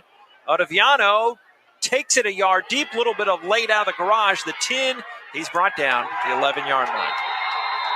Yeah, he's a little hesitant coming out of the end zone, and he got stopped by Carson Kropp there on special teams for North Texas. You got to do something they're not expecting. Rice showed you a little something, but if one goes in the game, then you know what they're going to do. The 4 is in the game. They'll start at their own 11. Yeah, you do have Patterson near side, and he's in the slot. And you got Myers out wide to the right between the numbers and the sideline. 1:58 to go, 2 timeouts. Rice down 7, 24-17. Shotgun snap, Constantine. Looking deep, right side. Myers stopped on his route as the ball went incomplete over his head. The safety, Deshaun Gaddy there in coverage of Myers. 2nd and 10 at the 11-yard line. That's not his fault, though, because there has to be communication between the quarterback and the receiver. If the receiver feels he can outrun that DB, but if that coverage is sitting back deep, you got to cut your route off short and throw it short. That way you can get some yards up the field. Constantine did not play at UAB last week, injured at UTSA. Here's the snap. Looking left, sidearm fling, incomplete, knocked down the 15-yard line. They try to get it to Bailey. 3rd down and 10 at the 11-yard line. Tyreek Davis on the coverage for North Texas. All or nothing here, JP. It's all or nothing. And in the slant pattern, maybe there, but you're going to have to run multiple patterns to get North Texas out of the middle of the field. How do you clear it out? Well, you send a couple guys deep, but you got to have one going over the middle in the slant. 1:51. Those two plays only lasted 7 seconds. 3rd and 10, the 11. Owls in their own territory. Gun snap, Constantine. Looking left, throwing left, skips it. Hops it for Bailey in front of KD Davis in North Texas. And now your hand is forced to have to go for it. 4th and 10 at your own 11. Don't know how that happened, but same philosophy here. Same strategy here. You gotta be able to throw the ball to the middle of the field and let those guys work. And the only way you're gonna do that is if you clear out. You got to clear it out. North Texas 0-4 in conference. Rice 2-1 in Conference USA. First time since 15. They're down 24-17. 4th and 10 play. Constantine scrambling to his right. Floats it down the right sideline. Leaping play for Bailey. He got it. The 45. Bailey comes up big again.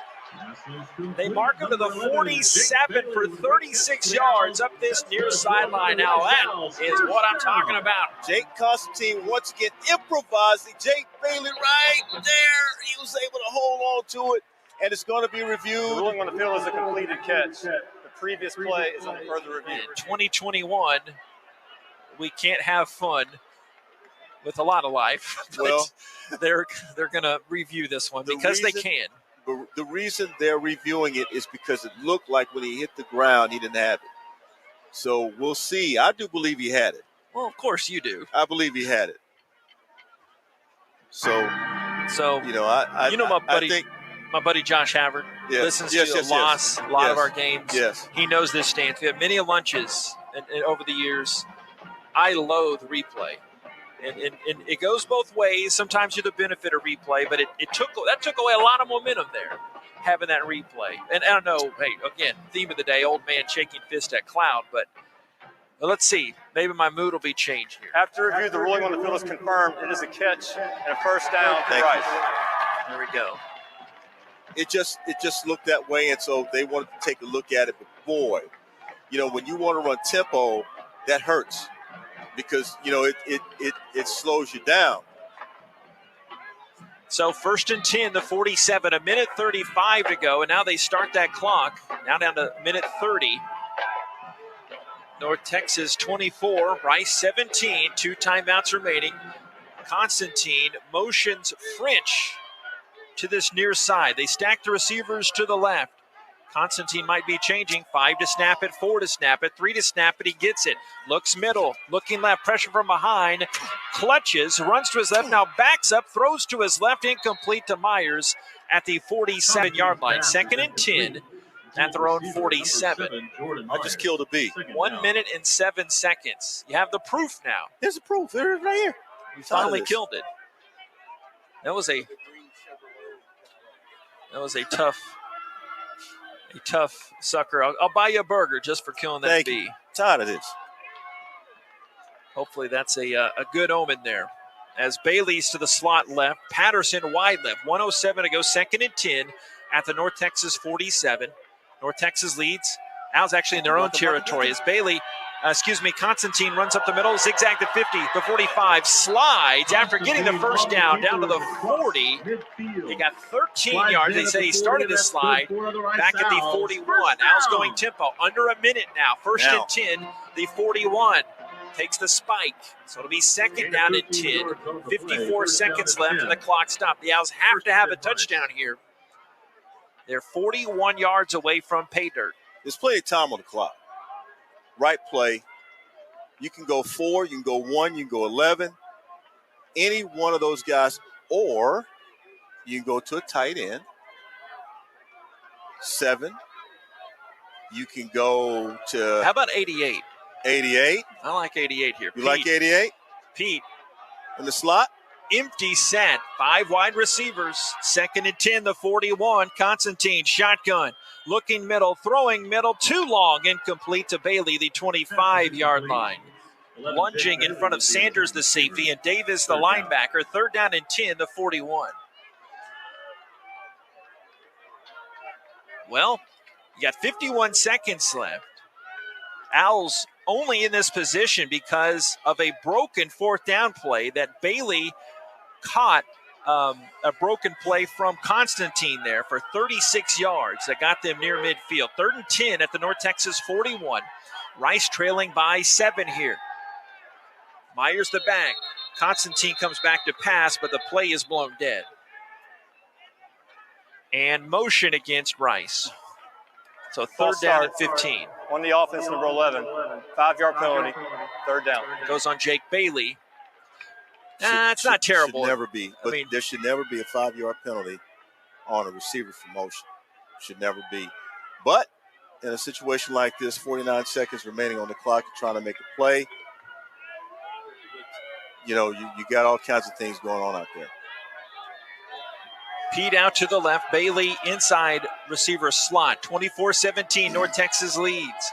North Texas 1-6 on the season, looking for their 2nd win, trying to hold on. Rice driving, 49 seconds left. 3rd and 15, the 46, back to pass. Constantine moves to his right, throws back across the gain, looking for Pete. Jump ball incomplete at the 18. Pete tangled up with Tejada there, and a flag comes in. This could be a huge help for the Owls. That will have to be on Tejada. The young freshman was woofing it with Pete. Unless it's on August for the same thing. Won't be on August. August pointing the other way. He's a valedictorian. That'll go on the freshman. He wasn't. I got that clear on whether or not he was. Well, let's see. We'll deal with that later. I know what you're thinking over there. We'll deal with Unsportsmanlike conduct on the defense, number 26. It'll be a 15-yard penalty. Automatic 1st down. That is number 26, first unsportsmanlike foul of the game. That's huge. That's been a theme of a lot of the North Texas season there. And we saw that a lot in that first half. 43 seconds remaining, and the Owls are gifted what would have been 4th and 15 because of some words from the Jabberjaw of Tejada. A 1st down and 10 at the 31-yard line. That opens up the offense, but I will tell you, those defensive ends are coming, so you got to get rid of the ball quickly. You still got 2 timeouts in your back pocket, too. 1st down, the 31-yard line. Constantine, the shotgun. Play action. Stepping, throwing left side. Caught by Myers, the 18-yard line. He is dragged down. And the Owls rushing up to the line of scrimmage. Tackle from Tejada. 36 seconds left. And they stop the clock to move the chains. And now the Owls try to spike it, but a flag comes in. Weren't set. They were not set. The Owls were set in that case. And the chains weren't set either. You're trying to go hurry up, but you got to get set. I'll say it's against North Texas. Offsides on the defense, number 11. 5-yard penalty, 1st down. My, oh my. Now 1st and 5 at the 18. Actually, 1st and 5 at the 13-yard line. I do not mind being wrong. North Texas, you and me both, That's a great time to be wrong. It had the look of that. Timeout. North Texas. That is their 2nd. Be 30 seconds. But that's a drill you run in practice every day. You know, running up to the line when the clock is running down in the 4th quarter with only a few seconds left. You got to practice on that every day. The Rice Owls do it every day. Well, are you not entertained? I am loving this. I am loving this. End, it was kind of a lumbering way to navigate to get to this point. Not pretty at times, but they're trying to just push it over that hump and try to get into that end zone. That's just to tie it. You're trying to get to that overtime period. Well, if you score the touchdown, that's exactly. If you score the touchdown, do you go for 2? 100% no. To win the game. Do not. And I think you play for overtime. Of course. You can't give up. Look, you're trying to get the touchdown 6 wins. first. I think so. I think you're trying to play for 6 wins. You know, and so you got a shot if you make the right decisions here. So out of the sideline huddle, They put the tight end French to the left. And Myers is the back left of Constantine. Good gracious. 1st and 5 at the 13-yard line. 33 seconds left. 2 timeouts for Rice, 1 for North Texas. Shotgun snap, Constantine looking right, throwing right. The ball is behind the receiver, caught by Patterson at the 7. He's down. Got 6 yards for the first down. Tejada there on the coverage. 25 seconds left, 24, and they spike it again. Except he had the ball in his hand, and this will be motion this time against Rice. The other one was against North Texas. The side judge racing in there to call that one. We have our third B coming in the booth. 4th. This is number 4, isn't it?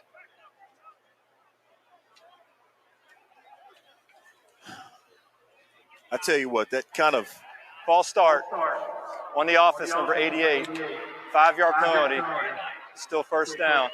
Rice is using their second timeout to avoid a 10-second runoff. Timeout, Rice, 30 seconds. And that's not a bad time to gather your thoughts anyway. Yeah. You must. You cannot afford a 10-second runoff. And I would assume now. 1st and goal to 12, 24 seconds left. Rice down 7. They have to get a touchdown here. 24 seconds remaining on the clock.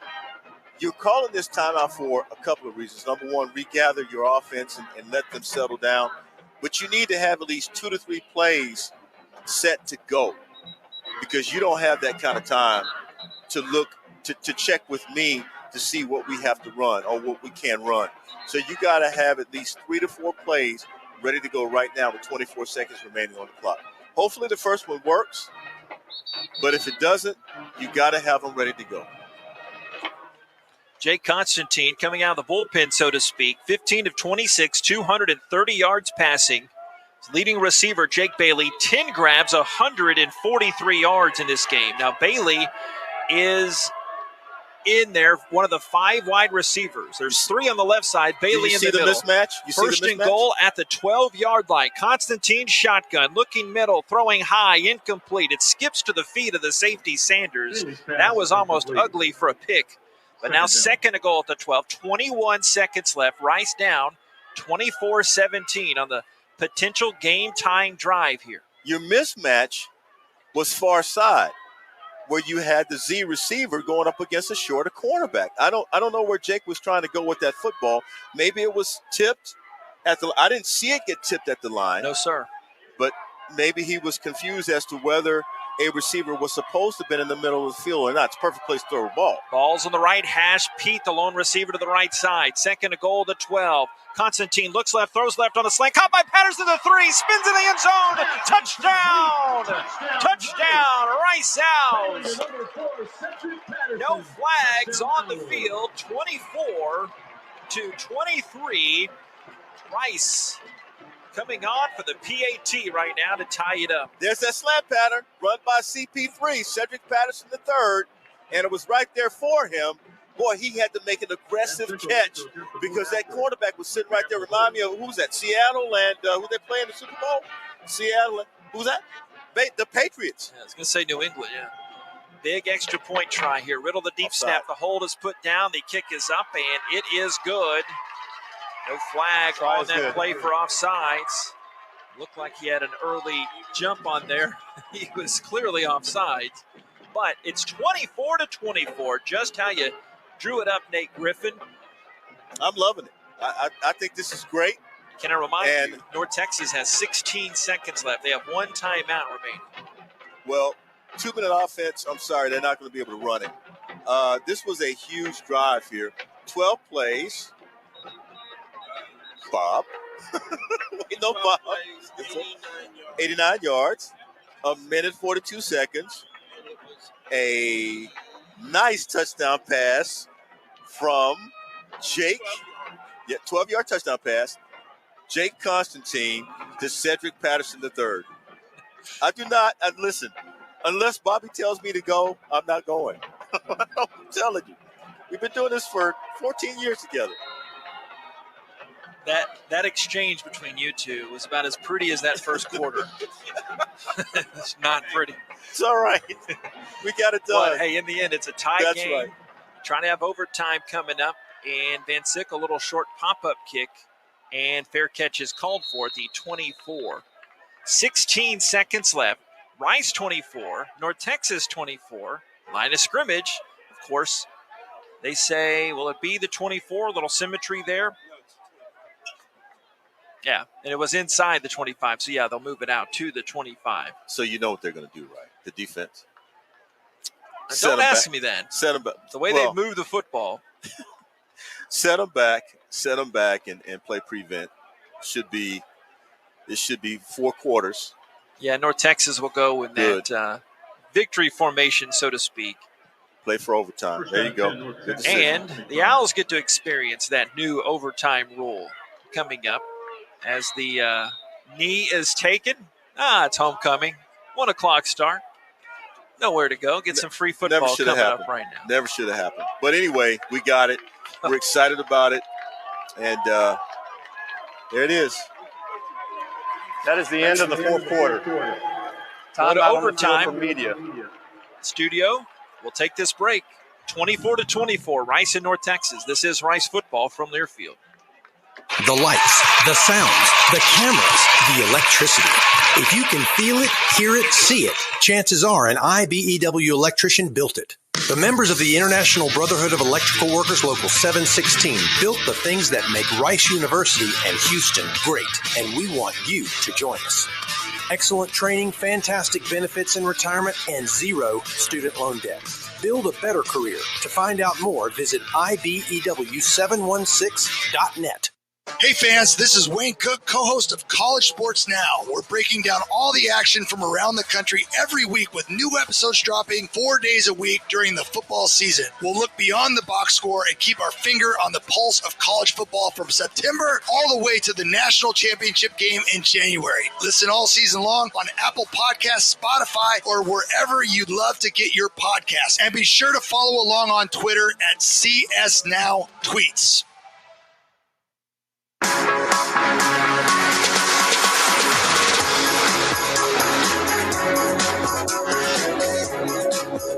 Well, new overtime rule in college football comes on the heels of that not-so-glorious Penn State and Illinois 9 overtime game.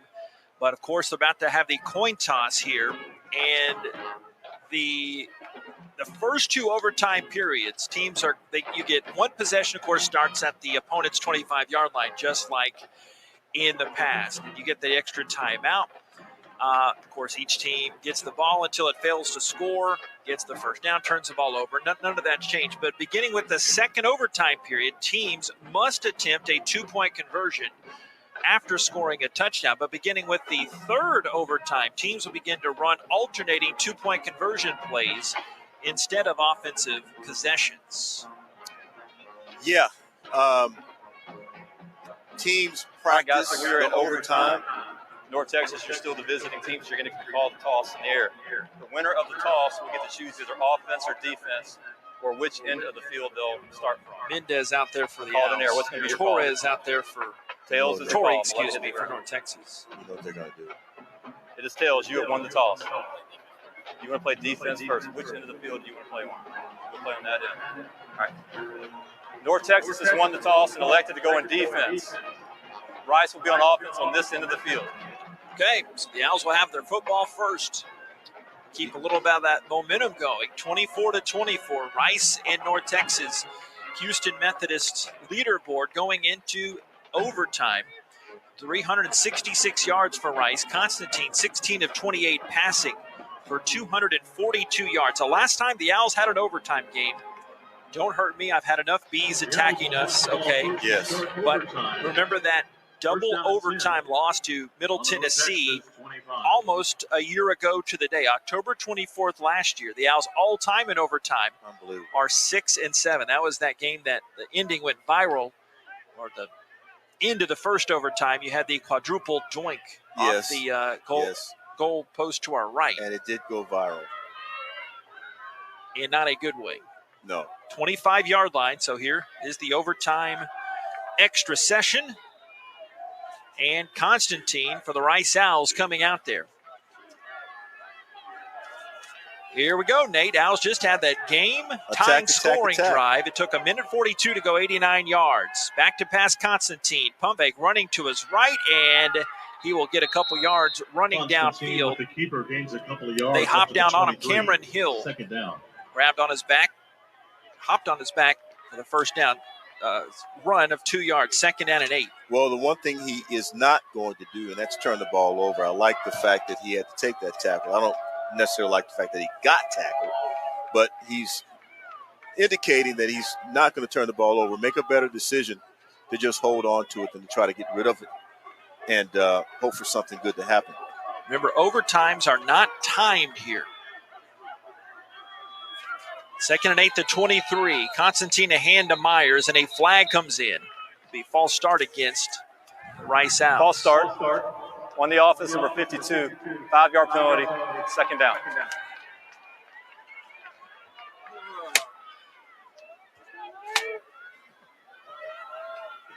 Mark it back against Rice, so second down and 13. Why would it not be 15, though? Well, I guess he had that run, to make it second down and 8. So, he gained that 2 yards. So, they're expecting a throw here. You need a throw. They've been playing pretty well against the pass today. Remember, not timed in overtime. Constantine runs back to his left, floats one up towards the end zone, and it's knocked incomplete. That was close. Try to get it to French. Patterson also in that area as Gaddy, the safety there, to bat it away. 24 to 24. Third down and 13 at the 28-yard line. Yeah, that was close. The receiver had to play defensive back, and Patterson right there played defensive back quite well, I might add, because the pass was intended for him. And you're talking about Jake Constantine throwing the ball off of his back foot because the pass rush was coming. One defensive end came unblocked, so he had to get rid of it to take the sack. So it was a better decision. Live to find another down, right? Myers is motioned out of there. Empty set, shotgun, third down and 13. Constantine, shotgun snap, looking left, throwing deep to Patterson, tips it with one hand and slams down incomplete out of bounds. Fourth and 13 to 28. He had a wide open receiver. This will be a 45-yard field goal attempt. Looks like the Owls will bring Van Sickle out. He had a wide open receiver in the slant route. And I thought that was going to be 6 points. Jason Metco, how are the field conditions down there? Bit of a crosswind right now from right to left, guys. The 46, that's in his face across the body. So not an easy one. 46-yard attempt near the left hash. He missed earlier from 53. The deep snap and the hold are good. The kick is up. It's long enough, and it is no good. Missed it just barely to the left. 24 to 24. North Texas has the ball now in this first overtime. And they will go into their 2-minute offense. They will go into their 2-minute offense. Any score wins the game for them. That's right.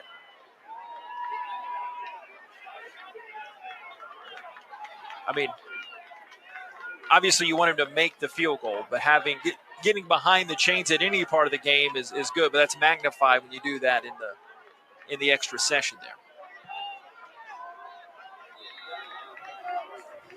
Here you go. Near side. First and 10, 25-yard line. Owls trying to get it to an extra session.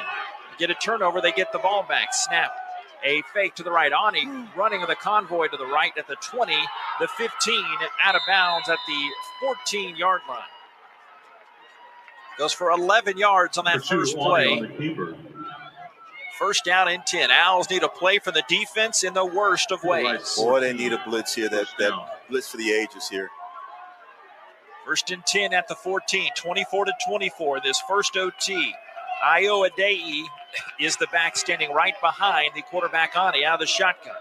Twins right, tight end right is Pirtle. One receiver to the left side. First and 10, the 14. Overtime, tied at 24. Hand to the back. Adei is stuffed up the middle. He might have gained a yard down to the 13-yard line. He did. So second down and 9 as Desmond Baker tackles him. Well, one thing we know is that they can, slowly win this game, which is what they're doing, slowly moving the ball down the field. And Arnie he's responded well. In the shotgun, Johnson, the back is now behind him. 2nd and 9 at the 13. 2 receivers off the line to the right, 1 to the left. 1 to the right is Burns. Snap. And fake to Johnson. Arnie calling his own number, the 10. And he is bumped out of bounds by name Smith near the first down mark at the 6. He got 7 yards on that play. And Antonio Montero had come back into the game, and he goes down to a knee. He's holding his wrist there. He was not in on the tackle, but timeout for the trainers to come on to the field right now to attend to Antonio. Not a good time for Antonio to get hurt. Never a good time. Very unfortunate. They're at the 6-yard line. A 3rd down and 1. Best the Owls can hope for is a fumble. They get possession and then go to a second overtime.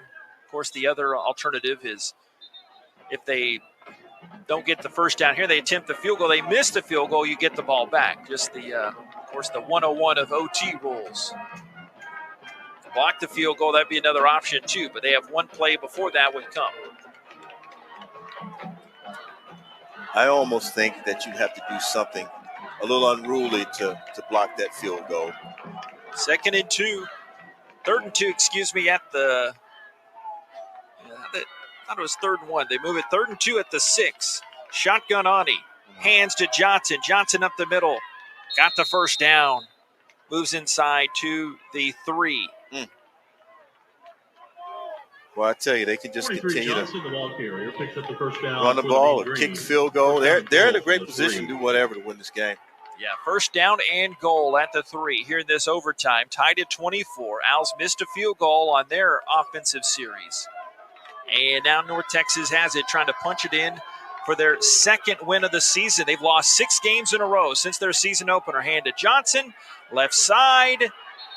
Cannot get in. He is pushed back. 23 Johnson. No gain on the play. 2nd and goal at the 3. And all you can do is hope for something big here. Turnover. You got to play for the turnover. Play for the strip. You have to employ every option that you know of defensively here to make this thing work. They're down on the 3. Ciano and Garcia, that last tackle. 2nd and goal to 3. Again, overtime not timed. 24-24. Rice in North Texas. Mean Green's Ani, the quarterback, takes the snap and hands to the right side. North Texas back churning his way into the right. He's stopped again. Owls not giving up. They prevent Johnson from crossing that double white stripe. Gabe Taylor, the strong safety there, to prevent the game from ending. He did gain 2. 3rd down and goal at the 1. They're pulling Johnson out now. They use a couple of other options. Asher Alberling from Clear Lake High School. Watch Ani, though. His backup tight end that comes in there. Yeah, Ani has called his own number a lot today. The leading rusher was 65 yards. 3rd down and goal at the 1. Adei, the back, hand to him, goes right side, gets into the end zone. A touchdown, and that will end the game. North Texas defeats the Rice Owls in this overtime period. North Texas today, the final score, North Texas. They get the 6. Confirmed, and it's a touchdown. And North Texas defeats Rice by 30-20 last week. 4 score. Yes, indeed. Lost 30-24 today, won 30-24 last week. Those are the breaks, Nate. They had opportunities in this one, but they couldn't respond to the responses that North Texas had. And you've got a few things playing here. We'll try to get a word from Dunleavy Family Head Football Coach Mike Holmgren here in a second. You're without your captain. Your starting quarterback goes down in that first quarter. And the Owls fought and scratched and clawed again, but there's no 2 ways around this one. This one stings. And Mike Bloomgren down with Jason Metco right now. Coach, obviously this has to sting with a loss like this. Looking back at the game here, was there one deciding factor that gave you the loss here today? No, I don't think there was at all. I think I'm proud of how our kids fought and sent this thing into overtime and gave us a chance. And then we came up short, and that happens sometimes. And obviously there were some things during the course of the game that we'd love to finish the game with our starting quarterback. That didn't happen today, but hey, man, that's college football, and we got to be able to go. But I'm still proud that we were able to put that drive together at the end of the game. We got to find a way to close these out in overtime when we get that opportunity. And how do you get the momentum going forward to take on a pretty good team in Charlotte next week? Yeah, they're a very good team, but I don't think I'll have a problem with that. Our team prepares the right way. They do the right things. We've got to play a little bit better on game day, and that will be the thing. They're going to prepare the right way. They're going to fight. We've got to play better on Saturdays. Thanks, Coach. Appreciate it. Thank you. Mike Bloomer, guys, obviously a very tough one for the home team on the 101st homecoming. Back up to you. Thank you, Jason. Appreciate all the hard work today. I'll stand by what we said before the game. The UAB win was fantastic. Hate that you missed it, but that doesn't mean as much if you don't follow that up with a win. In the end, a lot of factors went into it, like Coach said. They didn't get that win. Yeah, I thought that they would be on the roll. I thought, okay, you win at UAB, one of the best teams in the conference, and now your team knows that they can beat any team in Conference USA. Just depends on how they come out and play. It did not help that they lost Wiley Green at the very beginning of the game. It did not help. But then you have two other quarterbacks on your roster who have started games in the past. And we thought that Jake Constantine could be that guy today. North Texas, in my estimation, is not really better than Rice. They just happened to beat them on a good day. But today, they proved that they could make the plays when they needed to make them, and Rice could not. And it's very unfortunate because today you should have been 4-4 instead of 3-5. You should have been 4-4. It's that easy. You're 4-4 if you win this game, and you put yourself in position to be a bowl team. Yeah, and that road just got a little bit tougher here today. That homecoming loss for the Rice Owls against North Texas. North Texas, with the win, they go to 2-6 on the season, 1-3 inside league play, and Rice drops to 3-5, and they're an even 500, 2-2 inside this Conference USA West Division. North Texas 30, Rice 24. We'll break more of it down coming up next year in our Little Woodrow's postgame show. This is Rice football from Learfield. The lights, the sounds, the cameras, the electricity. If you can feel it, hear it, see it, chances are an IBEW electrician built it. The members of the International Brotherhood of Electrical Workers Local 716 built the things that make Rice University and Houston great, and we want you to join us. Excellent training, fantastic benefits in retirement, and zero student loan debt. Build a better career. To find out more, visit IBEW716.net. The Wyndham Houston Medical Center Hotel and Suites is the preferred hotel for anybody visiting the Medical Center, the Museum District, or Rice University. We offer the largest suites in the Medical Center, complete with full kitchens, and our full-service restaurant and outdoor pool will make your stay complete. We look forward to having you experience the Wyndham Houston Medical Center Hotel and Suites soon. And if you need a group rate or need 10 or more rooms, don't forget to call 713-528-7744. That's 713-528-7744. Head on over to Little Woodrow's in Rice Village. They've got post-game drink specials a college student can't refuse.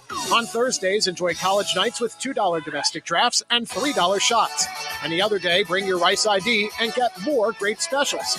With a large patio deck, board games, and trivia nights, Little Woodrow's is definitely the place to be. Follow us on Facebook and Instagram to stay up to date with our upcoming events. Little Woodrow's, the official Rice